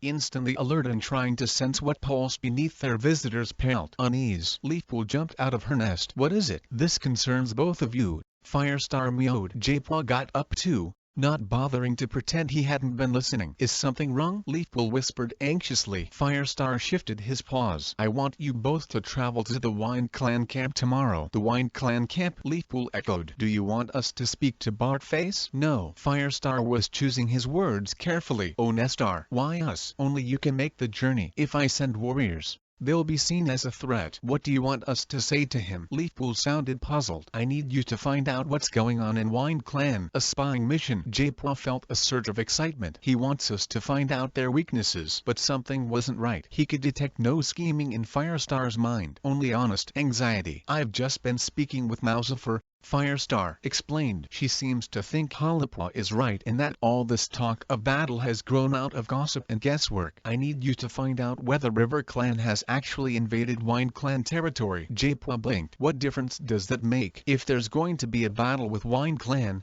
I want it to be for a good reason, Firestar replied. Leafpool swished her tail over the ground. But if they cross our border, isn't that reason enough? Yes, growled Firestar. But we might be able to stop them from crossing the border from now on. They've already done it once and gotten away with it, Japaw pointed out. He ignored Leafpool's hiss of warning. Apprentices weren't meant to speak to the clan leader in that way. That could have just been a mistake. Japaw felt Firestar's amber gaze warm his pelt. Their apprentices would not be the first to stray onto another clan's territory. He means Hollipaw. Firestar went on. It makes sense for Wind Clan to invade us if River Clan has taken their territory. But what if Onestar leads an attack just because he's afraid that River Clan might take his territory? Blood would be shed for no reason. I don't understand what you think we can do. Leafpool plucked at the ground. If we find out that River Clan hasn't invaded, do you want us to ask Onestar not to fight? Won't that make us look weak? Firestar stiffened. You must make it clear that we are ready to fight if we have to, he mewed. I'd just rather fight a bat driven by real need, not empty fears. But still, you want us to persuade Onestar not to attack us unless he has no other option? Leafpool pressed. Won't we look like cowards? Anger flashed from Firestar's pelt. We're not cowards, he snapped. But why should we fight pointless battles to prove it? Dawn was bright but cold. A pale sun peeped over the forest at the top of the hollow, but J-Paw could smell rain on the wind. He waited at the camp entrance while Firestar gave his final orders to their escort. Brambleclaw and Dustlefield were going to accompany them to the Wine Clan border and wait for their return. Feeful pressed against him. J-Paw could still sense doubt darkening his mentor's thoughts. "Are you ready?" she asked. "Yes." J-Paw's tail twitched with excitement. There was more to being a medicine cat than picking herbs and looking after sick cats. After all, the future of the clan could depend on what he and Feeful found out. There will be 3, kin of your kin, who hold the power of the stars in their paws. Come on. Then Brambleclaw padded through the thorn tunnel. Feeful headed after him and J-Paw followed, leaving Dustpelt to fall in behind. He could feel the warrior's dark pelt bristling with uncertainty. Dustpelt thought that Firestar was being hasty, that it was too soon to let Wine Clan know they would rather avoid a battle. Brambleclaw's thoughts were harder to read, his mind clouded by doubt one moment, brightened by hope the next. The patrol padded wordlessly over the bridge and down into the open moorland, which stretched into Wine Clan territory. Dustpelt was the first to voice his disquiet as they reached the border. "Are we just going to sit and wait for a Wine Clan patrol to ask us if we need help?" His mew was scathing. "Yes," Brambleclaw growled. Dustpelt paced up and down, remarking the bushes, irritation flashing from him so fiercely that it made J-Paw's fur stand on end. How humiliating to wait for permission from Wine Clan to go any farther. "Perhaps J-Paw and I should go on by ourselves,"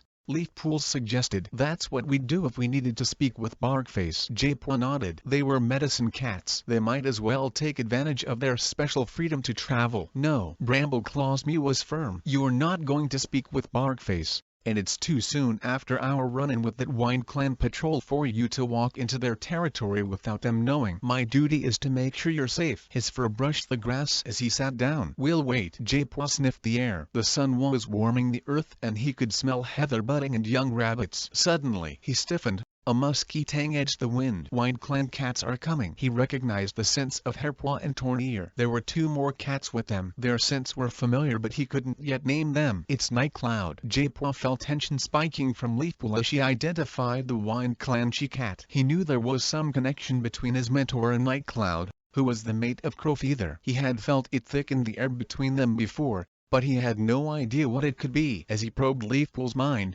his paws pricked with surprise. "Was that Geeluzi?" "Tornir, Hairpaw, and Whisker are with her," Dustpelt murmured. "Not bad, though I would have preferred it if Tornir had stayed in his nest." Dustpelt's pelt tickled J-Paw's flank as the warrior fluffed out his fur defensively. "Relax," Brambleclaw ordered. "They mustn't think we're showing any sign of aggression." "Because we're begging a favor," Dustpelt muttered under his breath. "Silence," Brambleclaw hissed. Then he raised his voice. "Tornir." Hostility slammed against J-Paw like a wave as the Wine Clan cats spotted the Thunder Clan patrol. The air seemed to crackle around him and he tensed, suddenly afraid. "What do you want?" Tornir's mew was accusing. Fur brushed heather as the Wine Clan patrol approached. J-Paw sensed Brambleclaw squaring himself to meet the Wine Clan cats. Leafpool and J-Paw wished to speak with Onestar. Brambleclaw's mew was calm, neither hostile nor yielding. Surprise pulsed from Tornir's pelt. "What for?" "They wish to speak with Onestar," Brambleclaw repeated. J-Paw felt suspicion wake in the Wine Clan cats' minds. He guessed they were looking at one another,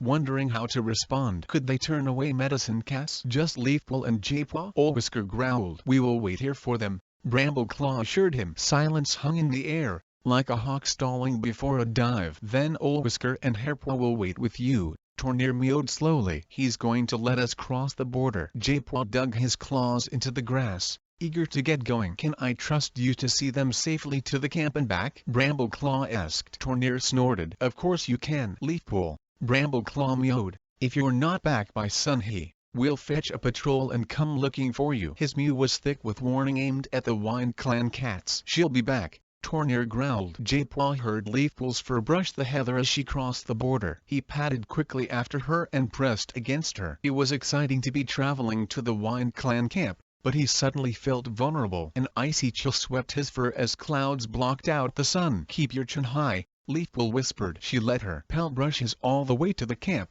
guiding him over the unfamiliar ground. Jaipua only stumbled once when Leafpool didn't warn him in time about a trailing branch of gorse. Soon he smelled brambles and a stronger scent of Wind Clan. He sensed space beneath him as the ground dipped away in front of them. They had reached the camp. "Stay close," Tornir warned. Jaipua walked step by step with Leafpool as the Wind Clan warrior led them into a swath of bramble, through a twisting, turning tunnel that led down into a hollow. He could hear Nightcloud's breath behind him as she brought up the rear. Then Wind stroked his whiskers.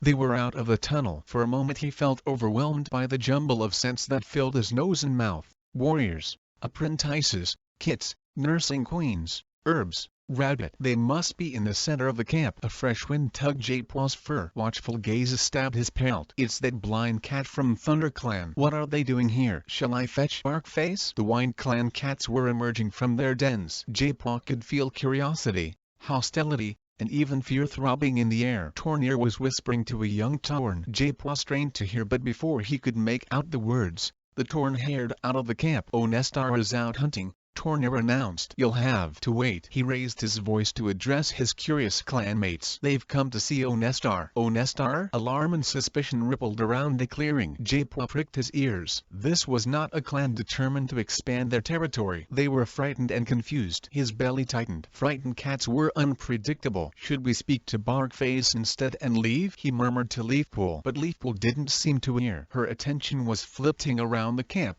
as though she were searching for something or someone. Suddenly an intense emotion sparked from her, almost making Jaipua flinch. Excitement, grief, anger, he couldn't tell. "You look well, Crowfeather." Leafpool's calm "you" didn't betray the storm raging in her mind. Jealousy spiked behind Jaipua. Nightcloud's pelt was bursting. "What are you doing here, Leafpool?" Crowfeather's mew was curt and quiet. "What is he feeling?" Jaipua studied the warrior's mind but found it barbed with wariness. "Firestar sent us to speak with Onestar," Leafpool explained. "He's not here." "We know." Leafpool sat down. Jaipua felt the first drop of rain dab his nose. The brambles rustled and a few moments later paws pounded into the clearing. "Onestar." Jaipua recognized Whitetail and Weaselfur with him. "What's this about?" the Wind Clan leader demanded. "Firestar sent us," Leafpool mewed. "Why?" Onestar paced warily around them. "Are you in trouble?" "No." "Then why come here?" Onestar halted so close to them that Jaipua could smell the rabbit blood on his breath. "Does Firestar still think there's some kind of special relationship between our clans?" "Because there isn't." "Firestar understands that." Jaipua was impressed with how calm Leafpool sounded,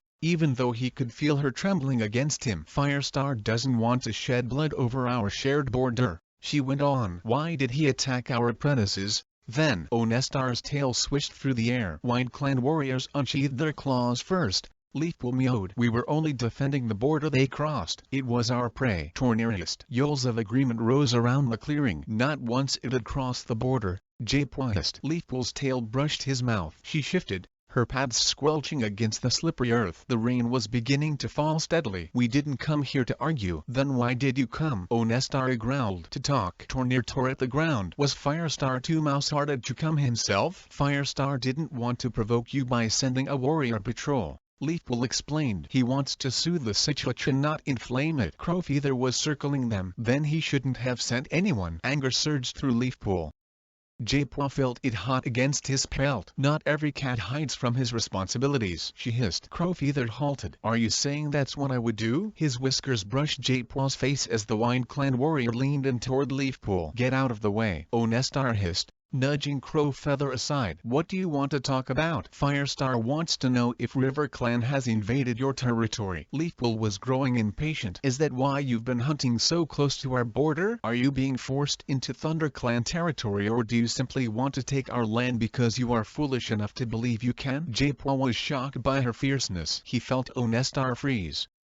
Leafpool had surprised the Wind Clan leader too. Angry whispers darted between the watching cats. The air seemed to crackle like green leaf lightning as the rising wind drove the rain harder into the camp. Jaipua tense, waiting for Onestar's answer. "River Clan has not invaded our lands," Onestar began slowly. "But that doesn't mean they won't." "Does Firestar expect us to wait until they do? Does he think we should sit around like fat voles waiting to be pounced on?" "But you are not voles," Leafpool snapped. "Why not defend your River Clan border instead of threatening ours?" "We will defend what borders we have to," Onestar retorted. "And take what territory we need. You don't even know that River Clan is going to invade." Leafpool pressed. "Why threaten us?" Tornir growled. "You sound like a blackbird singing the same song over and over again." Barkface could speak to Mothwing at the next Moonpool gathering, Leafpool suggested, Hermu suddenly coaxing. "He can find out exactly what River Clan intends. It may turn out you have nothing to be afraid of." "We aren't afraid," Crowfeather hissed. "Then why won't you listen to reason?" Leafpool pressed. "You are honorable warriors. Why let yourselves be driven by suspicion instead of truth?" "Listen to her," Weaselfur sneered, trying to steal time for her clan with clever words. "Wide Clan fights with claws not words,"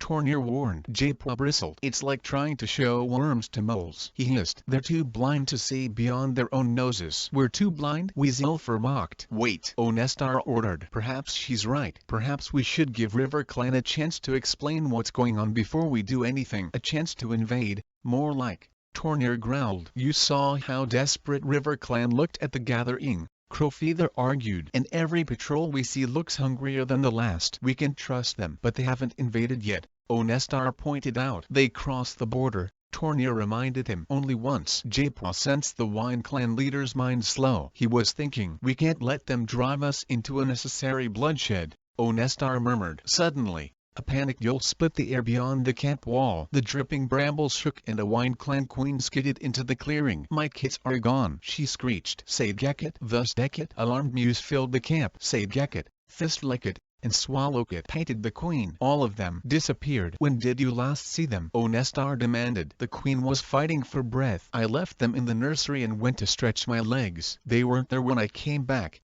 so I went looking for them." "They've wandered out before, but not far." "But this time there's no sign of them. Their trail heads toward the River Clan border and then just disappears." "A hawk's carried them off." "I know it." "Calm down, Gorstale." Onestar was bristling but his mew was steady. "You can be sure. No hawk's ever taken more than a single kid before. We must send out a search party." Suddenly, paws pounded through the entrance tunnel. Onestar. Ashfoot pelted into the clearing. Jaipua scented Breezepaw and Heatherpaw behind the Wine Clan deputy. "We've just seen a River Clan patrol heading back into their territory." "They've been on our land," Breezepaw spat. "And there was rabbit blood where they'd been," Heatherpaw added. Terror flared from Gorstale. "Are you sure it was rabbit blood?" "What?" Confusion clouded Heatherpaw's mind. "My kids have disappeared," Gorstale wailed. "You think the River Clan patrol might have taken them?" Heatherpaw sounded horrified. Her thoughts began whirling like leaves caught in a wind. Jaipua tried to read them but they were moving too fast. He only knew that at their center something dark hovered,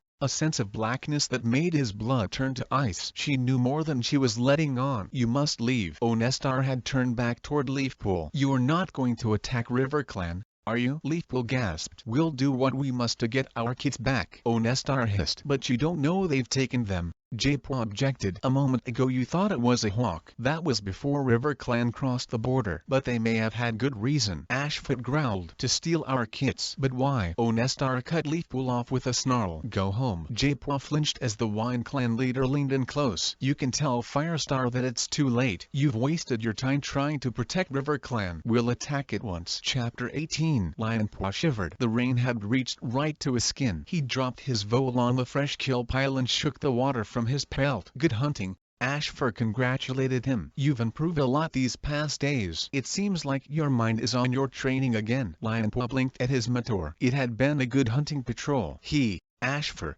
Stormfur, and Brook had caught nearly enough to feed the whole clan and it was great to feel energetic again, a little faster, a little sharper than his clanmates, as though Star Clan guided his paws. But his heart still ached when he thought of Heatherpaw. He missed being a Dark Sheehan warrior. Stormfur tossed a wet blackbird onto the pile. "Something's wrong." The gray warrior glanced anxiously around the clearing. Beside him, Brook narrowed her eyes. Cinderpaw was tugging twigs toward the thorn barrier where Cloudtail was stuffing them into gaps. Poppypaw and Mousepaw were hurriedly patching the nursery with fresh brambles. Their rain-soaked pelts were spiked, their tails bushed out. Thornclaw and Spiderleg were circling the edge of the camp, staring up through the rain at the walls. Thornclaw flicked his tail toward a rift in the cliff face where the rocks jutted out. "We should reinforce the top there. It's too easy for cats to climb down." Lionpaw's belly tightened. He scanned the clearing. Had Jaipua returned safely from his mission? He felt relief wash his pelt as he saw Jaipua emerge from the dirt place tunnel. Leafpool was calling to him from the medicine den entrance. "We need more dock." "I'll find some," Jaipua answered at once. Not by yourself, Leafpool meowed. Jaipua nodded. I'll take Halipua with me. Lionpaw's paws throbbed with unease. His brother normally bristled with rage at any suggestion that he couldn't manage by himself. Now he accepted it without a murmur. Don't go far from camp, Leafpool warned. Lionpaw, have you heard? Honeypaw was charging toward him, her eyes stretched wide. There's going to be a battle. Lionpaw hurried to meet her. When? Wind Clan is going to attack River Clan right now. Honeypaw panted. Lionpaw flattened his ears. Has River Clan invaded Wind Clan territory? Honeypaw shook her head. River Clan stole 3 Wind Clan kits, she mewed. Wind Clan are going to get them back. We have to be ready to fight. Lionpaw tensed. There weren't many kits in Wind Clan right now. Could they be the same 3 who had followed Heatherpaw? Are you sure River Clan took them? River Clan was hunting in Wind Clan territory when the kits went missing, Honeypaw told him. But it doesn't make sense. Lionpaw's mind was whirling. Who cares if it makes sense? Honeypaw trotted around him. There's going to be a huge battle anyway. Leafpool said so. Sorreltail was heading toward them,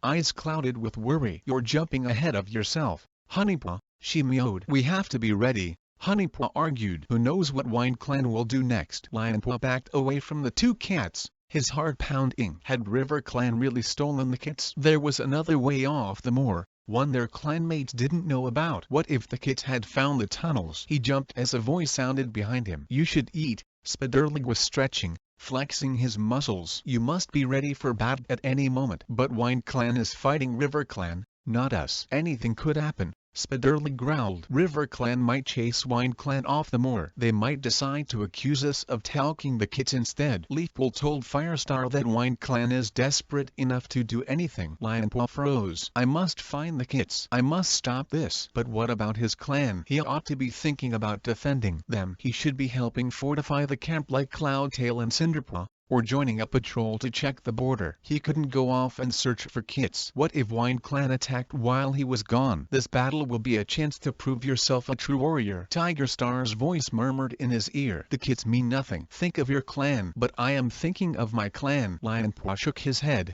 clearing Tiger Star's voice from his mind. Cats would be injured. Some might die. He shuddered as he thought of Heatherpaw caught in the midst of the fighting. If the kits were only lost in the tunnels, the battle would be over nothing. Lionpaw. Brambleclaw was padding toward him. Get something to eat and help with the preparations. Firestar's organizing extra patrols and the barrier needs to be strengthened. Lionpaw blinked at the Thunder Clan deputy. His belly was churning. I'm not hungry. Brambleclaw shifted his paws. Are you scared? Lionpaw opened his mouth, searching for the words to explain. It's natural. Brambleclaw's mew softened. I used to worry about seeing my clanmates wounded. But defending the clan is part of the warrior code. It's what we've all trained for. I know it's tough, but we're doing the right thing in the eyes of Star Clan. He ran his tail along Lionpaw's flank. You have the makings of a great warrior, Lionpaw, and I'm proud of you. Just remember what you've been taught and stay sharp. Do we really need to fight? If your leader tells you to, then yes, Brambleclaw murmured. Firestar won't lead any cat into battle unless he believes it's the right thing to do. But Firestar doesn't know everything. Lionpaw suddenly felt weary. If only he didn't know about the tunnels. Then he could just do as he was ordered without question. Miserably, he nodded at Brambleclaw. Okay. He padded to the fresh kill pile, sick at the sight of the prey piled there as though it were any ordinary day. Why can't we fight? A second small mew wailed across the clearing. I don't want to wait here until Wind Clan come and shred us. Foxkit hissed. You'd only get in the way, Ferncloud told them sternly. She swept her tail over them, shooing them back toward the nursery. The best way you can help is to hide inside your den till the danger is past. Your time for fighting will come, but not this moon. Finpaw watched Ferncloud nudge them through the nursery entrance. It wasn't just Foxkit and Iskit who were in danger. He couldn't possibly put his clanmates at risk, not when there was something he could do about it. Narrowing his eyes against the rain, he veered away from the fresh kill pile and headed past the medicine den. Slipping in among the dripping brambles, he pushed his way through to the camp wall. He reached up to the first ledge and scrambled onto it. Fed by ledge, he clawed his way to the top of the hollow, panting with the effort as he hauled himself over the top. Crouching in the rain-soaked grass, he caught his breath and peeped over at the busy camp below. No one had seen him leave. His clanmates were still busy pressing twigs into the thorn barrier, gathering in groups to plan patrols, their wet pelts bristling with excitement. He crept into the trees and began to run down the slope, heading toward the tunnel entrance. Suddenly, Voices sounded from behind a clump of ferns. Lionpaw squeezed between the dripping stems and peered out. Try to pick the juiciest leaves, Jpaw was advising. Hollipaw sat beside him, stripping leaves from a small plant and piling them on the wet earth. Jpaw lifted his nose and sniffed. Lionpaw straightened and pushed his way out, shaking the drops from his pelt. What are you doing here? Hollipaw's green eyes flashed with surprise. Do we have to go back to camp? Lionpaw shook his head. I think I know where the kids are, he blurted out. Paw steps pounded on the forest floor nearby. Lionpaw ducked back into the ferns, crouching down among the stems. Hollipaw and Jpaw stared after him in surprise, then glanced at each other as Thornclaw and Whitewing raced out of the trees. You two had better hurry, Thornclaw mewed. Lionpaw ducked down farther as Hollipaw glanced at the ferns where he was hiding, her eyes glittering with suspicion. Would she give him away? Whitewing flicked her tail. Is everything okay? Yes. Jpaw's answer was firm. We've just got a few more leaves to pick and then we'll go back to camp. Good. Thornclaw nodded. We're heading up to the ridge to see if there's any sign of Wind Clan. We may be able to see if they've begun their attack on River Clan from up there. Suddenly Whitewing sniffed the air. It smells like Lionpaw's been here. Yes. Jpaw plucked another dock leaf from the soggy plant in front of him. He came to tell us to hurry up. Has he gone back to camp? Thornclaw asked. I suppose so, Jpaw replied. Don't be long. Whitewing padded to the fern where Lionpaw was crouching. He held his breath, praying that his golden fur wouldn't show through the green leaves. Come on. Thornclaw bounded up the slope toward the ridge. Whitewing turned and pelted after him. Why in StarClan did you hide? Hollipaw demanded as Lionpaw slid out of the ferns. They mustn't know what I'm up to, Lionpaw whispered. Jpaw's tail was twitching. What are you up to? What's this about the kits? Hollipaw narrowed her eyes. Lionpaw took a deep breath. There are tunnels under our territory. Tunnels? Jpaw's fur stood on end. Yes, they lead onto the moor, to Wind Clan territory. You can travel right through if you want. The kits followed Heatherpaw to the tunnel entrance once. I think that's where they might be. Hollipaw was staring at him in horror. You've been meeting Heatherpaw. You told me you'd stop seeing her. Lionpaw stepped backward. His sister was digging her claws into the earth as though she were trying to stop herself raking his pelt. You lied to me and you lied to your clanmates. She spat. I always thought that you were the most loyal of us. And now you've betrayed your clan. I haven't betrayed them. Lionpaw mewed. I've stopped meeting Heatherpaw now. We were just playing,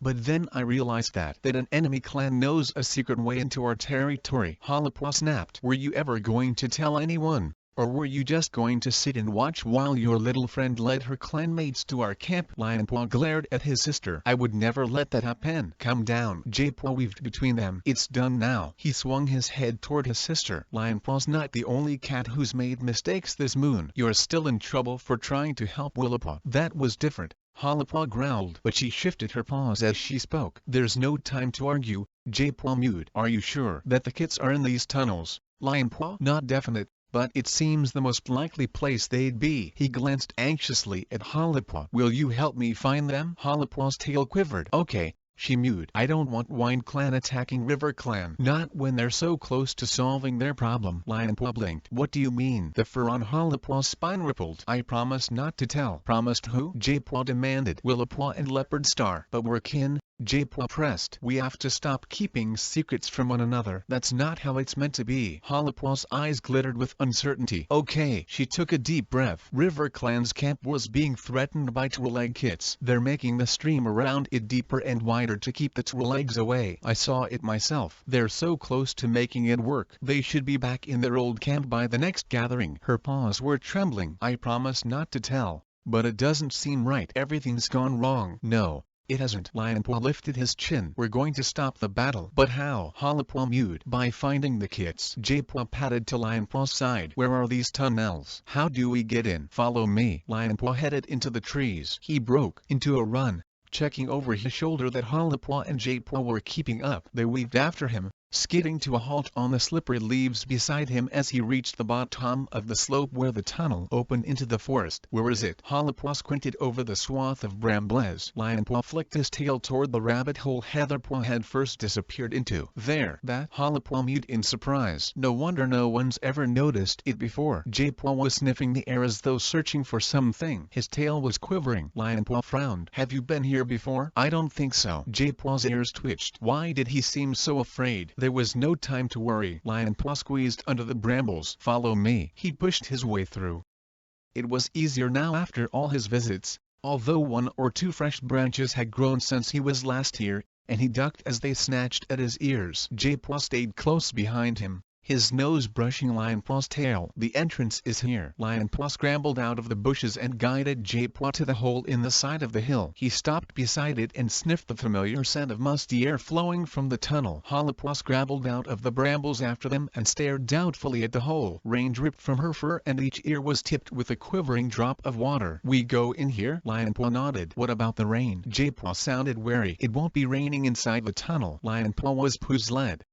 Surely he'd be glad to get out of the downpour. J-Paw flattened his ears and sniffed at the entrance. "Have you been here before in the rain?" he asked suspiciously. "No." Lion-Paw was getting impatient now. "There wasn't time for this. We must find the kids before the battle starts." He squeezed into the entrance and started to pad quickly along the familiar tunnel. "Wait!" Hollow-Paw called from behind. "It's too dark to see where I'm going." Lion-Paw waited while J-Paw and Hollow-Paw caught up with him. They were both moving cautiously, their paw steps pattering unevenly on the rocky floor. Surely J-Paw should be able to travel through the tunnels more easily than the rest of them. He was used to darkness. "There's a cave ahead," Lion-Paw reassured them. "There's a gap in the roof so it'll be lighter there." He moved on, slower this time. He could hear J-Paw sniffing the air, and Hollow-Paw's fur brushing the walls. "Do these tunnels really lead all the way to Wind Clan territory?" Hollow-Paw's mew echoed eerily in the darkness. "Have you been that far?" "No, only as far as the cave,"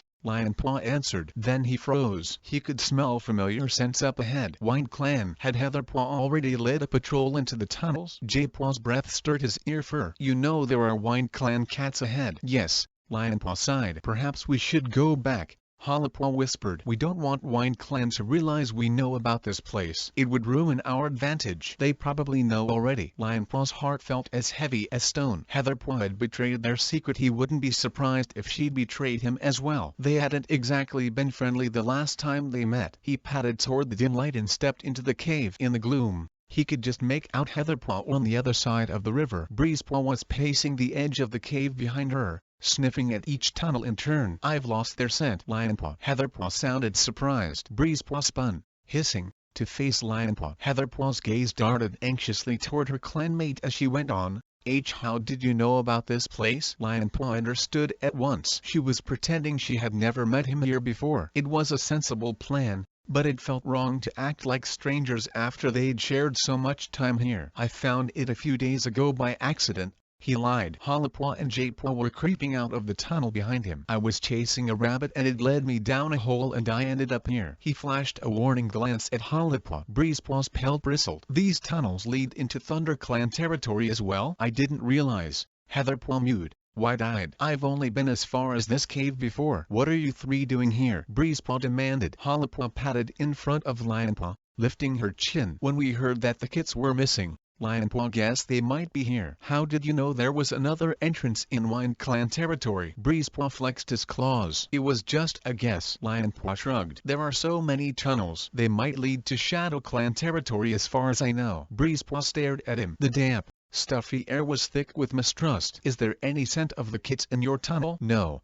Hollow-Paw replied, her voice taut. "We followed their trail here, but it's disappeared," Heatherpaw explained. J-Paw had cautiously crept forward and was sniffing at the river. Its usually sleek surface was rippling as though blown by the wind, and dark water lapped over the edges, forming pools in the dimpled rock on either side. "Is the water always this high?" he asked. "Only after it's been raining," Heatherpaw answered. "Does it get higher?" Heatherpaw tipped her head on one side, puzzled. "I don't think so." Lion-Paw felt hot with embarrassment. Why did J-Paw keep fussing about the rain? He wanted to find the kits and get out of here. Breezepaw paced around his clanmate. "These intruders might as well go home," he mewed. "We're looking for the kits. There's no need for them to help." He glared at Lion-Paw. "Why are you bothered about Wind Clan kits anyway?" Hollow-Paw flicked her tail. "There's going to be a battle over them. Or haven't you heard? Can we stop chatting and get on with the search?" Heatherpaw snapped. Breezepaw shot her an angry look. "What about them? We may as well let them come with us."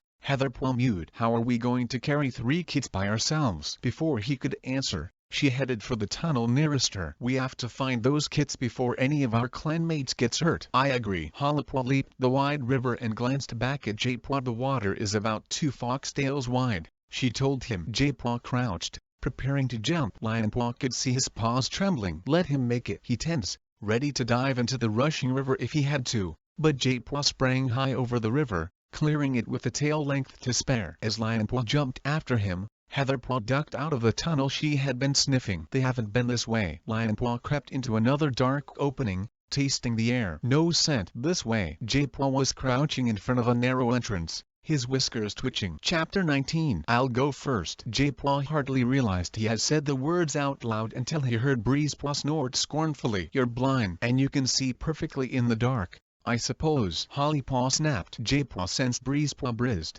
but the Wind Clan cat didn't argue. He was glad, because he was on the verge of turning tail and fleeing back along the tunnel to the forest, where rain pattered on leaves and earth and didn't collect in cold stone tunnels to sweep away everything inside them. All he could think of ever since he set foot in the first tunnel was racing for his life, terrified, with fallen leaves. Images filled his mind: the dark tunnel, the roaring of the water, the shock as the wave hit him and swept him up like a leaf caught in a storm, gasping for air and finding only water to breathe. Don't think about it. At least this time there would be no glimmers of light to distract him.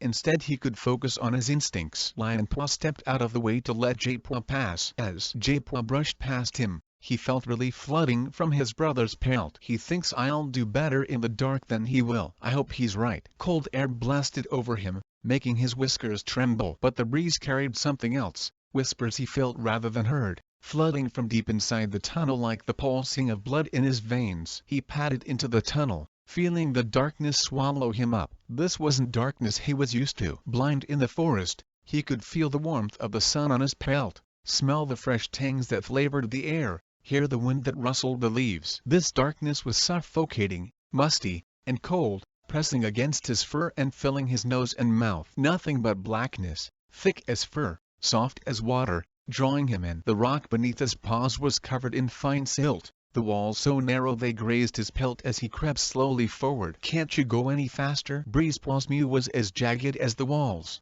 He tried to block out the fear pulsing from the other cats, and padded on, feeling the path slope downward. The tunnel widened, cold air jabbed his pelt as they passed under a slit in the roof. Was this really the right way? The draft flowing through the tunnel like water carried no kid scent, only forest air seeping through fissures in the roof. Suddenly, a pelt brushed his flank. Jadepaw bristled. I'm leading, Breezepaw. He barged the cat away. What are you talking about? I'm back here. Breezepaw snapped from behind. Hollypaw's nose brushed his tail tip. There's no one near you, Jadepaw. Surprised, Jadepaw tasted the air. A new scent bathed his tongue. Not a clan scent, but still faintly familiar. He tasted the air again, his pelt pricking with unease as the other cat pressed against him, matching him step for step. I will walk with you, my friend, as you once walked with me, the voice whispered in his ear. Fallen leaves. Jadepaw's heart lurched. The memory of a great, black wave engulfing him made him stop dead. He fought the urge to turn and run,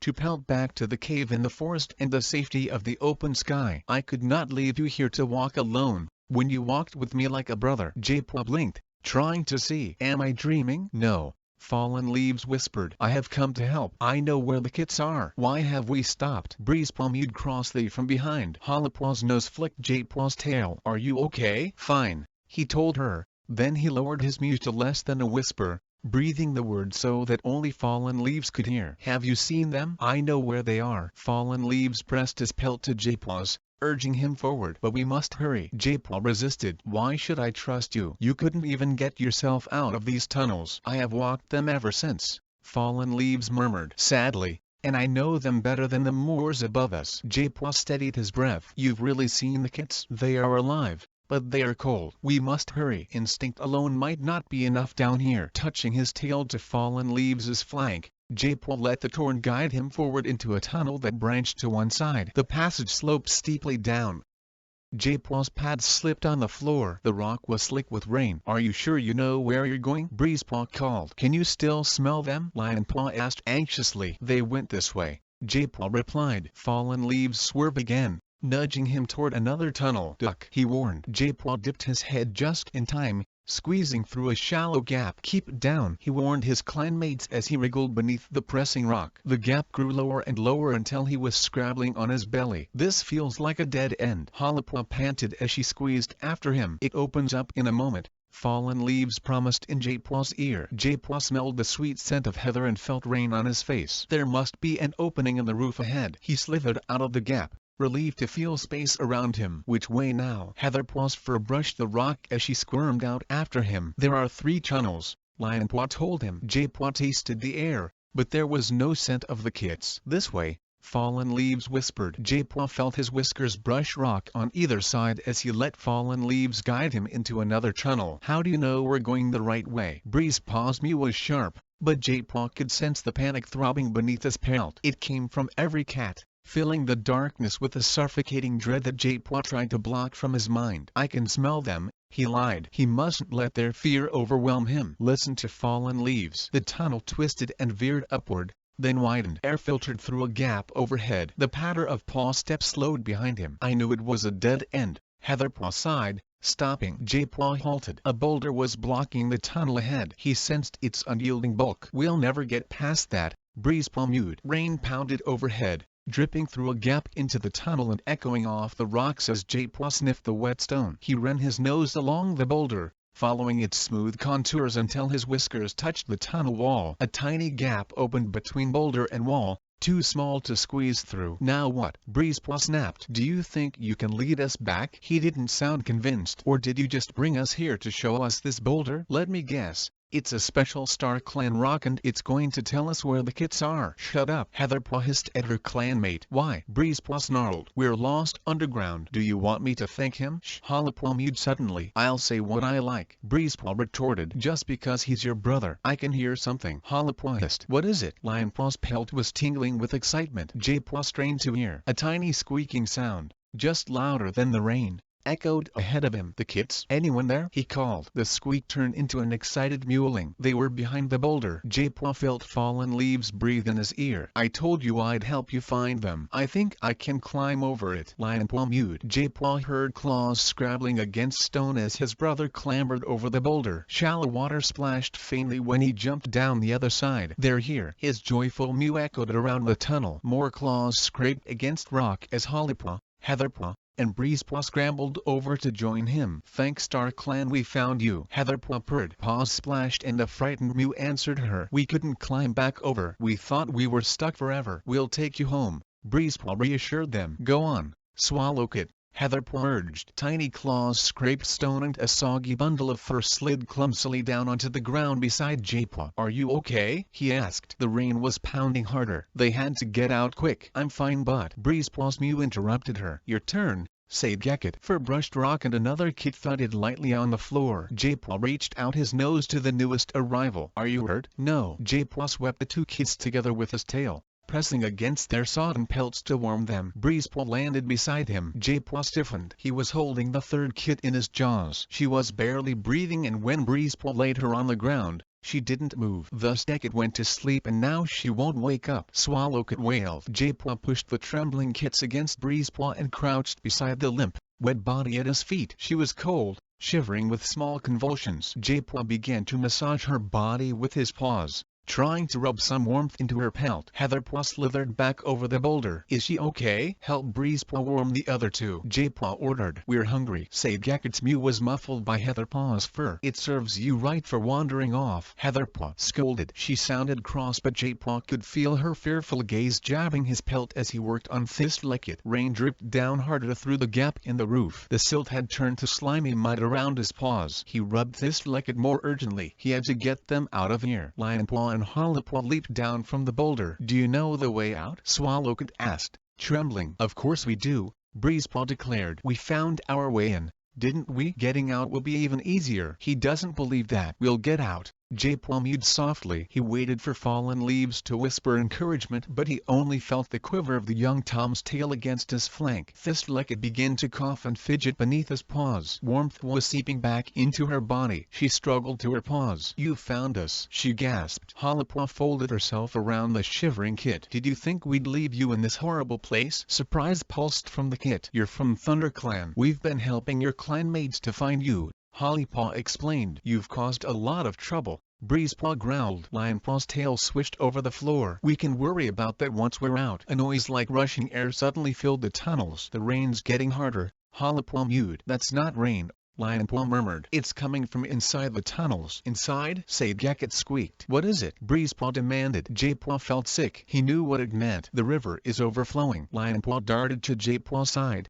pelt bristling with alarm. "How do you know?" Jaypaw closed his eyes. "I've heard it before. The tunnels are going to flood." Energy exploded from Lionpaw. "We've got to get out of here." Swallowcut squealed as he snatched her up in his jaws. "Breezepaw, Heatherpaw, take the other two," he hissed out of the corner of his mouth. "I'll lead." Jaypaw mewed. He had brought them here. He had to get them out. He pelted back along the tunnel. Fur-brushed stone and claws skittered after him. Fallen leaves fell in beside him and matched the rhythm of his stride. "You've got to get us back to the cave," Jaypaw hissed. "I will," Fallen Leaves promised. The young Tom's paws made no sound on the tunnel floor as they raced onward, but his pelt was hot with fear and his mind flashed with memories that echoed in Jaypaw's mind, paws churning through muddy water, struggling against currents too strong to fight, gasping for air and finding only water, disbelief as the world closed in and life ebbed from his body. He's remembering how he drowned. Jaypaw pushed on harder, ducking just in time to squirm under the low roof. He wriggled forward,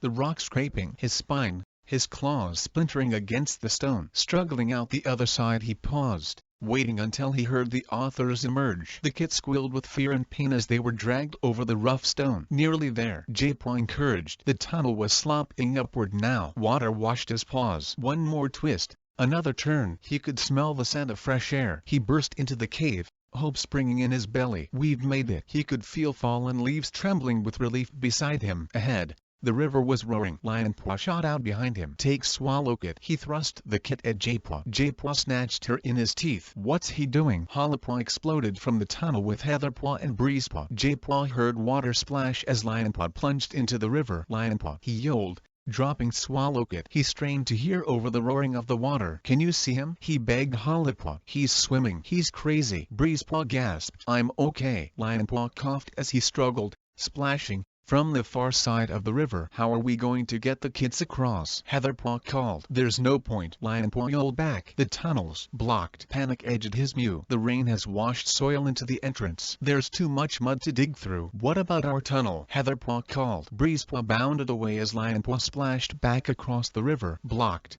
2 boulders have fallen from the roof." Breezepaw called from the Wind Clan tunnel. "It's like a waterfall in here. We'd never get the kids up it." "We have to try," Heatherpaw screeched. "I don't think there's enough space at the top to get through," Breezepaw argued. Fear made him angry. If a kid got swept down over the rocks, it might die. "We have to do something," Hollowpaw yelled. Jaypaw pressed against Fallen Leaves, trying to read his thoughts, but the young Tom's flank seemed to be fading, and Jaypaw's shoulder passed with a shiver through the soft fur. "Fallen Leaves?" he hissed. "I'm sorry." Guilt and grief hung like mist in the air. Jaypaw suddenly felt cold where the Tom's warm body had been. Panic gripped him and time seemed to slow. For a heartbeat, Jaypaw glimpsed a pair of amber eyes. "Wait," he called. "Come with us." Fallen Leaves blinked, his gaze filled with sorrow. "It's not my time to leave," he mewed faintly, and then he was gone. "Not again." "Are we going to die?" Said Gekut's terrified mew rose above the torrent. Jaypaw's mind whirled as he tried to work out some way to escape. Water sprayed his face as the river flowed and bubbled against the cave walls. Lionpaw pressed him back with the others until they were huddled on a narrow strip of earth, water snapping at their paws. "Help us!" blood roared in Jaypaw's ears. Could Star Clan hear him down here? Suddenly a silvery light glowed at the edge of his vision, like moonlight creeping across a night-black forest. Jaypaw looked up and saw a smooth ledge near the top of the cave. A cat was sitting there. It was the cat from his dream, with twisted claws, balding pelt, sightless bulging eyes. The cat who had sent Fallen Leaves into the tunnels to die. The cat looked straight at Jaypaw. Anger rose in Jaypaw's chest. "Have you come to watch us die too?" A shadow moved beneath the cat's paws. He was rolling something toward the lip of the ledge. Something long and slender and smooth. Jaypaw's fur stood on end. The stick from the lake. Its markings were clear in the moonlight, and, as Jaypaw stared in confusion, the cat lifted his paw and held a trembling claw over a row of scratches. 5 long and 3 short. Jaypaw gasped. Those scratches weren't there before. He had counted the marks so many times he knew them by heart. 5 warriors and 3 kits. "He means a slash." Jaypaw stared,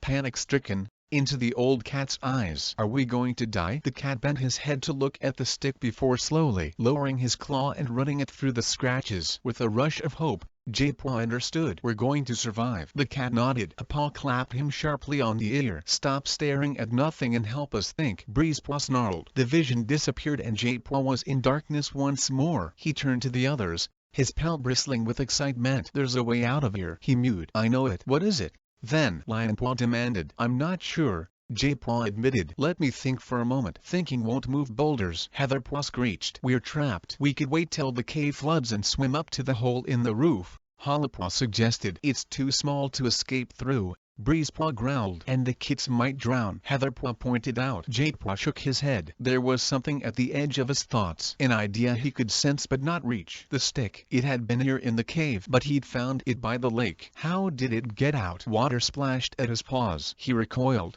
then froze. He pictured the river reaching up to the stick, lifting it, washing it away. Of course, the river must flow out into the lake. "We'll have to swim," he cried. "Swim where?" Lionpaw spluttered. "The river runs into the lake. It'll carry us there." "But it disappears underground," Breezepaw hissed. "It comes out in the lake," J-Paw insisted. "We're not River Clan. We can swim," Heatherpaw wailed. Lionpaw pressed against J-Paw. "Will this really work?" "There's no other way. If you say we must do it, then we have to trust you," Hollowpaw mewed. "You might," Breezepaw growled. "If we don't do something, we're all going to drown," Heatherpaw screeched. Hollowpaw kneaded the ground. "Let's try it." Swallowcut squealed in terror. "I'm not going in the water." "We'll hold you by your tails," Lionpaw promised. "We won't let go." "By our tails?" shrieked Thistlecut. "If we hold you by your scruffs, we'll swallow too much water," Lionpaw mewed. "You'll have to keep your head afloat by paddling with your forepaws like this." Water spattered from his paws as he churned the air, showing the kits how to paddle. "I'm scared,"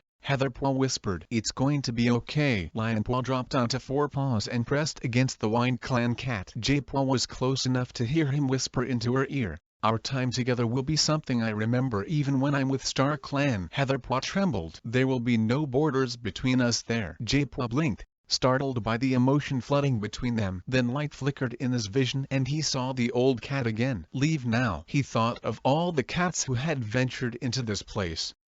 Their fear and hope seemed to whisper in the air around him. The scratches on the stick had marked their fate. Did the new lines really predict the clan cats would survive? He had to believe that they did. "We have to go," he ordered. "Line up at the edge of the river," Hollowpaw instructed. "Lionpaw, you take Sagekit, I'll take Thistlecut, Breezepaw can take Swallowcut." "What can I do?" Heatherpaw asked. "Hold on to my tail," J-Paw mewed. "We'll help each other." "Okay," Heatherpaw agreed. He felt her take the tip of his tail lightly in her teeth. "I'm not going." Swallowcut's paws splashed through the shallows as she tried to make a run for it. She shrieked as Breezepaw grabbed her and dragged her toward him through the water. "Don't worry, Swallowcut," he soothed. "I won't let go." "There's no way I'm going to let you drown." Swallowcut whimpered but didn't try to escape again. "Come on," Lionpaw urged. J-Paw waded through the shallows. His paws throbbed with dread as he felt the tug of the river. "Ready?" Lionpaw mewed. "Yes," Hollowpaw answered. J-Paw tensed. "Jump!" He hurled himself into the rushing torrent. Heatherpaw tugged on his tail as the water swirled her downstream. The current dragged him under and he was lost in his dream of drowning again,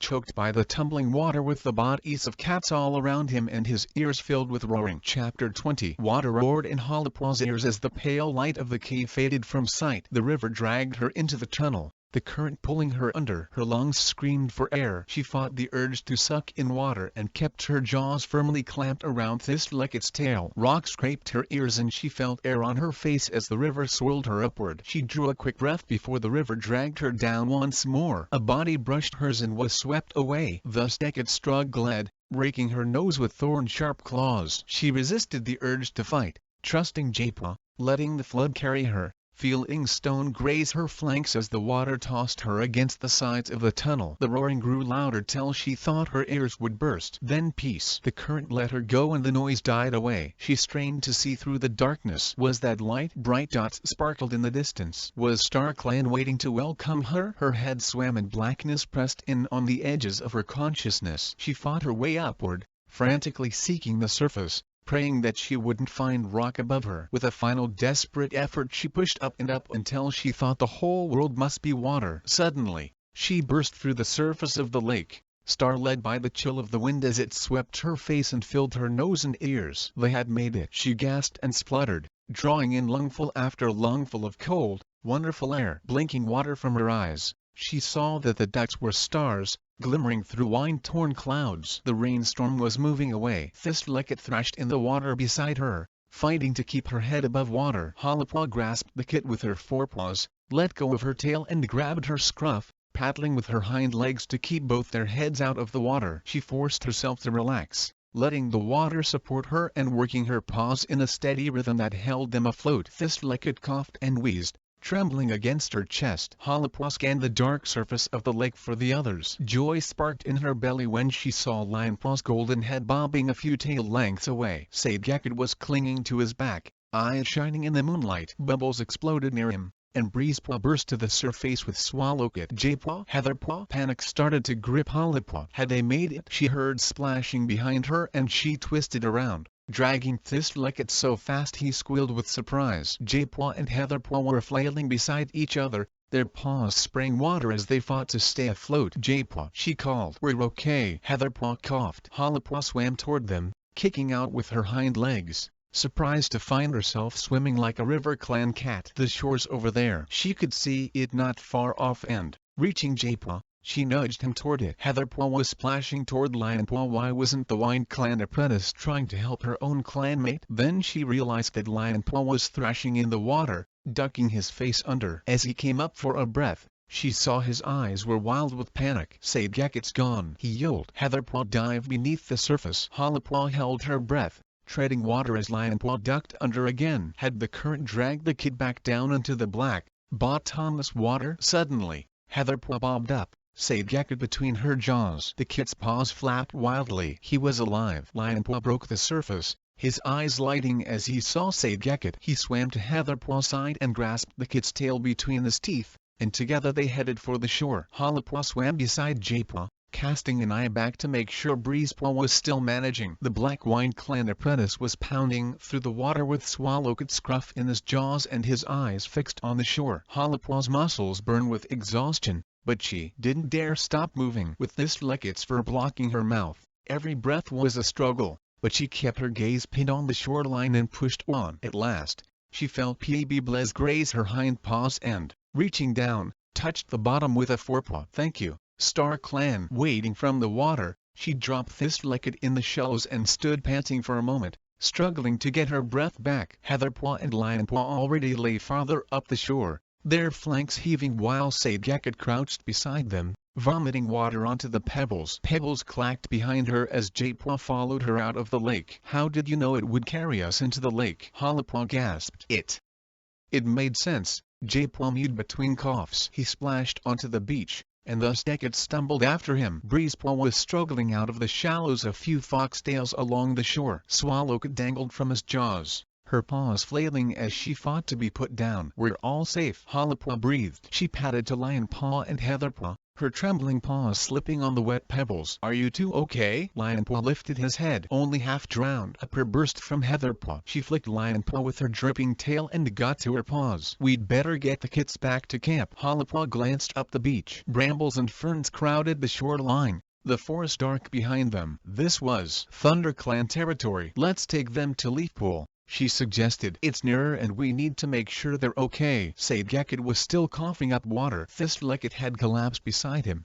and though her eyes were open, her breathing was rapid. Halapaw's right. Jaypaw joined them. They need treatment for shock. Swallowcut hurried toward them, Breezepaw at her side. That was the horriblest thing I ever did. She shook the water from her fur. You wait till you taste Leafpool's medicine, Jaypaw warned. Breezepaw's eyes glittered with suspicion. Leafpool? The ThunderClan camp's closest, Heatherpaw told him. We should get them treated. Breezepaw stared at Swallowcut. There was blood on her fur where the rocks had scoured her pelt. Okay, he agreed. Jaypaw pricked his ears. Listen. Threatening yells rang through the night air. Halapaw stiffened as she recognized her father's voice, countered by the menacing growls of Wind Clan cats. It's coming from the forest border, Jaypaw mewed. Had their disappearance made things even worse? There's going to be a battle if we don't get back soon. Halapaw gasped. Lionpaw leaped to his paws. We can show them the kits. If they know they're safe, There doesn't need to be a fight. Are we going to the battle? Swallowcat's eyes grew wide as an owl's. I can help fight, said Gekut mewed. There won't be a battle if we get there quickly,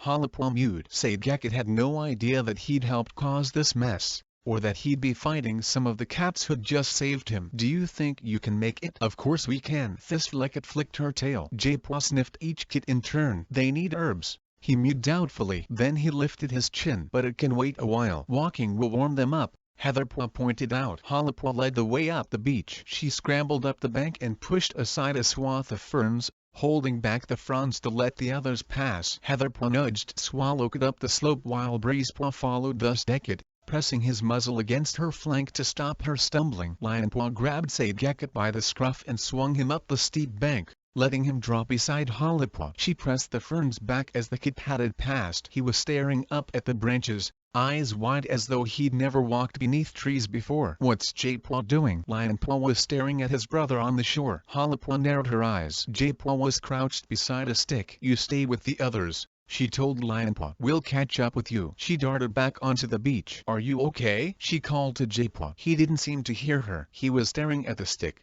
eyes closed like he was asleep. She padded closer, feeling as if she were intruding. All safe, just as you promised, Japwa was murmuring, his muzzle pressed against the smooth, pale wood. Thank you. We have to go, Hollipwa urged. Japwa didn't stir. Go carefully, fallen leaves, he whispered. I hope you find your own way out one day. Come on, Japwa. They must hurry. The yells from the border were growing fiercer. Japwa lifted his head. I'm coming. He left the stick and padded to her side. What were you doing? It's not important, Japwa replied, turning his sightless eyes on her. Hollipwa knew him well enough to guess that it was. Sometimes she wished she understood Japwa better. Lionpaw was easy. His friendship with Heatherpaw had broken the warrior code, but there was no mystery in his liking the pretty Wind Clan cat. But Japwa seemed to be guided by invisible paws, as though he walked in a secret world she could never be part of. They caught up with the others. Hollipwa's chest ached and her paws felt raw after the journey through the tunnels. How soft the forest floor felt on her pads after so much rough stone. Breezepaw pushed the pace harder and the kits had to scurry to keep up. Thistlecat tripped over a root. Lionpaw instantly scooped her up and she didn't complain,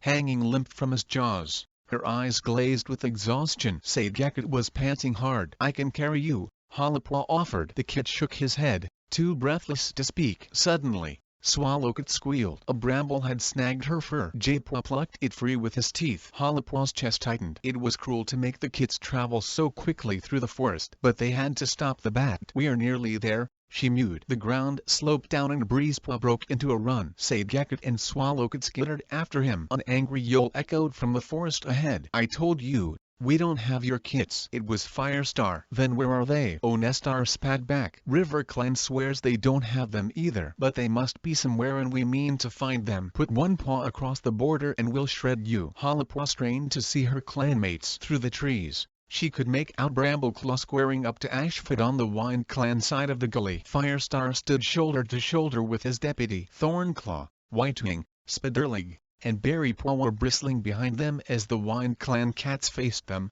fur on end, lips drawn back in threatening snarls. Crowfeather was tearing at the ground beside Onestar and Ashfoot, claws unsheathed, while Olwhisker and Tornir paced up and down behind them. Hard pounding, Hollipwa swerved past the kits and chased after Breezepaw. Brambles sprang back in his wake. Lashing her muzzle, she burst from the undergrowth just in time to see Breezepaw leap across the gully. Stop! We found the kits, he yelled. There's no need to fight. Hollipwa stared anxiously over her shoulder, willing the others to hurry. Where are they? Onestar demanded. They're coming, Hollipwa promised. The warriors stared in astonishment as the undergrowth shivered and Heatherpaw nosed Said Gekut and Swallowcat out into the open. The kits stumbled to a halt and stood blinking in the moonlight. Lionpaw padded out of the brambles, Japwa following, and placed Thistlecat gently beside them. Where in StarClan did you find them? Onestar's eyes stretched wide. Lionpaw's fur was prickling along his spine. He glanced at Heatherpaw and stepped forward. They found their way into. Hollipwa cut him off. They were down on the shore,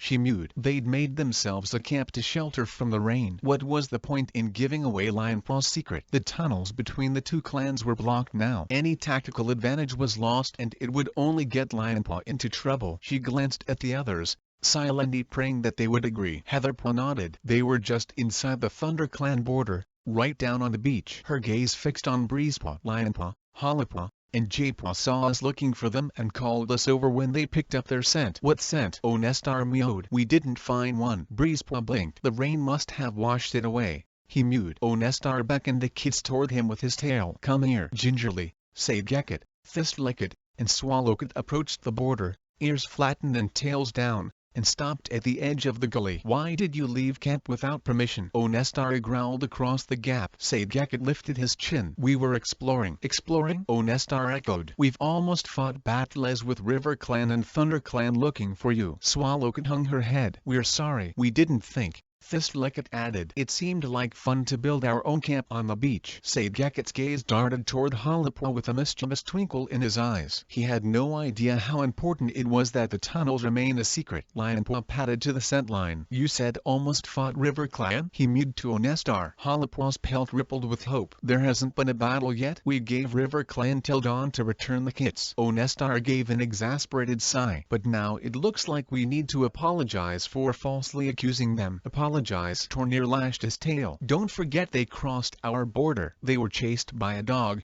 Onestar reminded him. That's what they said last time. Crowfeather growled. I smelled a dog scent myself. Onestar snapped. We have to trust what our eyes and ears tell us. Crowfeather bristled. But they still might invade. Onestar narrowed his eyes. Or they might return to their old camp as they promised. We'll find out at the next gathering. Until then we patrol our borders as usual. And if we see that dog, we'll teach it to stay on its own land. Hollypaw felt weak with relief. The threat of battle was over. The Wine Clan kits were safe. She noticed Firestar staring at her. It looks like you were right, Hollypaw, he mewed. She dipped her head. It was never about being right, she mewed. Brambleclaw ran his tail along her flank. You look exhausted. We should get you all home. Yes, Onestar agreed. He hopped across the border and lifted the kits, one by one, over the gully. I'm sorry that our kits caused so much trouble. We have kits of our own, Firestar replied, a hint of warmth in his voice. So we know what it's like. Tornir snorted and grabbed Thistlecit by the scruff. He turned sharply and padded away through the trees. Owlwhisker picked up Swallowkit while Crowfeather lifted Saidgekit. Thanks for bringing us back. Saidgekit squeaked as he was carried away. Brambleclaw glanced at Jaypaw,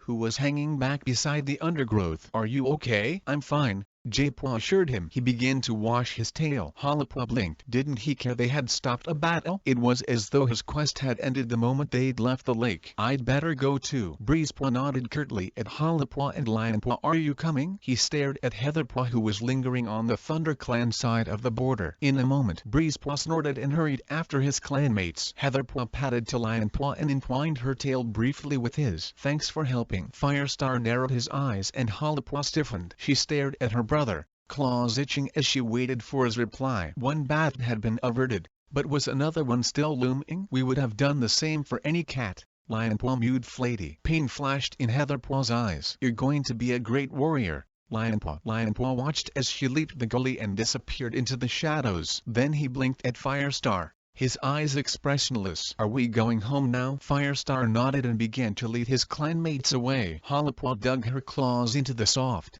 wet earth. Lionpaw had learned his lesson. The warrior code was more important than any friendship. It guided their paws in everything, and it stopped more battles than it started. Jaypaw could get away with testing the code's limits. He had his own mysterious relationship with Star Clan, but she and Lionpaw were warriors. Without the code, they were nothing. I'm not a medicine cat anymore. I can be friends with Willowpaw, not like we used to be. Obeying the warrior code is all that matters. If we do that, the clans will be safe. Muscles aching and paws weary, she followed her clanmates into the forest. She could sleep soundly tonight. Chapter 21. Lionpaw's muscles still hurt from the race through the tunnels and the long swim to the shore, but he couldn't rest in the den any longer. He had slept till midday and Ashfur had refused to take him training until he'd had another good night's sleep. But Lionpaw's heart ached to the point of making him fidget and shuffle his paws in the dried up moss in his nest. Finally he gave up trying to get comfortable and pushed his way through the barrier of thorns into the forest. You need to stretch your legs. Brooks' mew surprised him. Lionpaw had been lost in thought as he padded out of the camp entrance. The evening sun was glittering through the trees as it sank toward the horizon. I'm bored with resting, Lionpaw told her. You look better, she commented. Last night you looked like you'd been as far as the mountains and back. Lionpaw looked at his paws. The kits were hard to find. But you found them, Brooke reminded him. Yes, Lionpaw murmured. He began to pad up the slope, treeward. "I'll watch for you," Brook called after him. "I won't be long," Lionpaw promised. He headed for the tunnel entrance, weaving slowly through the trees. As he saw the brambles that guarded the tunnel entrance, the pang in his belly grew stronger. He wriggled beneath the prickly branches and climbed the slope, pausing in front of the small burrow where Heatherpaw had once called to him. He imagined her now, her blue eyes shining with excitement. He would never see her again in that way. As a friend, as a fellow member of Dark Clan with their own hidden territory. He couldn't have all that and still be a loyal Thunder Clan warrior. He closed his eyes, imagining he could still smell her scent drifting from the tunnel entrance. He knew that was impossible. A mudslide blocked the way now. It marked the end of the most precious friendship he'd ever known. "Goodbye, Heatherpaw," he whispered into the tunnel, hoping the wind would carry his words through the darkness, picturing her waiting at the other end. "There will be no borders between us and Star Clan." He remembered the moment they'd shared in the tunnels when he'd thought they might die. The intensity of it still throbbed in his paws. How could he turn his back on their friendship? He had to. So must she. A half-moon hung in the sky as Lionpaw headed home through the shadowy forest. The wind brushed the treetops, and the ferns crackled as they slowly began to unfurl bright new leaves. Fur brushed his flank. Lionpaw jumped, tail bristling. "We are proud of you." Tiger stars mew drifted on the evening air. Lionpaw turned his head and saw the dark warrior shimmering out and his amber eyes glowing in the twilight. A second pelt brushed his other flank. Hawk froze. "You made the right decision," the tabby warrior told him. He nudged Lionpaw with his shoulder, and Lionpaw shivered at his ghostly touch. "I've lost my best friend," he murmured. "I never thought I would feel so empty." "Friendship is worthless," Tiger Star growled. "You have learned an important lesson, one that I could never have taught you. But I will teach you much more. There'll come a day when you'll be so powerful, you'll have no need of friends." Thank you for watching. Subscribe for more Warrior Cats text-to-speech audiobooks.